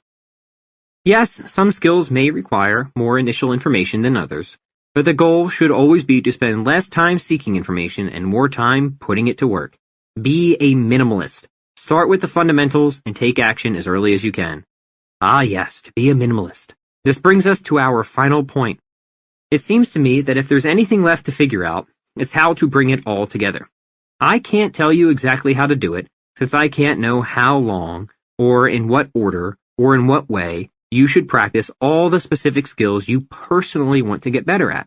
But I can give you a mindset to go along with the approach I already presented. Let's talk about minimalism. Minimalism is doing the least you need to get from A to B and not a follicle more. That is, a minimalist is someone who finds themselves at the crossroads of effectiveness, doing the right things, on the one hand, and efficiency, doing things right, on the other. I say this as a mindset, or rather, an intention, because it's impossible to achieve perfect minimalism. No person can ever be perfectly effective and perfectly efficient in the way they practice, but every person should at least strive to be. To be a minimalist, you set hard and pressing deadlines. You don't give yourself any more time than you need, and in some cases you give yourself dramatically less. For example, I would encourage you to imagine what you would do, that is, how you would practice, if you only had an hour a day to develop yourself as a generalist. What would you work to integrate? How would you structure your reps? How would you add resistance? And, more important, what would you leave out? This exercise, even if it's only mental, is utterly useful because it forces you to pull the weeds out of an otherwise cluttered practice plan. An hour a day is not a lot of time. How would you fill that hour? With what percentage of which efforts and of which skills? Would you strength train for 20 minutes, play guitar for 10, write for 15, and meditate for 5? By examining and planning this 1 hour scenario, you can make the most of any set of skills. Obviously, in the above example, we're short-term specializing in working out, since that's getting the most attention. But this isn't to say you should only practice for an hour a day. Sometimes that may be the case, but other times I hope you'll practice for more. Either way, it's about applying pressure to establish priority, even if that pressure is artificial. Once you establish those priorities, you can then stretch them out. Figure out what you do for 1 hour first, then do it for 4. Most of the time, this perspective will force you to work directly on the project you want to finish. If you want to write a short story, restricting your practice time will force you to spend most of your time writing that very story rather than diagramming sentences. Not that diagramming sentences can't be helpful, but is that really what you need to be doing right now? Get your hand out of your pants. Or say you want to post a skateboard video on YouTube. I don't know enough about skateboarding to sound even halfway intelligent about it, but I'd imagine if you only gave yourself an hour a day to practice, this would force you to practice specifically just the tricks and techniques you needed to nail in the video, and probably leave everything else alone for now. How you fill your hour will vary wildly because so much will depend on what you're trying to achieve at that point. If my goal is to record music, that hour will look rather different than if my goal is to learn music. Start with a clear vision of the end. Restrict the amount of time you give yourself to arrive. Apply the principles of generalism and get to work. I can't say that any of this is going to be easy. Surely it won't be. But I also can't imagine you picked up this book because you wanted things to be easy. I imagine you picked up this book because you want to be better. And better at a lot of things. Being better doesn't mean having it easy. And why should any of us want to have it easy? Nobody who's done anything and achieved a status worthy of praise has had it easy. So easiness, smeeziness, what kind of goal is that? Process and enjoyment of process are to be the goal. And things can be challenging and we can still enjoy them. In fact, we will enjoy them to the extent they are not easy but meaningful. There's nothing meaningful about doing work just to sit on the couch. But when we start to see our progress take hold, when we start to rediscover ourselves and reinvent who we are and what we thought we could do, none of that is easy. It is fulfilling, though. When we get better at things and we combine those things to increase our freedom and abilities of expression, to offer a little chunk of ourselves, our personality, and our passions, to help people and improve the planet, and to make life just a little bit brighter and more simple and fun, again, none of that is easy, but it is meaningful. I'll finish with this. The greatest tragedy in life would not be to live only a short amount of time, or catch a horrendous disease that turns you into an astonishing case of disfigurement like Joseph Merrick, who you may know as the Elephant Man. The greatest tragedy in life would be to live a very long period and catch no horrendous disease, but to miss the very meaning of life itself, which is to develop virtue, to orient yourself toward creative expression and willing the good of the other, and to know and make and do good things. Love may be a simpler way to put it. Not snuggly love, but hugging the whole world kind of love. That's when you know you're getting better for the right reasons, that you're improving in ways that are themselves improving your soul. You don't need every skill to be able to do this, but you at least need some skills, and the pursuit of skills under the right intention is something I feel is just indispensable. Remember the reasons you got started or wanted to get started. Think back to those moments that first sparked your will to self-actualization. Recall the person who exposed you to goodness and beauty and made you want it. And hopefully that person inspired you in the same way E.B. White inspired me when I read why he spent so many hours developing his craft. All I hope to say in my books, all I ever hope to say, is that I love the world.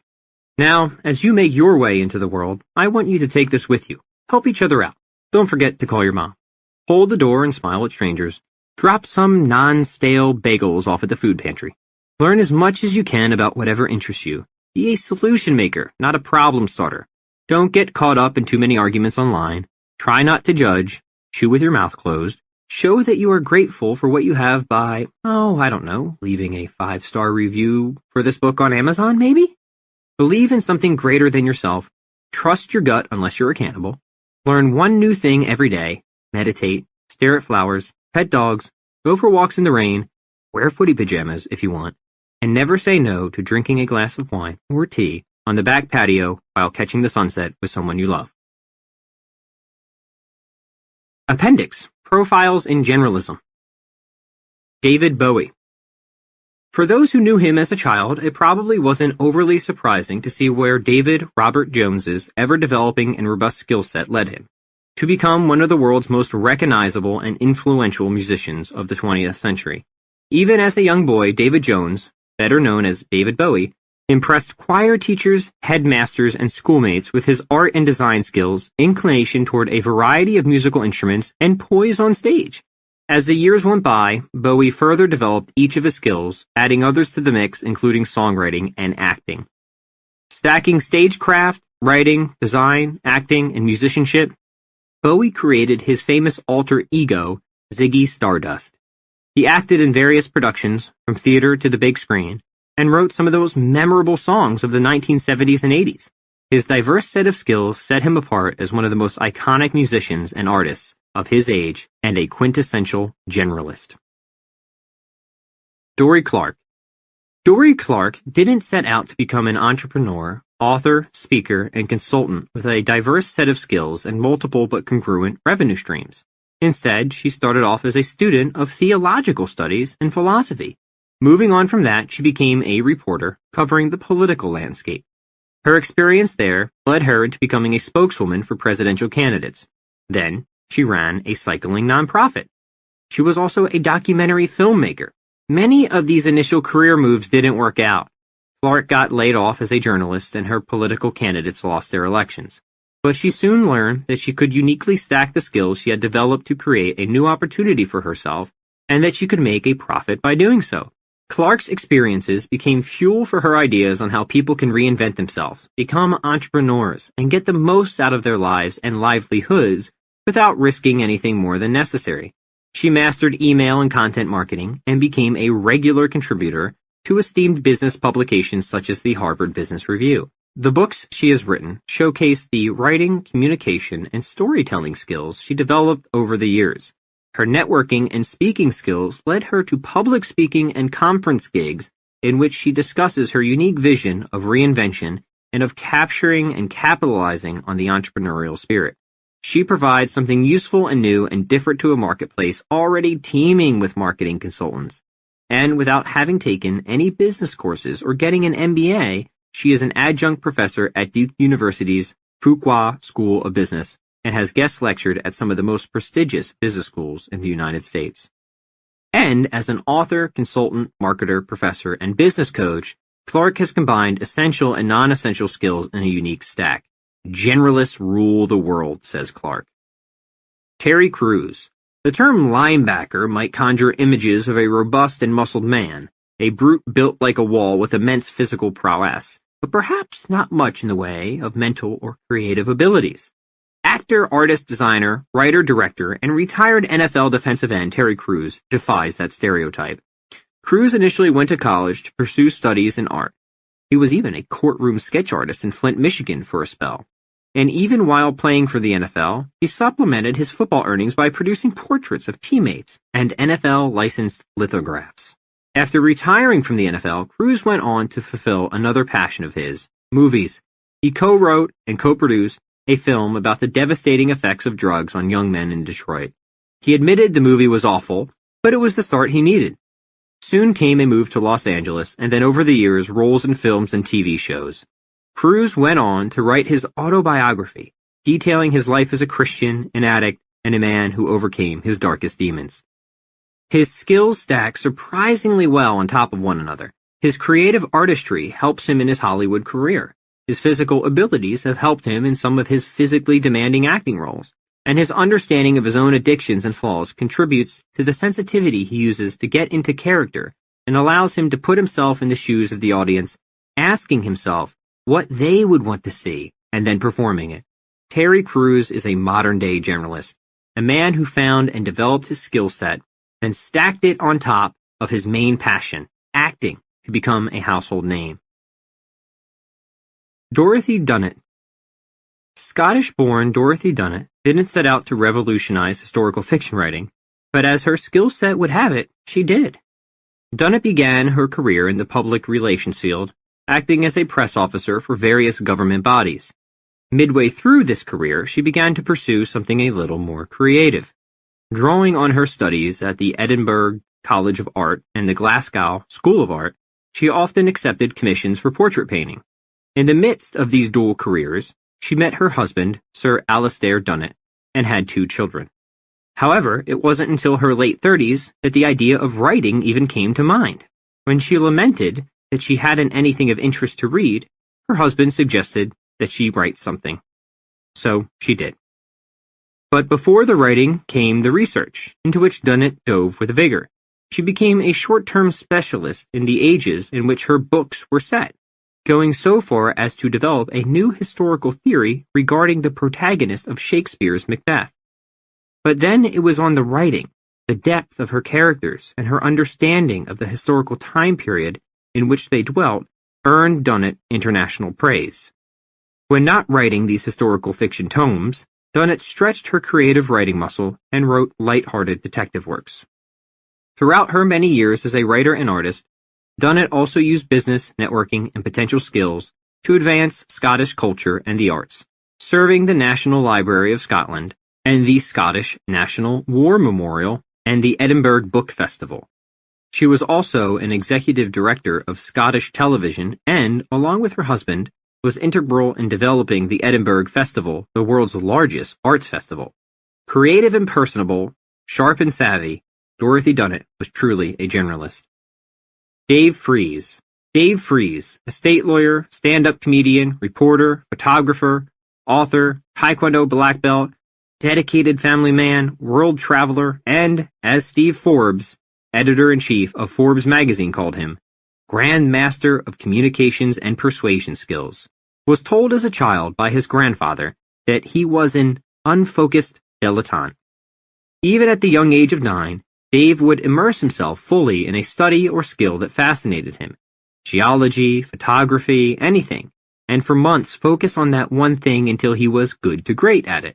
Then, he'd move on to the next skill, the next study, working tirelessly to learn all he could, or rather, as he got older, all that he needed to in order to make money from it. Because, as Freese says, money is a motivator, so if somebody was willing to pay him, that must mean he was doing a good to great job at whatever it was they were paying him to do. As a young man, a local newspaper paid him to be a photographer. He wasn't so bad at writing, so he offered to write articles to complement the photos he took.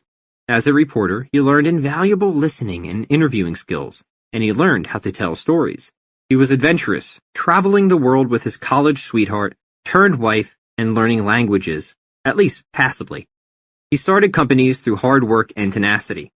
These skills stacked one on top of the other so that wherever he went, New Zealand, as a Rotary Exchange student at the age of 16, Australia, Great Britain, the University of Pennsylvania Law School, he was able to listen, truly listen to people, engage with them, and connect with them. They made him successful enough as a stand-up comedian.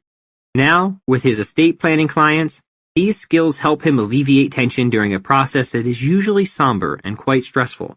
He uses his photography skills to create and design images for his law firm's marketing campaigns. His writing and storytelling skills translate to effective marketing. As Freese says, To outsiders, this life looks chaotic and unfocused, but to me, it's always been a rich tapestry of skill sets that fit together and serve me well. Indeed they do, as they would for any true expert generalist. Dan John. These days, Dan John is what I like to call a master generalist, a person who exemplifies generalism by successfully combining seemingly incongruent skill sets. Dan grew up playing sports out on his neighborhood streets in South San Francisco.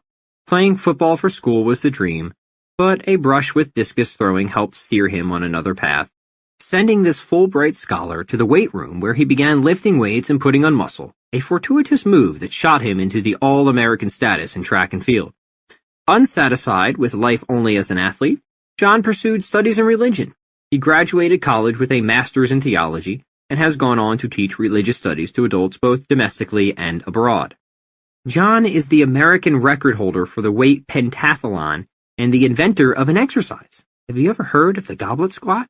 And a philosopher, a professor of theology, and an author as well. He's also fantastically personable, the type of father figure you'd want to have a tumbler of whiskey with or invite to speak at your wedding. John has successfully combined his skills of writing with strength training and athletics to coach and influence an entire population of professional athletes and amateur exercisers. His deep understanding of religion, along with his people skills, critical thinking abilities, and downright common sense, has helped him create his own philosophy, both inside and outside the weight room, that has shaped his and countless others' lives, including my own. Hedy Lamarr. Best known as a Hollywood bombshell of the 1930s and 40s, Hedy Lamarr wasn't merely a pretty face on the big screen. Though Lamarr got an early start to stardom in Europe in the early 1930s, it wasn't until she fled the Third Reich and came to America that her acting career blossomed. During this time, however, she devoted herself to more than just scripts and screenplays. Along with composer George Antheil, Lamarr invented frequency hopping, a way of avoiding signal jamming by jumping around radio frequencies. This invention, for which she was awarded a patent, helped form the technologies responsible for Bluetooth, GPS, and Wi-Fi. When Lamarr wasn't tinkering or acting in films, she was a dedicated charity fundraiser, film producer, and writer. She relied on her various skills to push her career forward, scratch the inventive itch, and become a surprisingly adept generalist of the 20th century. Spencer Nadolsky. Dr. Spencer Nadolsky is a revolutionary voice in healthcare, focusing on lifestyle changes rather than medications to improve his patients' health, and doing so in a radical way, in a completely online clinic. He is an obesity doctor, general practitioner, author, marketer, athlete, and along with myself and Sam Sikdar, the co-founder of Strong On. Dr. Spencer is the doc who lifts. Growing up in small-town Michigan, Spencer was drawn to athletics, so naturally when he enrolled in the University of North Carolina Chapel Hill for exercise science and pre-med, he also went for sports such as heavyweight wrestling and did pretty well during his undergraduate tenure. Then it was off to medical school and residency, and meeting the love of his life, Jenna. And while learning more about nutrition and keeping up with his own fitness and health, he wound up on the path that most doctors follow, working in an office where the number of patients he could help was limited by the number of hours in the workday. But Nadolsky felt he could do more, and that his purpose in life was to help more people than a clinical setting would allow. So he began to branch out, learning effective marketing skills, email and content marketing in particular, to build an online presence across social platforms. He wrote a book called The Fat Loss Prescription, based on the success he'd helped his patients achieve as an obesity medicine doctor. He launched a line of supplements. He speaks at countless seminars and conferences each year, building his network and practicing his networking skills. Then, in 2017, he took the leap and moved his entire practice online, offering everything an in-person doctor could, but doing it completely online. This radical approach helps him do what he wants most, to help as many people as possible and to spread the gospel of a healthy lifestyle.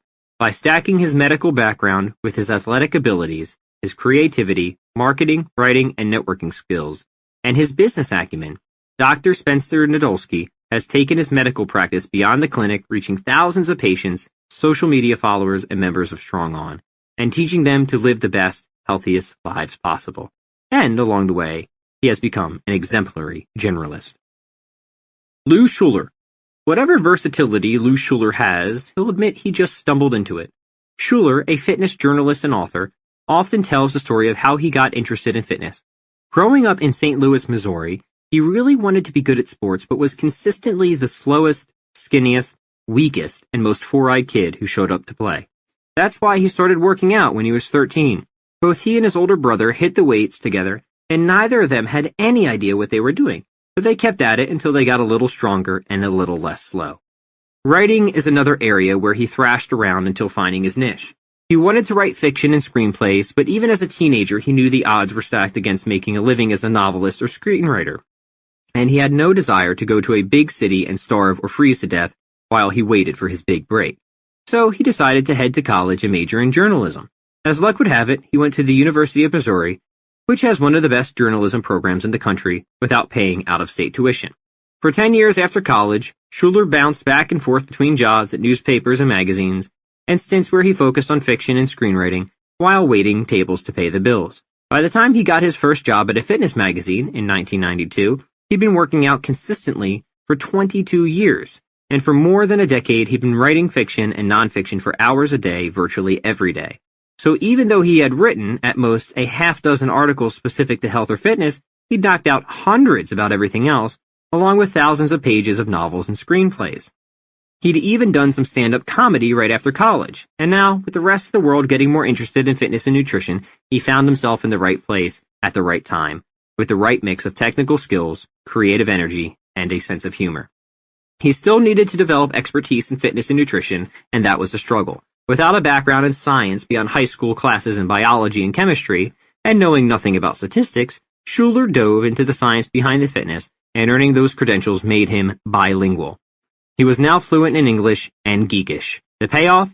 He can interview a scientist without sounding like an idiot, and then write an entertaining article that a non-scientist can understand, weaving a story that reflects the creative problem-solving skills of a fiction writer.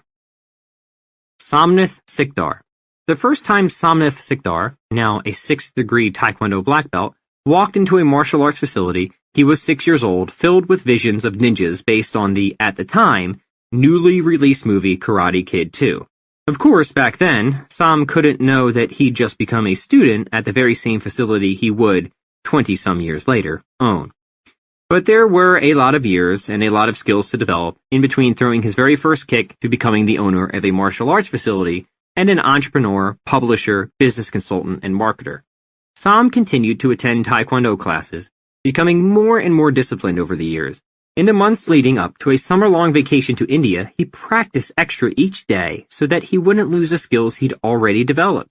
Perhaps back then he didn't realize he was developing the skill that would be most crucial to his entrepreneurial success later on in life: discipline. He earned his first degree junior black belt at the age of 9, then a second, and by the time he had gone off to college, he had already attained his third dan. With his family's encouragement, Sikdar attended the University of Pennsylvania, where he earned a bachelor's in electrical engineering and minored in system science and economics. During his college tenure, as well as afterward, Sikdar coached competitive Taekwondo teams at the collegiate level. He even used his combative skills as an extra in a martial arts film. But Sikdar's successes go beyond martial arts. He, along with 2 other former Pee Wee Taekwondo students, bought the Dragon Gym from their former teacher, Master Chai Tai Go. Only in his 20s, Sikdar had to switch gears from the methodical perspective of engineering to its creative perspective, learning how to effectively market his gym through email and direct mail, increase class attendance, and broaden the gym's offerings. He added kettlebell training and Muay Thai classes, as well as yoga, physical therapy, and massage therapy. But the skills in process management that he developed in college and the discipline he developed throughout his formative years served him well as he created and shaped the systems necessary to run the business and improve the dojang he grew up in. He published books on martial arts and kettlebell training. He markets, fills, and hosts certifications and workshops each year and advises both national and local business masterminds. Along with myself and Dr. Spencer Nadolski, Sikdar is a co-founder of Strong On, and Dragon Gym is now the worldwide Strong On headquarters. Sikdar's experience in running a brick-and-mortar martial arts business and workout facility makes him invaluable as a business coach and consultant to the countless personal trainers and kettlebell instructors whom we help through our Strong On franchise program. He is also the co-host of a weekly online show in Top Form with another of our profile generalists, Dave Fries. The show teaches viewers how to develop a diverse set of skills to optimize their lives and livelihood. From a proclaimed weak, small, and shy child to an electrical engineer, 6th-degree Taekwondo black belt, and entrepreneur, Sam Sikdar embodies the generalist, a person who can effectively blend and stack a variety of skills to gain a competitive advantage. Donald Trump. As the 45th President of the United States, Donald J. Trump may be the most polarizing of all our case studies. But love him or hate him, he's a great example of a generalist. After graduating from the University of Pennsylvania's Wharton School, Donald Trump took over running the family real estate business, a position he held from 1971 until 2017. While at the helm of the now-named Trump Organization, he expanded the company's role beyond the building and managing of real estate properties, such as golf courses, casinos, and hotels, and diversified into hundreds of side ventures. Trump was heavily involved in various sporting events, from the defunct New Jersey Generals football team to the hosting of Mike Tyson's 1988 heavyweight championship fight. He even went on to be Tyson's financial advisor. He also owned stakes in the Miss Universe pageant and ran the Trump University Real Estate Training Program. Outside these business ventures, Trump has co-authored several books and has made cameo appearances in movies and TV shows since the 1990s, not including his role as executive producer and host of the wildly popular reality shows The Apprentice and The Celebrity Apprentice, which aired for 14 seasons and inspired international spin-offs. Then, in 2016, Donald Trump announced his presidential bid. Politics had been on his radar since the late 1980s, putting him in yet another field entirely, one that called on all his past skill development to catapult him to the forefront of a packed presidential race. The running and creating of business entities is Trump's foremost skill and the one he stacked all others on top of. However, a lot goes into running a business. Management skills, financial management skills, risk mitigation skills, marketing skills, networking skills. Trump's ability to get as far as he did in both the public eye and the political landscape speaks to his people and communication skills. The man also knows how to entertain, or at least, for better or worse, how to hold people's attention.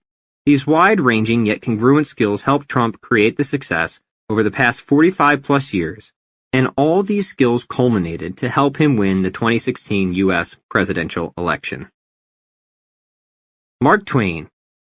Mark Twain, Samuel Langhorne Clemens, was a humorist, author, performer, lecturer, inventor, publisher, and entrepreneur, and he was the great American generalist. While his legacy now places him squarely in the category of writer, Twain came from a wide and varied background. Without his breadth over depth approach, he would not have enjoyed the success he did in life, nor would he have become the storied figure of history he is today. Enamored with steamboats, Twain worked as a steamboat pilot for 3 years until the Civil War forced him into other work. Fascinated by science, he befriended Nikola Tesla and tinkered away in Tesla's laboratory. Twain obtained his first of 3 patents on December 19, 1871. Tempted by adventure, he became secretary to the Nevada Territory governor, a silver miner, and an overseas newspaper correspondent. Talented in performing, he took to the stage, regaling audiences with his adventures and delighting them with his quirky sense of humor. He became the world's first stand-up comedian, performing around the world in 1895 to pay off his debts. Money management wasn't in his skill set.